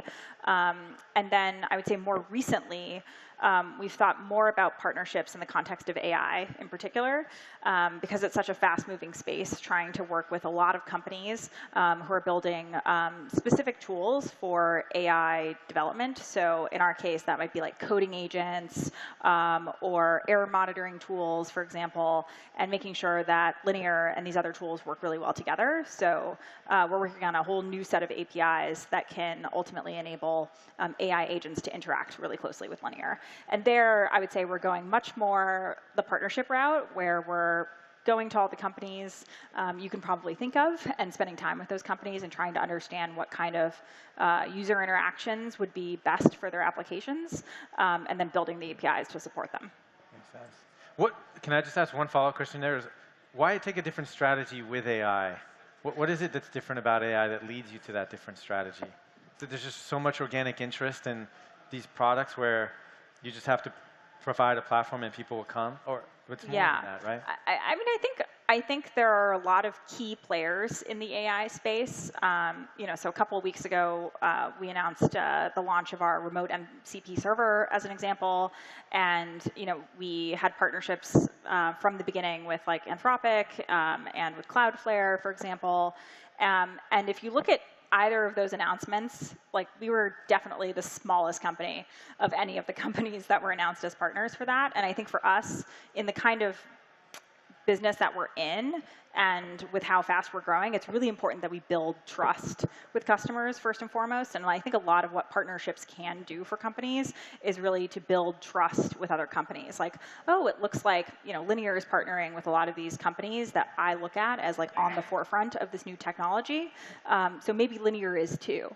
By consequence. And so I think that lends a lot of like brand value to what we do. And then of course, like we want to be integrated with all the most frequently used tools, not just a bunch of tools. Yeah, Colin, the data ecosystem, you've been in it for a long time, been part of now 2 spectacular journeys. It's an ecosystem play. How do partnerships play the role for Omni? What's similar? I mean, the simplest way to think about it is that we can't deliver our product without a whole bunch of other products tightly coupled to us. Like we need to get data into a database, we need a database to run the queries, and then we need to sort of present them out to the user. And so at every level to be successful, we have these contingencies on these other tools, and they need to want to work with us also. So like on the one hand, we can go build out an integration for Snowflake and Databricks and BigQuery, and we need those to exist to be successful. But at the same time, a lot of the version of partnerships for us that's really important is actually on the go-to-market side, in that I can go call all of you in the audience and ask you to come try my tool. It's a lot more successful if Snowflake is doing that alongside us and if Databricks is doing that alongside us. And the big advantage that we have had is 50% of our company came from Looker, and Looker grew up alongside Snowflake and BigQuery and Redshift. And so it lended us as a now 3-year-old company a lot of credibility to know the leaders there and have them sort of pull us through into the market and things like that. And when Snowflake walks into a customer and says like, hey, take a look at this company, if it was a random sort of 12-month-old company, that's going to be viewed very differently than sort of like the Snowflake rep walking us in and having a great conversation. And we've sort of parlayed that into investment from Snowflake and Databricks. And both of those in isolation have been sort of huge legitimizers for us as a company. And it gives us opportunity to build more product over time. So it sort of lets us bootstrap, again, like credibility with our customer base. And it lets us also evolve to, as the ecosystem improves, it means that our product experience can improve by virtue of offloading AI to Snowflake or Databricks, or ETL at Fivetran is just completely normal now when it wasn't 10 years ago. Is there anything else that's changed? I mean, you were part of both, part of Looker and Omni in the partnership. Has anything else changed during that decade? I think the dependency is just as high, but I would say almost the contingencies have changed. So when Looker was growing up, the idea of centralizing all of your data via like this EL, whatever market you would call Fivetran, did not really exist. So often for us to be successful, we had to sell you Fivetran and then sell you Looker to sort of be successful. And I would say now it's almost inverted where everyone sets up a database, buys a database, sets up Fivetran, and now sort of like how we partner with them is more important than sort of whether they exist. So, but now you've got things like DBT that exist, and sort of like what is your AI point of view for the database? So it's the dependencies are still as much there, but it's sort of like where in the stack they exist is a little bit different. And so like, working really well with DBT has been a huge differentiator for us. That was a product that didn't even exist, 6 years ago. Yeah. And then this whole notion of like MCP servers and being able to discover, I think, may even make it much more easy to partner here in the future. Yep. Yeah. Julie, you talked about in your introduction how important it is for partnerships both within your portfolio and then also have to imagine when you invest. How do you think about figuring out which ecosystems are the right ones where partnerships can be successful for companies? Yeah, I mean, we look at fintech and fintech-adjacent companies. So anything that enables commerce, facilitates payments, and all of these things. What typically sells into financial services is like data, fraud, all of these capabilities, and that's an enterprise sales motion that tends to work. If you're building in AR, AP automation, invoicing, these sort of tangential to banking products, it makes a lot of sense to partner and utilize the distribution of banks to, get further reach, integrate, into a native experience, and bring the software like innovation to something that's like regulated and stodgy and has to keep their barometer on all the containments of what that needs to be done. So we think about that a lot when we go to invest. We bring our partners in. Is this something you would like to partner with as part of diligence? And then we sort of pursue that line as we go through the relationship of being portfolio company holders of that asset. But I turn this to you, Tomas, too, from an investor perspective. When you're sitting on the boards of companies, when you see the go-to-market question of like whether it's sales or partnerships or another channel, how do you advise your companies what makes a good path to partnership versus? Yeah, I mean, historically, thanks for the question. Historically, we've typically advised companies to wait till 5 million, 10 million in ARR until they engage a channel or a partnership. And the reason that has been is you need to learn how to sell a product and deliver it before you can educate somebody else to do it on your behalf. Yeah. And you need to establish at least some level of credibility before somebody will take a risk on you being a partner and delivering a product to a platform. I think that's really changed. And I remember like one of the earliest employees at Looker, Keenan, was BD. He was responsible for 10 to 15% of bookings from the very first. Omni, pretty early on in terms of business development. The other dynamic that we see, we talked a lot about integrations. With AI now, the cost to produce an integration, let's just talk about an API integration, is really trivial. One of our companies had a hack day where in like in 90 minutes, an engineer spun up an integrations factory. And now they can spin up a couple of integrations and manage the QA by sending it offshore. And I mean, this is sort of an extreme statement, but you kind of expect as a Series A investor, a company to having 25, 50, maybe even 100 integrations by the time of the Series A, because it's so simple. Whereas like 10 years ago, that would be almost unimaginable because of the engineering work required to do that would have taken years or hundreds of thousands of man hours. Yeah. Person hours, I should say. That's true. Yeah. But how do you guys think about it? I mean, when did you hire your first BD person? We actually moved a sales rep into leading BD for us. And she actually came from Snowflake. And so it was just this very natural, like, our most important partner is Snowflake. You know Snowflake better than everyone else. Can you get them to like us more? Yeah. So I don't know whether I would recommend that or not. It's been pretty effective for us just because that created a lot of alignment there. But I don't know. I think the way that we thought about it was sort of like, when can a full-time job be actually going out in the ecosystem and supporting other people? Because the other side of partnerships for us is we work with a ton of really small consultancies. So there's a lot of people that their data team, instead of being 2 internal employees, is a quarter of an external consultancy. And these sort of shops actually do a lot of advising on what the data stack looks like. And we found so much volume actually starting in Europe from these 1- and 3-person consultancies that we were actually just having trouble managing, like training them up, getting them to understand the product. And so it was pretty much, there was enough ecosystem demand that a person needed to sort of care for the group, and that was when we moved someone in. Yeah.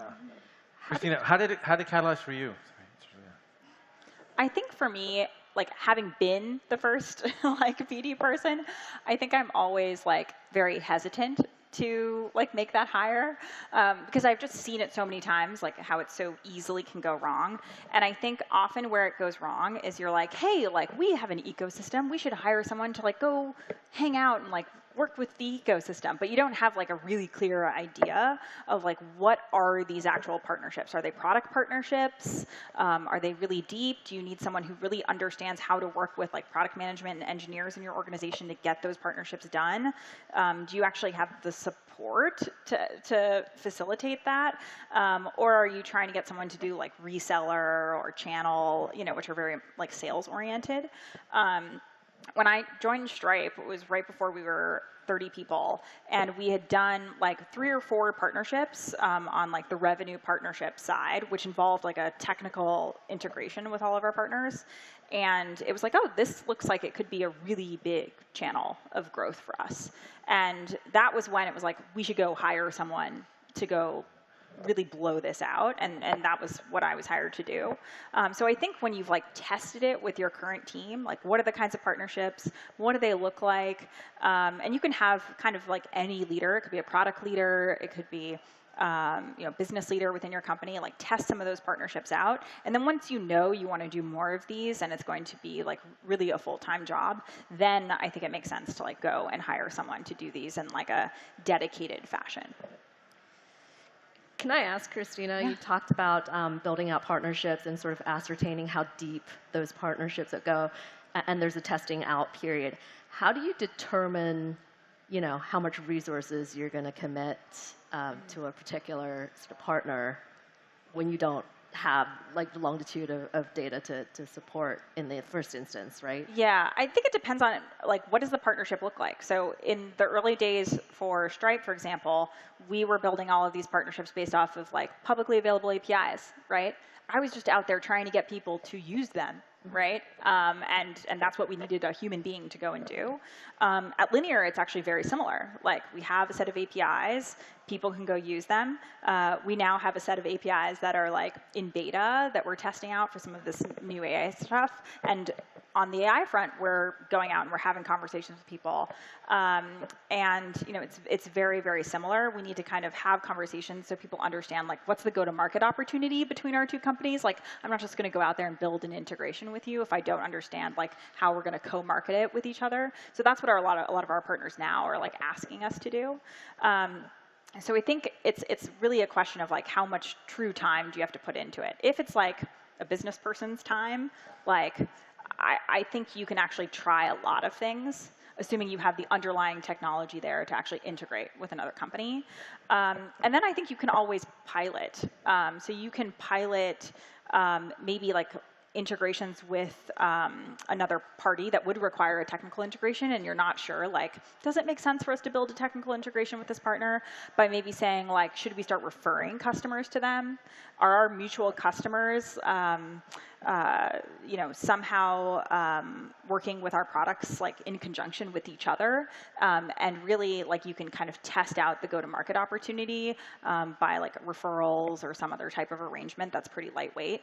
And then I think you can step up the level of engagement if those things start to really work. Yeah. So I'd love to hear, I mean, the first enterprise deal, right? Could come through a partner, could come through direct sales. One of the things as you're growing up as a small company is really that first amazing logo that communicates both to the world, but really more importantly to the employee population that you've arrived. Colin, could you walk us through, like, what was that landmark deal for you? I mean, I can think about the one that, for the first time we signed a 100K deal at Looker. I remember it was Twilio. And I don't actually remember whether we even thought of them as an enterprise at that point. Like, actually, Stripe was a customer, and we didn't realize how good a brand Stripe was at the time. And like in retrospect, they were probably like our best early customer. But there's always like these high watermarks that you hit that sort of reset what is possible for the company. Like at Omni, for the first 6 months of selling, we were out in the market for like 15K. And then we had the first customer come in at like 50, and you're like, oh, maybe we're like a $50,000 product. And then you have another that comes in at 100, and you're like, okay, maybe we're a $100,000 product. And we signed one last quarter at 800 that was just like way higher than anything that we've ever done. And it's one of those moments that just like helps the employees understand how much more business that you can do. But I think actually the most interesting story was at Looker, a lot of our early customers were startups. So, like venture-backed tech companies. And our first deal at Walmart was actually when they acquired Bonobos. So Bonobos was an early Looker customer for a long time. Walmart acquired them at some point, I don't remember when, and that was actually our first land at Walmart. They actually later bought Jet, who was also a Looker customer. And this was actually one of those moments where we didn't actually land a deal at Walmart for, like a year after that, but the way that we actually broke into enterprise was a lot of these venture-backed companies that maybe were successful, but not to the level where they were a public company, actually grew into one of these bigger companies, and they gave us the credibility inside Walmart to now go have great conversations. They were your channel partner. Exactly. So it was like almost inside this company, it was like a land and expand via something that didn't actually look like the core. Yeah, we've had the exact same situation happen for us. We started off with this company of like 50 people. It was ultimately acquired by a Fortune 20 company, and that Fortune 20 company started using us. Like, you're always weary when one of your customers is acquired, because that could mean you lose that customer. In our case, we were able to take that one customer and expand it to like a 500-seat account very quickly, because we started just working through the entire org that this one company was acquired into, and it's just been expanding and expanding ever since then. So, I mean, I think a lot of ways, you realize that for a lot of these startups, these CEOs get acquired by these large companies, and they actually have a lot of power to come in and say, hey, like, you acquired my company, like, I want to use this tool, I want to use Linear, and you're not going to make me use something else. And I think it says a lot about your product and a lot of products out there when CEOs and company leaders are able to really advocate and push for that inside companies that otherwise would have said like, this is too risky using this company. One of the themes that we talk about, Julie, is around credibility, establishment of credibility. It came through both in channel and sales. How are you guiding companies on establishing credibility? Yeah, it's a huge. When I was at Amex Ventures, the risk that we were controlling for isn't financial loss, it was reputational risk, right? That's what Amex cares about, because if reputational risks, if their reputational brand and image gets tarnished, then they don't have the ability to sell their customers anything else, right? And so that is paramount for them. A lot of startups who come into Amex, I think, Thomas, you hit it on the head. You have to have a certain amount of scale. You have to serve a lot of markets, and that in the last 3 years has been faster to partnership, because companies are growing or developing all of that super quickly. But it does take a certain amount of time, and enterprise partnerships with banks, with networks, take years to come into fruition. And so the key is to have conversations, but not rush, and be patient, right? And win hearts and minds, as opposed to just go in with here's a product, you have to buy it. That might work in the part that touches the reputational risk, which is fraud risk, all of that. That they really, really care about is house on fire stuff. But the things that are more innovative, that are pushing out to their customers, they're very risk averse about. And startups that come in with an understanding of that tend to win share of mind better, that they understand what their customer, the bank, is looking for, and how they're looking to serve their customers. So if I have a startup and I want to partner with Amex, one strategy is to go in at the top, right? I can go to the head of BD or Corp Dev, or find a head of product, help me navigate the org. Yep. The other one is to start partnering with individual sales reps, or helping people attain whatever quota that they want. Right. Which is the better one at Amex? Well, you could go the Stripe is the top-down route. That obviously worked, and it worked at an early stage.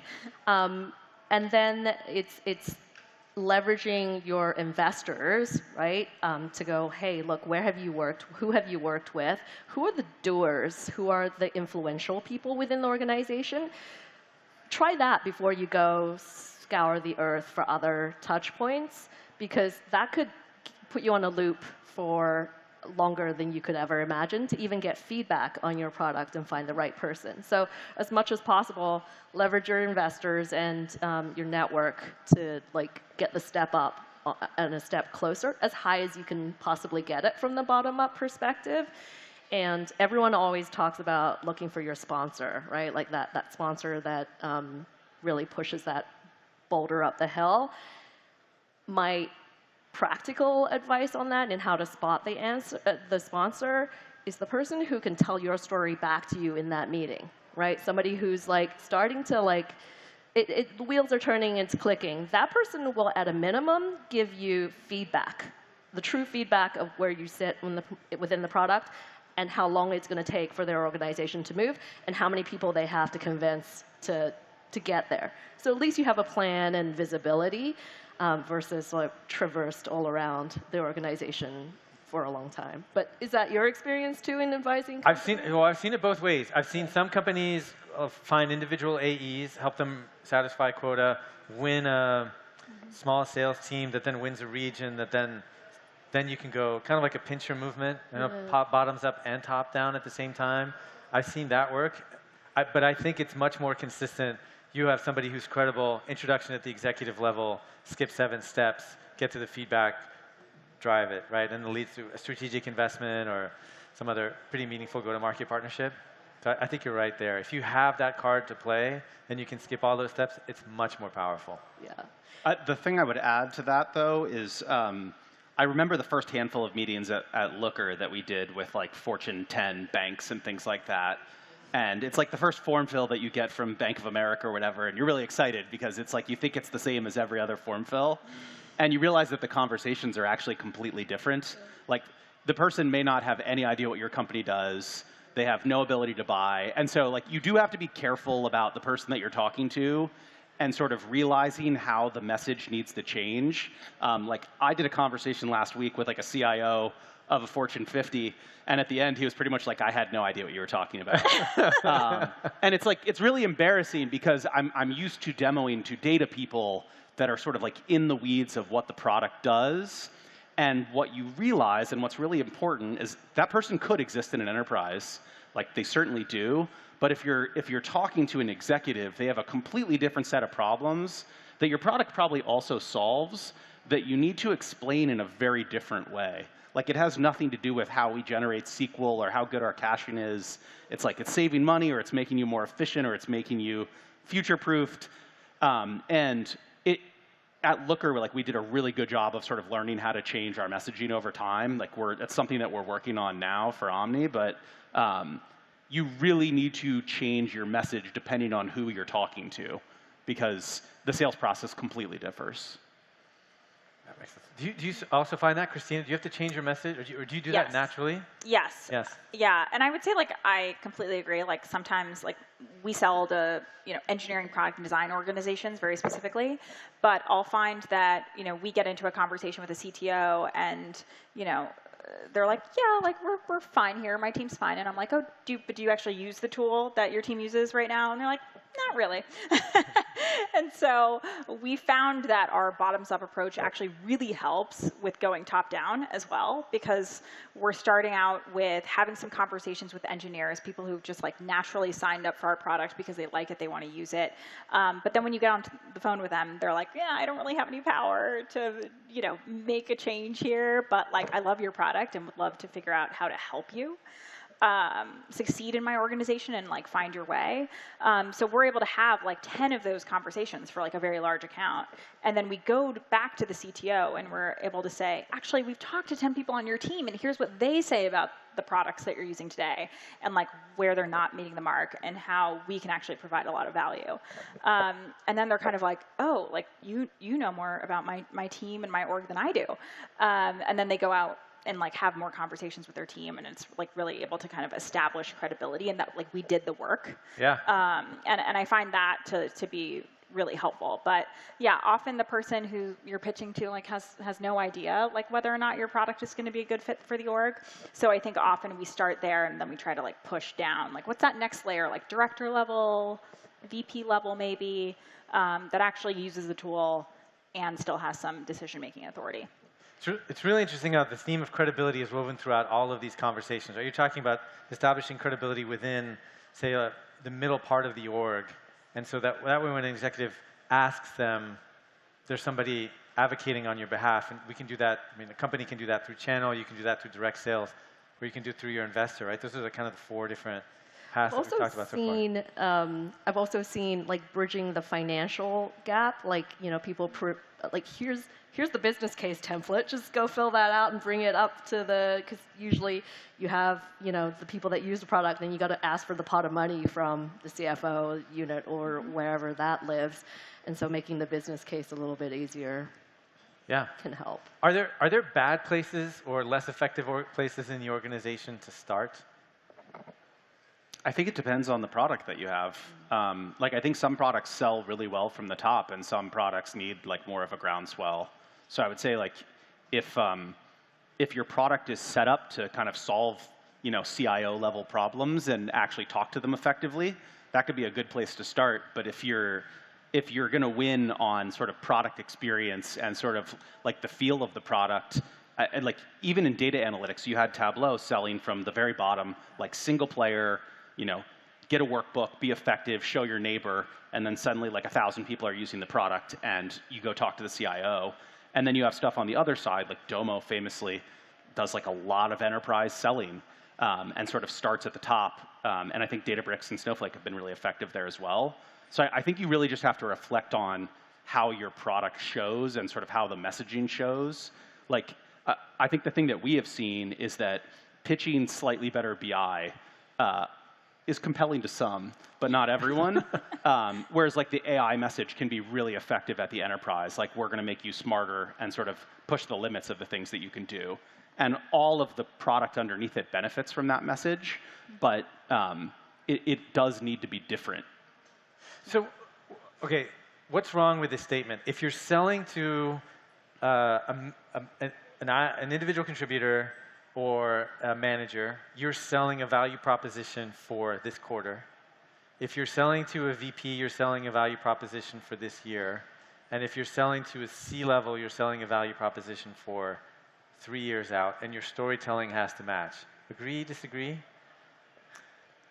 I would say slightly agree. I do think with the more senior leaders, you are pitching a long-term vision for the company, especially if you're like a startup, an early-stage company, right? Because I think they want to have a sense of not just like, okay, what problems do I have right now that you're helping me solve, but like also where is this company going, right? So for Linear in particular, you know, we start off with like a conversation around like productivity and efficiency and helping you scale. But also a lot of these senior leaders are saying, well, where are you going with AI, right? And so then like 50% of the conversation now is about AI.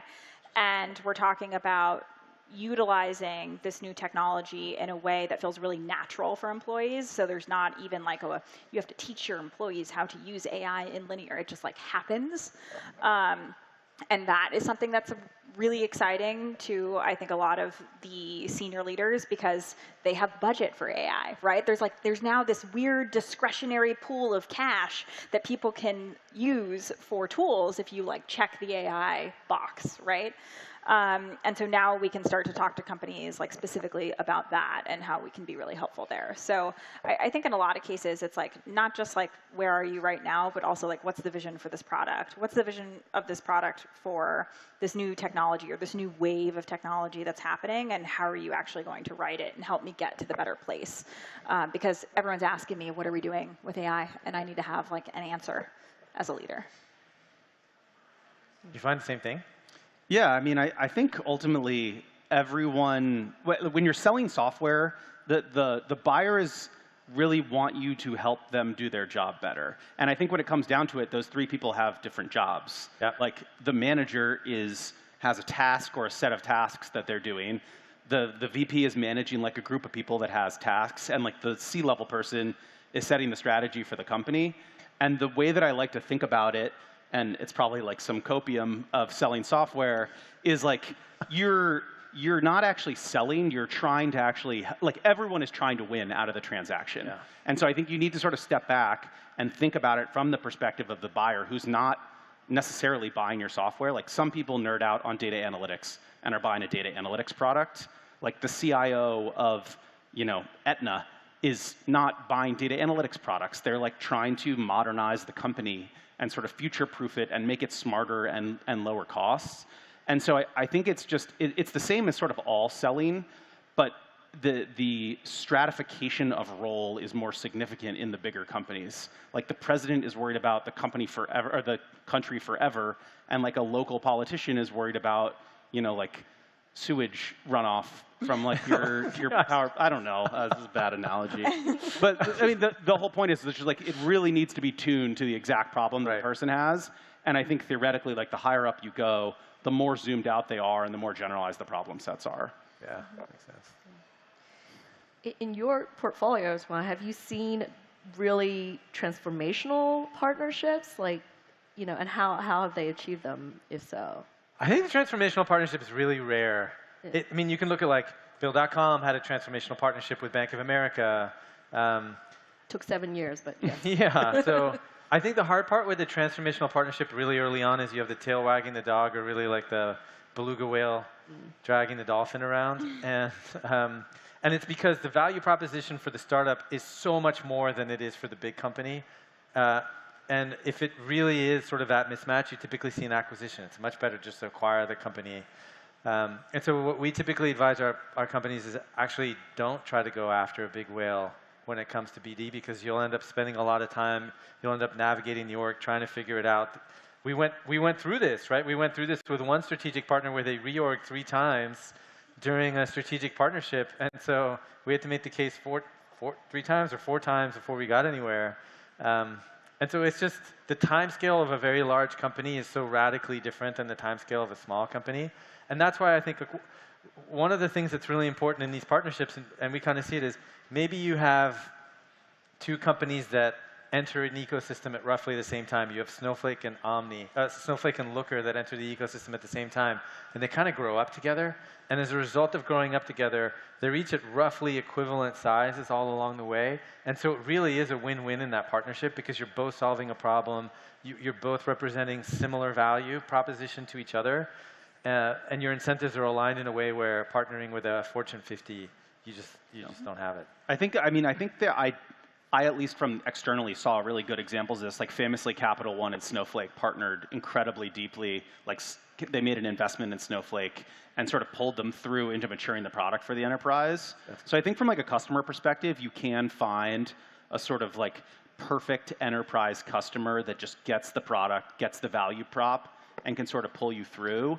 I do think you want to reflect on whether that person actually exists and whether they have like the technical capability and the leadership is well aligned with it, because I think for every one of those, there's 10 conversations that you're having, or 100 conversations with, a Fortune 10 bank where the procurement process is really like 10, 15 years. Yeah, and Capital One in that relationship, super benevolent. I mean, think about it. Like they did incredible service to Snowflake, right? Huge credibility, and sure they have an investment, but there might have been an asymmetric trade of value. Yeah. But to what you described, like Stripe partnering with Shopify was very much that, right? Both companies were like roughly around the same size, and yet somehow I think at Stripe we were like, oh, Shopify, it's a big deal. We better make this work. And then we just grew up right alongside them. And the great thing is that you could see our company growth rate, and then you could see Shopify building right alongside us, and it was growing at the same pace. And you're like, well, if we think we're growing fast, they're also growing fast, right? And that was very different. We could have like gone out and said like, we're going to partner with like eBay Magento, and we're going to go the more traditional like enterprise route to acquire e-commerce customers. And at the end of the day, it made more sense to go smaller and pick the fastest growing winner, eventual winner in the space. But at the time, that wasn't very clear. kind of like a VC. Go ahead. Yeah. No, totally. Yeah, you're placing your bets, and I still do that now. Like at Linear, like when we're partnering with a bunch of AI companies right now, and there are AI companies that we should partner with because they're the leading AI companies, and so we're going to partner with those. But at the same time, like, what are the next generation AI companies? A lot of them are, were founded in the last year, and so they're still really small teams. And we're talking to like teams with like 10 engineers, and we're in like a shared Slack channel with them. And like, I think it's worth it because I think this company could be huge, and we'll have an integration with that company from day one. But again, you're taking some bets, and some of those bets aren't going to work out. But I think as long as you place the right ones, it can be very fruitful. I was going to ask, like, what is, because what we noticed at Amex and all the established firms is they have their corporate VC unit, which is kind of, hey, what are the growth, things? Stripe has their own CVC now. Everyone's sort of, and I would imagine that's part of the strategy is to identify potential things that are going to lift the ecosystem. We're going to grow alongside it. How do you all think about taking strategic capital in that sense? Does it expedite your partnerships? Does it, weigh the cap table down? What's the consideration? Yeah, we've definitely thought about it, but I think it's hard because sometimes the timing of a funding round and the timing of like working with a partner or a very large potential customer doesn't always work out. You can always just be like, let's put a safe together and we'll, make this work. So I think if it's an important enough partner, you'll just do that. And then I think for others, it's more about the timing working out and like you're investing deeply and it's time to like bring that company into the fold. And so I've definitely worked at other companies where that's the case. And you really just look at it as like it's a matter of time. But sometimes these can get really complex where you're working with companies and they're like, well, let's talk about warrants. Let's talk about other things. And I was just like, those things I think get really tricky. And like, of course, with your top partners and your top customers, like you want your success to be their success. But like, I don't think everyone should be getting a deal necessarily. We're way more concentrated in terms of our partnership. Like the databases are the most important to us. So it's Snowflake, BigQuery, Redshift, Databricks. I left out one of them. So it was pretty important that we actually got really close with all of those groups. And obviously, like GV is an investor in us, but they just bought Looker, so that's going to be a little tricky. Like Amazon doesn't really do this. And so Snowflake and Databricks were like the two that we had targeted, where we actually wanted investment from them because we wanted them focused on us. Like, it's a chance for us to show them a growth curve and, like extrapolate forward and be like, okay, maybe they're not a big partner for us now. Like, we can't move the needle for Snowflake's earnings. But like Looker did. And so like, I want them to trace that curve out and sort of see that forward so that they're investing in us for later because, like, to your point, like we can't move the needle for Bank of America or Snowflake yet. But if you're playing the venture game, you're trying to get gigantic. Like, I think that's probably what most of the people here are trying to do. And so we want people to be able to follow us and sort of have skin in the game. But like, yeah, you can't do 100 of them either. Mm-hmm.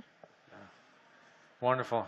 Well, I think we can wrap things up. I think the overall theme here was really about establishing credibility, right? You can establish credibility through your investors, through partnerships, corporate venture capital, channel partners, co-selling opportunities. And at every step, if you can up-level that trust and confidence and credibility, you can start to really have pretty significant success, both in partnerships and in direct sales. Big round of applause for our wonderful guest today. Thank you very much.